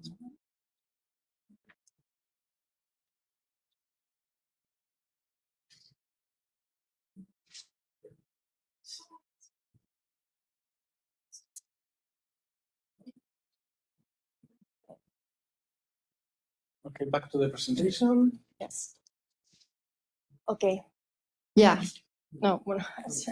So, as I mentioned, the e-learning platform and the itinerary or the e-learning program is strongly connected with the access provided to the assessment platform. So we have created different user roles, okay, in the assessment platform. We have first the super administrator, of course. This is here. I also have access, as I must admit. I also have access, but yeah, the super administrator is really the programmer, no, of the tool, but also okay, very involved people, no. Then we have the national administrator, that we are going to see which roles are included under this user, national administrator, and the level 2 that we could call trainees, and level 3 that we could call them assessors. Then we can see which aspects or which functionalities are available in the assessment tool for each of these user roles. So first, level 2, just users or trainees. Then they have access to the help material, no, the professional translations, because the assessment tool is also available in 7 languages, 7 EU official languages. So they have access to this professional translation. They have access to the automatic improvement measures under each of the projects. They have also access to in the section regarding results. We provide the energy impact factors according to the ISO standard. They have access also. Because that's a connection with the EPC. We have several connections to EPC. One is we have included the ISO 52120 standard results, standard classes, and also the energy impact factors. So how can we link it with the EPCs? At least in Spain, automatization of the building is not present in the energy performance certification scheme. And we are proposing, okay, if you want to have into account the automatization of your building, you can carry out the SRI assessment. You will get the energy impact factors according to the automatization class for your building, and then you feed your EPC with that information. There is also another connection point between EPC. For example, in the French case, the weighting factors for the heating, cooling, and domestic hot water, if my memory serves me well, okay, they depend on the energy performance certificates, on the EPC, energy needs for those services. So if you have a lot of heating needs, okay, the weighting factors for the heating domain, it will be bigger. So, okay, there are a couple of connections that we find in the EPCs. And that's why it's important, the IEPB format. Because in the IEPB format, you have all the information required for the EPC, and you will have also the information required with the SRI. Okay, we forecast a problem. We can have a problem if we have too much connections, because we can enter into a loop. Okay, the SRI assessments depend on the EPC, and the EPC depends on the SRI. So, okay, there are some things that we have to be solved in the future. Well, to move on, we have access also to the help button that we will see on the platform, and the section for justification that allow upload pictures, photographs, or any comment for justification of the selection regarding the functionality level. The level 3 assessors have all these functionalities plus the accreditation, no, this informal accreditation provided by the SRI to Market project, and be part of the official project database. So the idea we will see it later. You have a very big, important section in our platform that is the aggregated results interpretation. Okay, we think that for that aggregated results analysis, it's important to remove assessments that are not with the proper quality. So this is carried out only with level 3 technicians. It's a way to improving the quality of the information we are storing in our database. And this type of user is highlighted with these gold letters for motivation. More or less, no? But yeah, I think it's cool. Okay, the national coordinator. The national coordinator is not the super admin, but has important functionalities. They could access to all assessment in the country, so they can check, so they can provide or support an inspection and control over the list of assessment conducted in the country. They can be catalogs from the administrator page, and they also can download a CSV assessment. This is very useful for monitoring, for extract conclusions, and so on, and at country level. Yeah. Then, okay, national administrator, more or less the same, but they also can create. Yeah, this is national administrator. Yeah, the previous one is national coordinator that only can view catalogs. Sorry, the national administrator can also create and edit catalogs. Okay, not just view. Obviously, we need to reduce the number of people that can access to this type of functionality, but it's possible. So we have this user role. Okay. Yes. This role can create and edit catalogs, can customize the requirements for each country, and so on. So these are a bit dangerous role because you can delete all the catalogs and these kind of things. Because of that, we have this difference between national coordinator and national administrator. Okay. Now, in the project, we are using national coordinators so far. Yeah. Well, and finally, the general public, without login required, you can access to aggregated data. Okay, to basic benchmarking and advanced benchmarking that we are going to see, and a quick exploration that we expect to implement soon, focus on building owners without professional experience on the SRA. Well, again, the QR invites you to go inside to the assessment platform. This time, we are going to a very fast look to the SRA assessment platform, so you can have a feeling about these things that we have explained. I'm just sharing the design. Este es el perfil de la administradora. O igual puedo enseñar el perfil de la administradora y está. Vale, pues entramos en el perfil. Yeah, it's fine, but I am going to change the user account.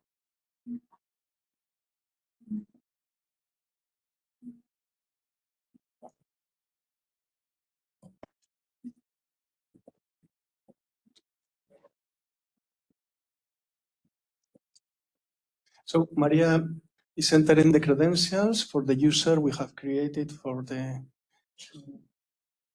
Yeah, for the meeting. Okay. Okay. Okay, this is the assessment tool. Obviously, as many of tools, we have a welcome page. We have a welcome page where we remind that to get access credentials to the tool, you need to go into our e-learning program. You can select different languages. Yes. We are using professional translation yeah. here and in the training materials. We think this is very, very important in order to reach the maximum amount of potential assessors. Well, and there we have the possibility to create a new project, obviously, and also under this user account, I have prepared this first list. Oh, this is what? Sorry. Okay, we have this list of projects as an example. If some of you have inside the the assessment tool, you can open any of these samples. So we have, for instance, here an hospital is the sample one, an office building, a multifamily block, and also an office building after renovation, provided with by our colleagues from Croatia. That has a very good overall score, around 75%. So I think it's a good example to check that it's possible under renovation to achieve these high scores. Indeed, for the rest of us, for the rest of the projects and the database, we have more or less a constant statistics. Some percentiles around 15, 20% is something more common for current building stock. Okay, something to say about the functionalities for each project? It's very, very simple. Here is a button to enter, for delete it, to duplicate it for the case you want to create your own improvement measure. And here, this is to create an automatic process to create an improvement version of your building.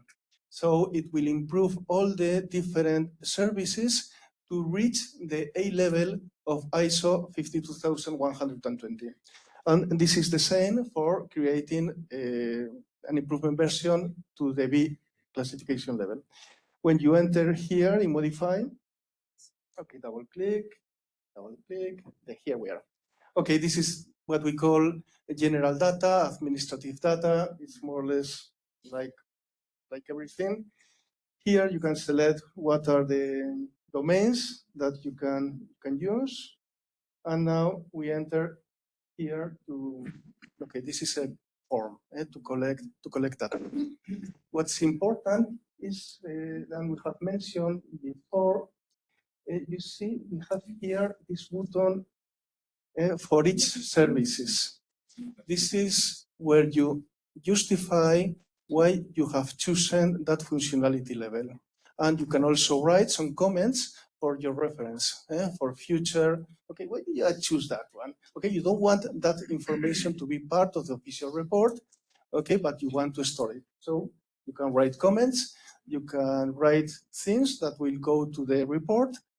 And okay, you can also include a picture, or you can also include a drawing to help you explain what did you choose. How you choose this level of functionality, and also it's very helpful to include a justification regarding the percentage covered by a level of functionality. When a specific service is covered by different functionality levels, you need to explain why, for instance, different ventilation system, different air handling duty needs or something like that. This was something that was recommended to us from the Spanish Energy Agency, because if this is going to be official, okay, you cannot leave just the classification level. You have to explain why. You have to be able to prove that there is that functionality level in your building. And also, another thing very, very important for us is the question mark in each service. This is an explanation. Okay, these are really the same PDF that we have seen in the training materials. But it's important that this information that helps you classify the different functionality levels is not in a book in a very far shelf. It's close to the technician that is carrying out the assessment. So if they have the doubt, okay, when do you have to choose level 2 or level 3 or so on, it's very, very close to the But when also you can omit a specific, sorry, what is that? Yeah, no. When you can omit a specific service, okay, in our tool, is using this option, the not applicable function or option. So it's important also for the technician to know when they can skip from the assessment of a specific service. Maybe we can go to the results page and we finish with this section. Okay. Okay, we have the results section. It's more or less what we will expect, but we have included the ISO 52120 classification. Okay, this is more or less like everything, but can we deploy that? So, okay, here is where we find this has a D classification according to this standard, and you see there we have the impact factors, the energy impact factor. This is something that we can connect to other things. We can connect it to the EPC, or in the Spanish case, we can connect it to the white certificates that are using this information in order to calculate the energy savings of the automatization of the building. So it is more or less the part of the platform that is protected under user credentials, because each user need to have a user account to introduce their own list of projects. We enter now the administrative panel. Okay. Okay, so now we are going to display what's behind. What's in the coordinators for the national coordinator, for the national administrator, and for the super admin. It's what's behind the scenes. Okay. And okay, here you can go to, if you are a national coordinator, you can go to the project list and you will find there all the projects that you have in your country. But if you click, okay, you cannot click it, you have to write it. In the URL, you have to write admin, because this is something more private. It's something that we don't want people messing around it. Okay, so here, for example, we can go to projects. Here are all the tables. This is what's behind. And okay, you can filter by catalog. You can filter by, if you have different weather data, you can filter by weather data and so on. Something that we think is important is that you can select all the projects and export to CSV file for your control and so on. And you click here and you get a CVA with all the information that is in your country in relation with the SRS. You can select here Spain first, and only the Spanish cases. Okay, we are with a super admin role, but if you were a national coordinator, this information will only be available for your country assessments.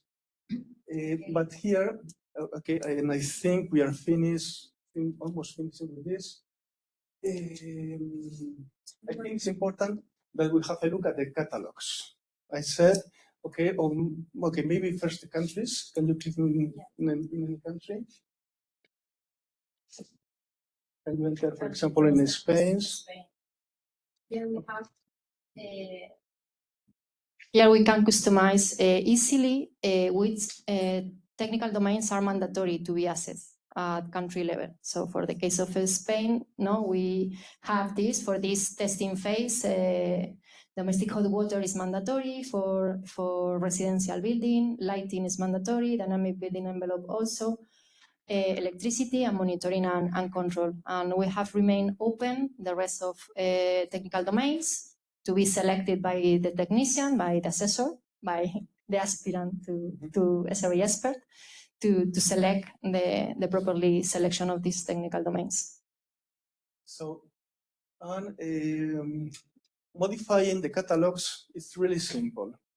Can you click in catalog now? Yeah. Where is the question? Yeah. Yes. Okay. Yeah. Yeah. No. It's in. Yeah. Okay. That is. Really, right now we are working with 4 catalogs: the full A and B catalog, and the catalogs for the French case, because there are some adaptations. But adapting the catalog is really simple. You just select one, and we suggest to duplicate the catalog. I'm going to use this just in case or no. I use this. Okay, but you can duplicate the selected catalog.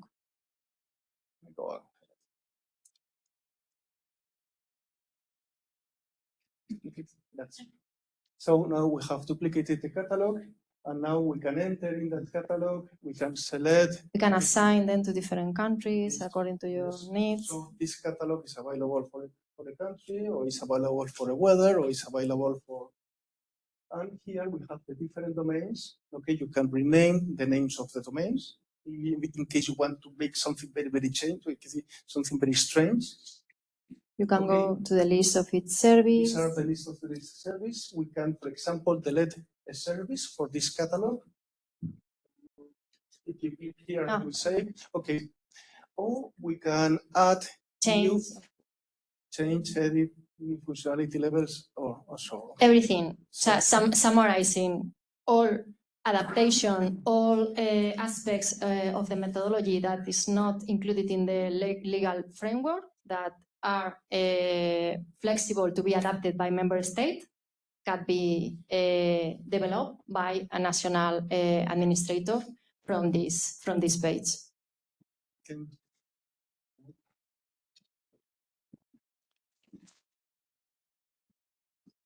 Just a very quick question. If an administrator can modify functionality levels, I saw you're using a standard. The standard has defined functionality levels. Yeah. Okay, indeed. The suggestion about the automatic upgrade based on the ISO standard should be only based on assessment based on the default catalog B, because it includes the list of services included in the standard. Of course, if you change the catalog so much and so different to the ISO standard, it's impossible to provide this functionality that is already implemented in the platform according to the default catalog B. Okay, but anyway, maybe at country level they are not interested on base these upgrades on the ISO standard, and they need to develop, or they want to develop, a simple catalog with a few services, specific services relevant, in the country. I'm sorry. That's one of the issues that we need to discuss in the platform, because it's misleading. If you're putting a standard and then you start changing, then it's misleading. So we need to either align these things or train or whatever, or decouple. No, but this is something that is a possibility, but until a country and administration decide to change the catalog, this won't happen. So we are explaining the possibilities of the platform, not that is going to happen right now. Okay, so it should be discussed at country level, no, at member state level, because they have the, I don't know, no.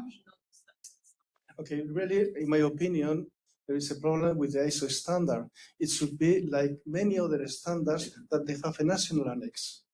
Yeah? The ISO standard doesn't have a national annex. So it shows you, okay, this is the same for everybody. And that's a mistake, okay, from my point of view. So, okay, yes, we can discuss it forever, okay, yes. Does not have a national. Okay, there is no, okay, I agree, there is no annex. Yeah, it's just only to explain that maybe it's a possibility.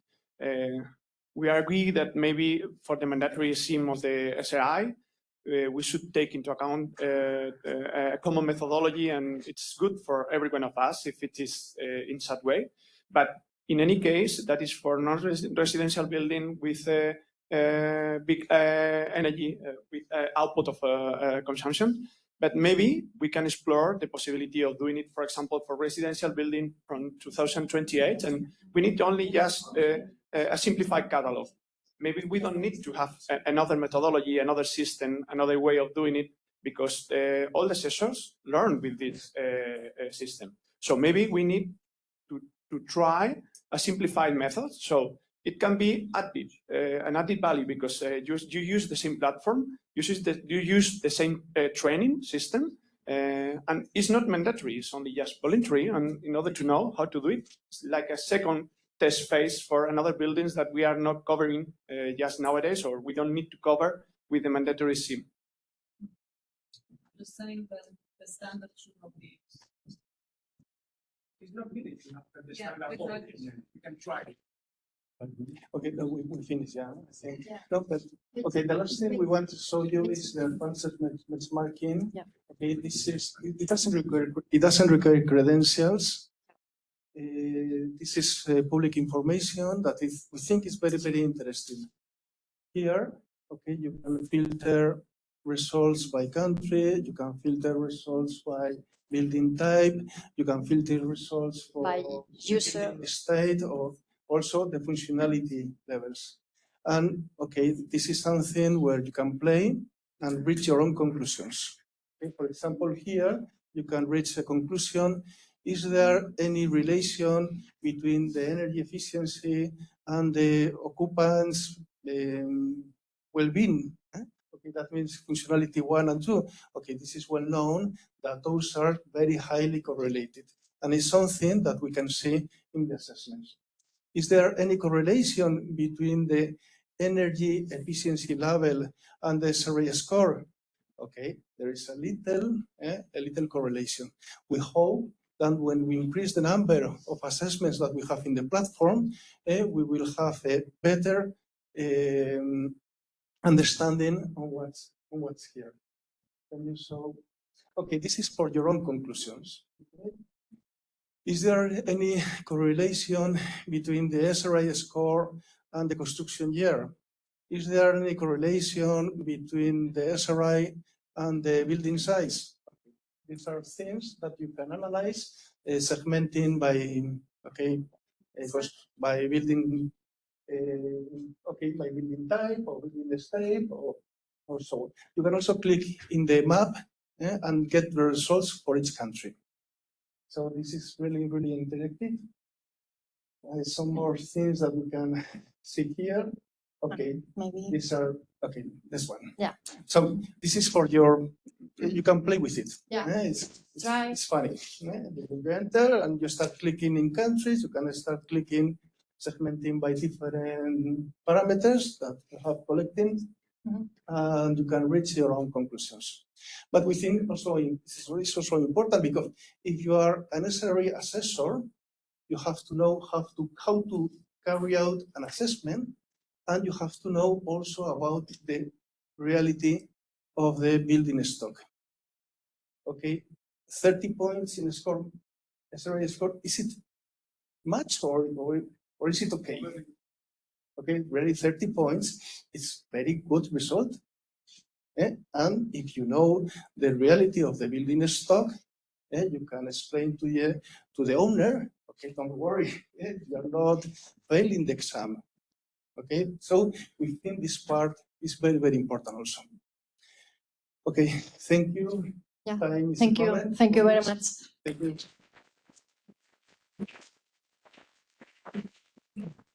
Thank you very much.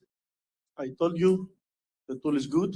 And I really trigger you to download it, to play with it, to enroll, to also use the e-learning platform. I think you only have to.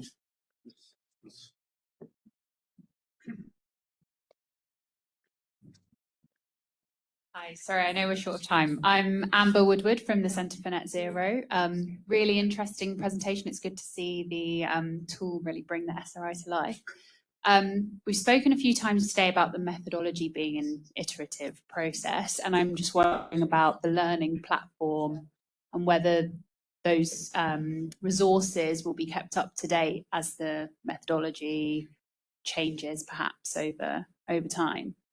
I noticed the project end date is 2025, so. That's a good question. So I think that until the end of the project, we're always updating. I mean, if we find out something, so we also have an internal, let's say, survey process. We also try to take advantage of all the assessors using the platform, so they are giving us comments back. So we keep updating the materials.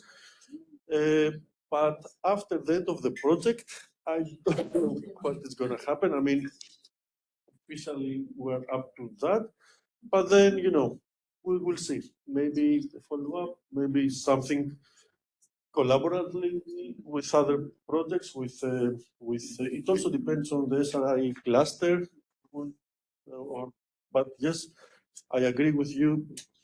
It's going to be a missing opportunity if we don't really use all this effort, because as my colleague said, it's not about SRI to market, it's about SRI. Both the learning material and the platform are not, okay, we developed it as SRI to market, but it's applicable for the SRI context in general.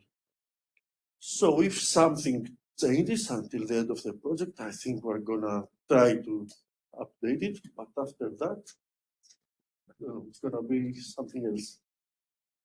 So let's move to the next presentation, but it's mostly... It's very short. This is a good news for you.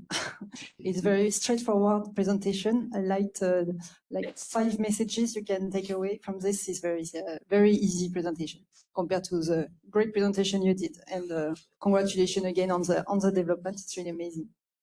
So I'm speaking. I'm Cécile Barrère. I'm speaking on behalf of the R2M team in charge of this group of tasks actually that want to serve the sustainability, replication, and exploitation of the project results. So project results are the 2 platforms. This is a big piece of the project results. So the part that I present today relates to SRI national communities. So who is in these communities? Well, they are the people that are using the 2 platforms that you have just seen. They are as well the people involved in the consultation of experts. So there are exchange with a group of experts. We all have 10 to a few hundred of people involved in giving feedbacks on the methodologies, the catalog. People telling us that the local context is very complex and so on. So they are listed as well as community members. And what we want to do with this task is to materialize this community, because for the moment it's a bit, we interact with them on the platform, we interact with them through surveys, and we don't have a central point to interact with them.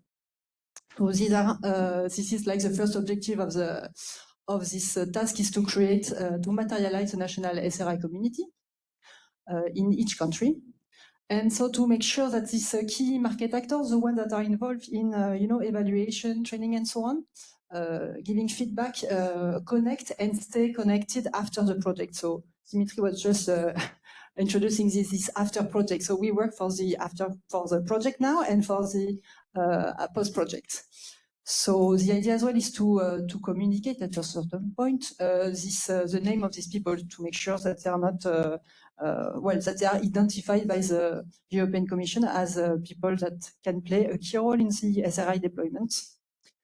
And so, yes, the idea as well is to involve these people in these business opportunities that we want to create around SRI. We know that to get market uptake, we need to create business, to explain how to create business to people. So we have our own kind of expertise and proposition, but it's always good to see what people, on the ground in each country, which have different landscape, think about our proposition, and maybe they have their own vision. So this community can be used to get to mature these business models. So yes, why do we need these communities as well? Well, we have so in the central part of the rectangle, the gray rectangle, you see the flags of the countries where we have these test spaces, and you see different information around the circle. So you see a snapshot of the web page of the European Commission SRI web page, basically. So on this page, everything is in English. You see Smart Square SRI Observatory mentioned here on another project, which is not SRI to market, but Smart Square SRI. Well, they have Smart Square, sorry. They have this observatory that they have developed, and this observatory reflects the level of deployment of the SRI in each country. So we would like the communication basically to circulate between the people involved in the test phases and in this consultation and so on within SRI to market with the observatory, and we would like them to get this information from the web page.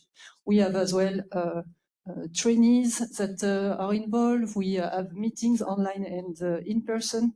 And when we would like to make sure that what we do locally is reaching a maximum of people, and what is done at EU level is as well reaching in local language the people interested in the topic. So it's really to create links. So, well, we brainstorm a bit about how to do that, to materialize this community, and we decided that it was a good idea to capitalize on this professional network, well known as LinkedIn. So we have a lot of our stakeholders in different groups. Most of the groups, I think, have members already registered on the LinkedIn network. So that was our proposition. So we created a LinkedIn page. We have one per country. And so the idea is that we will share on the wall of this pages the most updated information about events, about whatever is happening in the platform. Maybe we can, if the SRI expert is okay with sharing his or her name, we can say, well, we have this person reaching a certain level of expertise in SRI and so on. So the idea is really to interact with the community through these walls. Oh, sorry. So I forget to mention, so you see below the flag, you have the name of an organization. So all these organizations are partners of SRI to market. And so they are the managers for at least the lifetime of the project. They are in charge to feed this wall. So they are in charge to create activity, to create a post and so on. Yes, so at the end of my presentation, I have another slide where you can you will have the time to scan this QR code. So these QR codes lead to the LinkedIn page directly. And I really encourage everyone in our project and outside, if you are already on this page, to share it with your colleagues and partners. So here it's a bit the status of the pages. So now that we have these pages, so we created this very recently, mid-September. They have 2 weeks of life, and so this is the status. So the numbers are the number of people who have joined the page. So you see, Spain is really showing the way. And so here you can see a little information, a bit of information about the composition of each community.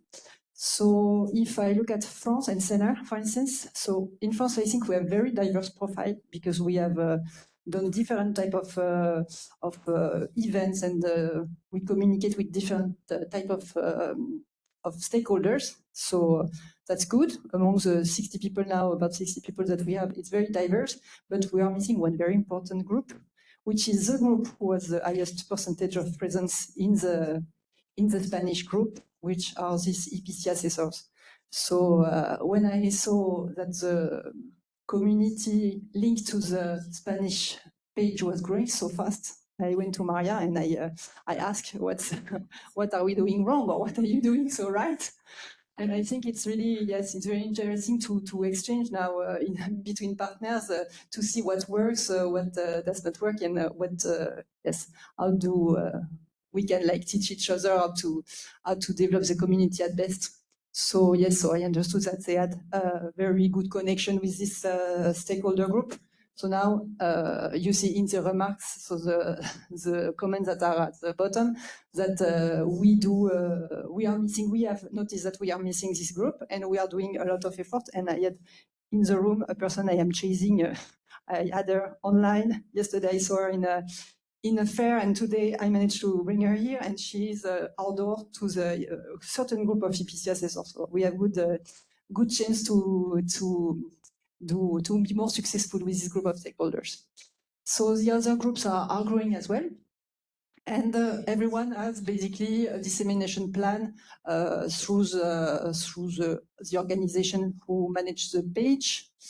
And we have as well an effort at different levels. So here I mentioned at the bottom of the slide that we will this QR codes will be shared by Reva on the Reva journal. So yeah, so every event is an opportunity to grow the community. So really, I hope this QR code will circulate a lot. We will bring them ourselves to CIMI in December, to IBS in France. We have a couple of fairs we want to visit. And yeah, just a short view. So here you see six examples of posts. So since R2M is leading the task, we are kind of showing the way a bit, particularly for post creation. So I gave example of what we want to share. We want to share this news about the existence of the SRE Observatory.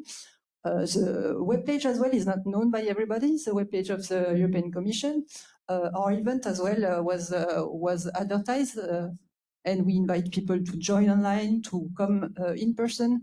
The activity we have for this year and next year as well was advertised, and that's a bit the idea. You have enough material. I think it's so much is moving around this topic that you have enough material for at least one post every week. That's the kind of minimum that we ask the partner to do. So yes, we share some recommendations. So this is what we communicate to the other partners.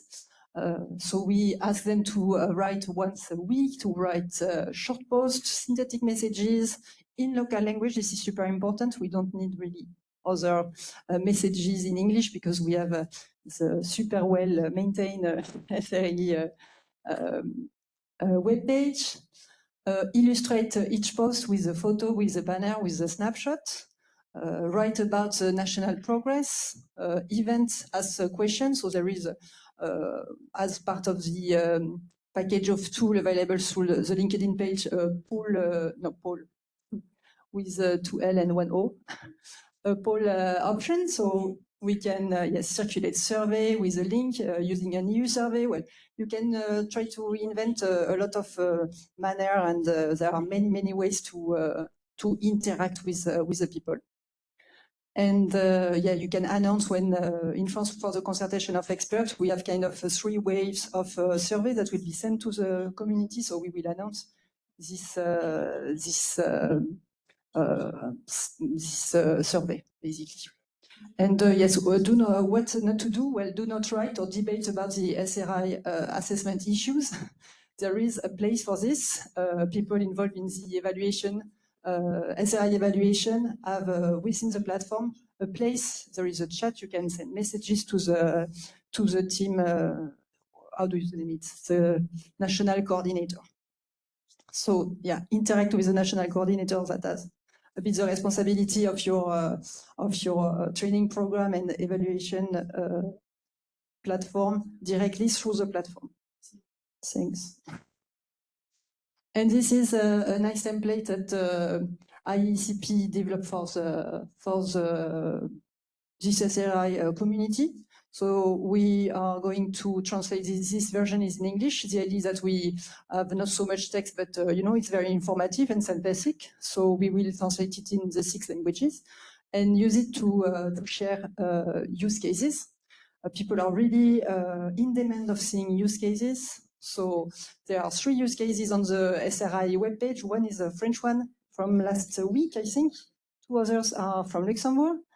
So the idea is to use this template, share it on the LinkedIn page of each SRI community, and from time to time, one will reach the webpage of the SRI platform. So as a next step, or let's say activities that we are doing to continue to develop the SRI community, we are in contact with sister projects to detect more committed people, additional committed people. We link with other project activity involving stakeholders.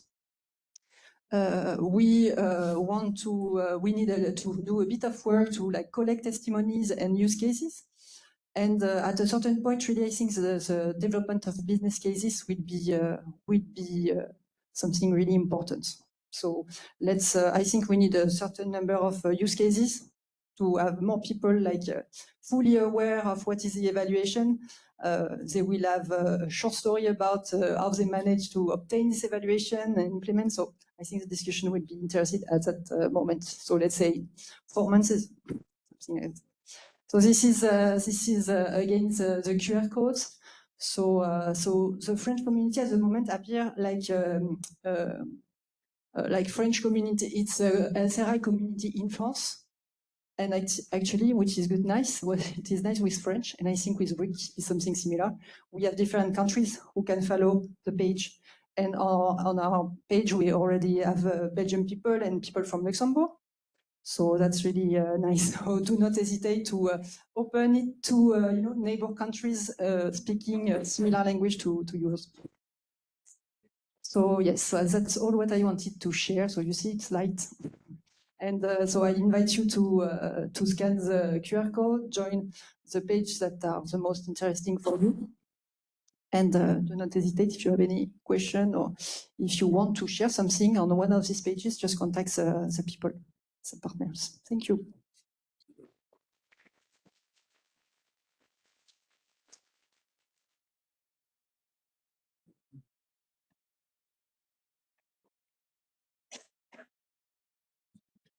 Anyway, we only have one more presentation from the public here.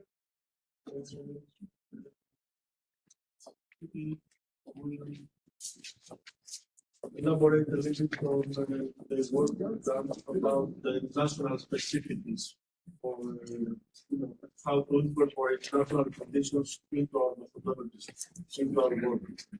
I think it relates a lot with what we have discussed earlier in the morning, and but also the methodologies and discussion with the here. And yes, so we sort of I hope we're about to close with the still have some closing remarks for Silvan. So yes. Okay, let's start. The idea in the beginning was, and we heard a lot on this topic today, what is about adaptation of this methodology? What can we learn from different countries? And after we scanned, let's say again, our proposal, what did we say there? We a little bit changed the objective and said support the better understanding of the SRI by providing an overview of the default SRI calculation tool, and then give possibilities, examples for its adaptation to make it more appropriate and to strengthen its impact. And I will explain why.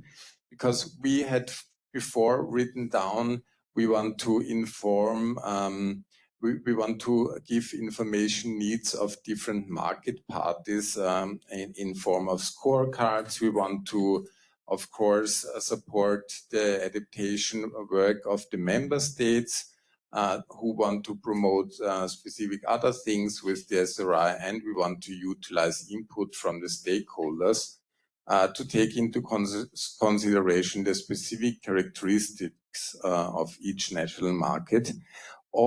Putting this all together, the first step was to ask and try to involve stakeholders, ministry representatives. What do they say about the methodology, about the adaptations of that?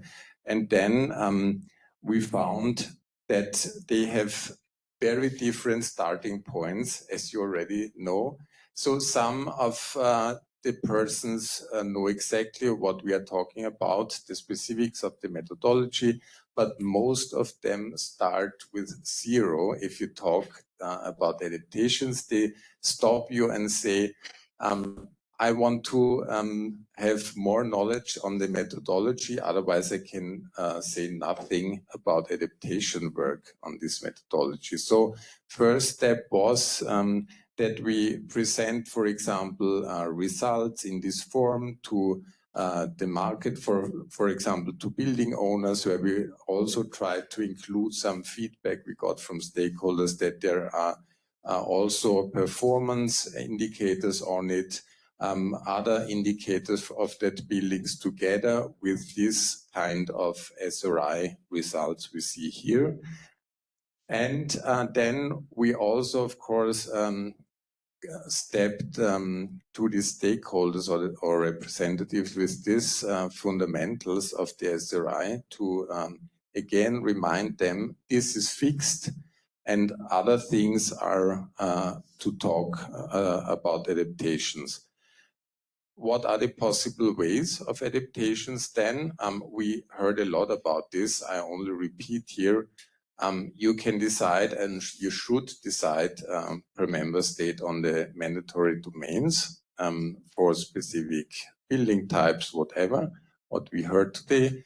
Decide on services within the 9 domains, and then here you can skip some, you can add some, you can say, okay, for some buildings, they will change, of course.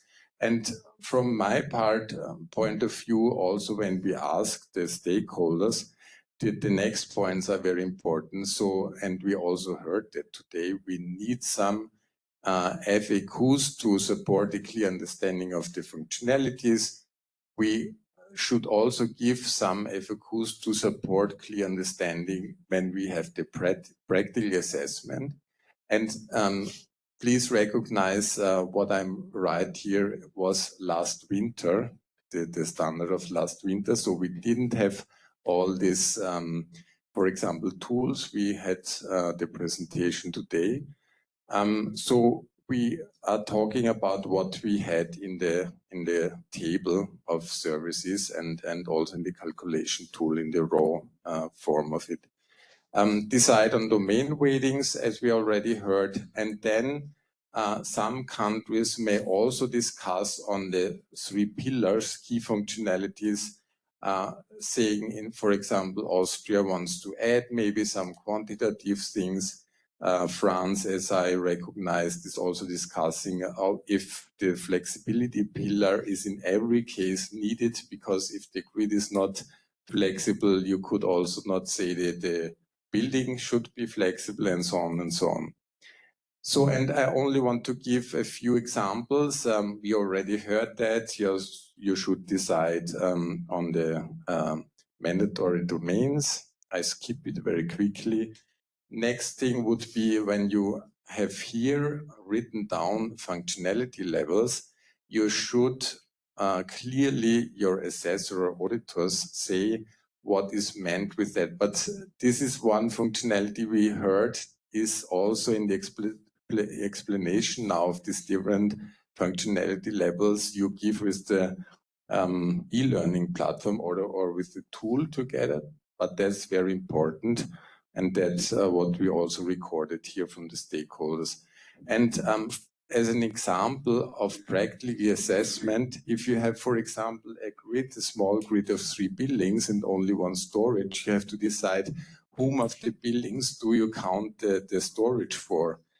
These are very practical problems, but they are upcoming when you send an auditor to this, for example, to this neighborhood of buildings here. Next would be that here is the example of France, that you should also be aware of only some of the parts you can adapt. Others are fixed, like you see here with the in the energy efficiency row, you can change here 5 different things. The rest is more or less fixed because there are 3 different types of weighting factors.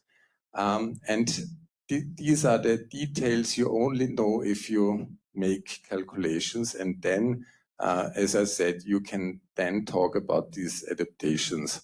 So I skipped that. I already said that. And that's what I also said. You can also discuss about specific indicators saying something about the flexibility pillar, which is very important in some countries, but you can also discuss how can you maybe separate this a little bit from the SRI, so that you see the SRI as a qualitative thing and the other things should be outside from here. And what we also heard today, but not to forget, it may also be interesting to decide on other topics as interoperability. And there was in the first years, Sylvain, you may recall that there was a suggestion to also include interoperability here in this tool, but it was not very practical because you don't have all these scripts here of different programs, so it was skipped in the beginning, but it could also be interesting for a country to decide to summarize the different programs which are used here for this SRI assessment. Okay, and that's what we found out. So we asked a lot of people about adaptation and how they are thinking then in regards of brings this SRI methodology additional value and also seeing benefits. Most of them are positive, but you also see a little bit of the understanding of the methodology in general is still missing. And that's why you don't get a lot of feedback at the moment when you're going outside of this very impressive community here, but it's more or less, of course, a very technical bubble at the moment, as I see it. And last thing could be, and that was also a statement from a representative we asked here, most of the member states taking part in the SRI test phase are not interested at the moment in adaptations of the default SRI as long as there is no serious experience with the SRI calculation tool and nor experts to seriously discuss on this. This was, as I already said, the most feedback we got when we get into details, speaking with the stakeholders in the countries. And then that brings me back to saying, and maybe also a summary of this day, it's really good to first test this, try to become auditors or collect auditors in your country, decide on domains, on the mandatory one, first round of default assessment, and then you go all through the possibilities you have. And in the end, you may have a really clear picture about what is the methodology about and what are adaptations about. That's all from my side, basically, and thank you for this possibility here to talk about it.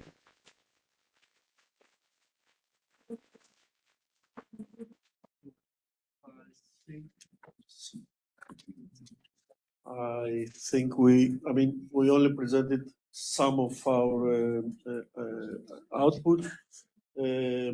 Some others are ongoing, but as I said, we wanted to also make a link with the previous sessions. If you think about all projects collectively, we cover a very broad, let's say, scope, and I think we try all together not to copy, but to, let's say, collaborate with each other and collectively do something. So I think again this is an opportunity. Maybe some final remarks, Sylvain, or maybe. Unless anyone wants. So thanks a lot, Dimitris, and thanks to the presenters for the information on the SRI to Market project. And before that, we had, of course, this very insightful panel on the member states. On the national views regarding the testing phases. And so I'm quite impressed because it's quite encompassing what you're doing in SRI to Market only. So I'm asking myself actually why we are funding 4 projects. If one project would have been enough. So I don't know if Aitor is still around, but no, I don't think so. But you provide a turnkey tool for the implementation of the SRI in Spain and beyond, among other things. No, it's really quite impressive. And indeed, Dimitris, you underlined that on top of it, there is this cooperation between the projects that allow to have a broader coverage of the countries in the union. And so we are now in, let's say, in the best conditions to prepare for an effective implementation of the scheme when the time comes. It was already underlined several times that in terms of timing, in terms of the setup that we have, it's very favorable. So now we have to move ahead, make this happen. And I understand that the next joint event of this kind would take place before the summer. Yeah, and so then we'll have a lot more data collected from the assessments, more feedback, and I guess we'll start moving more concretely towards how to revise the act, the possible approaches for the calculation methodology, and so on. And I'm looking forward to it. Thanks again to the SRI to Market team for the organization of this event.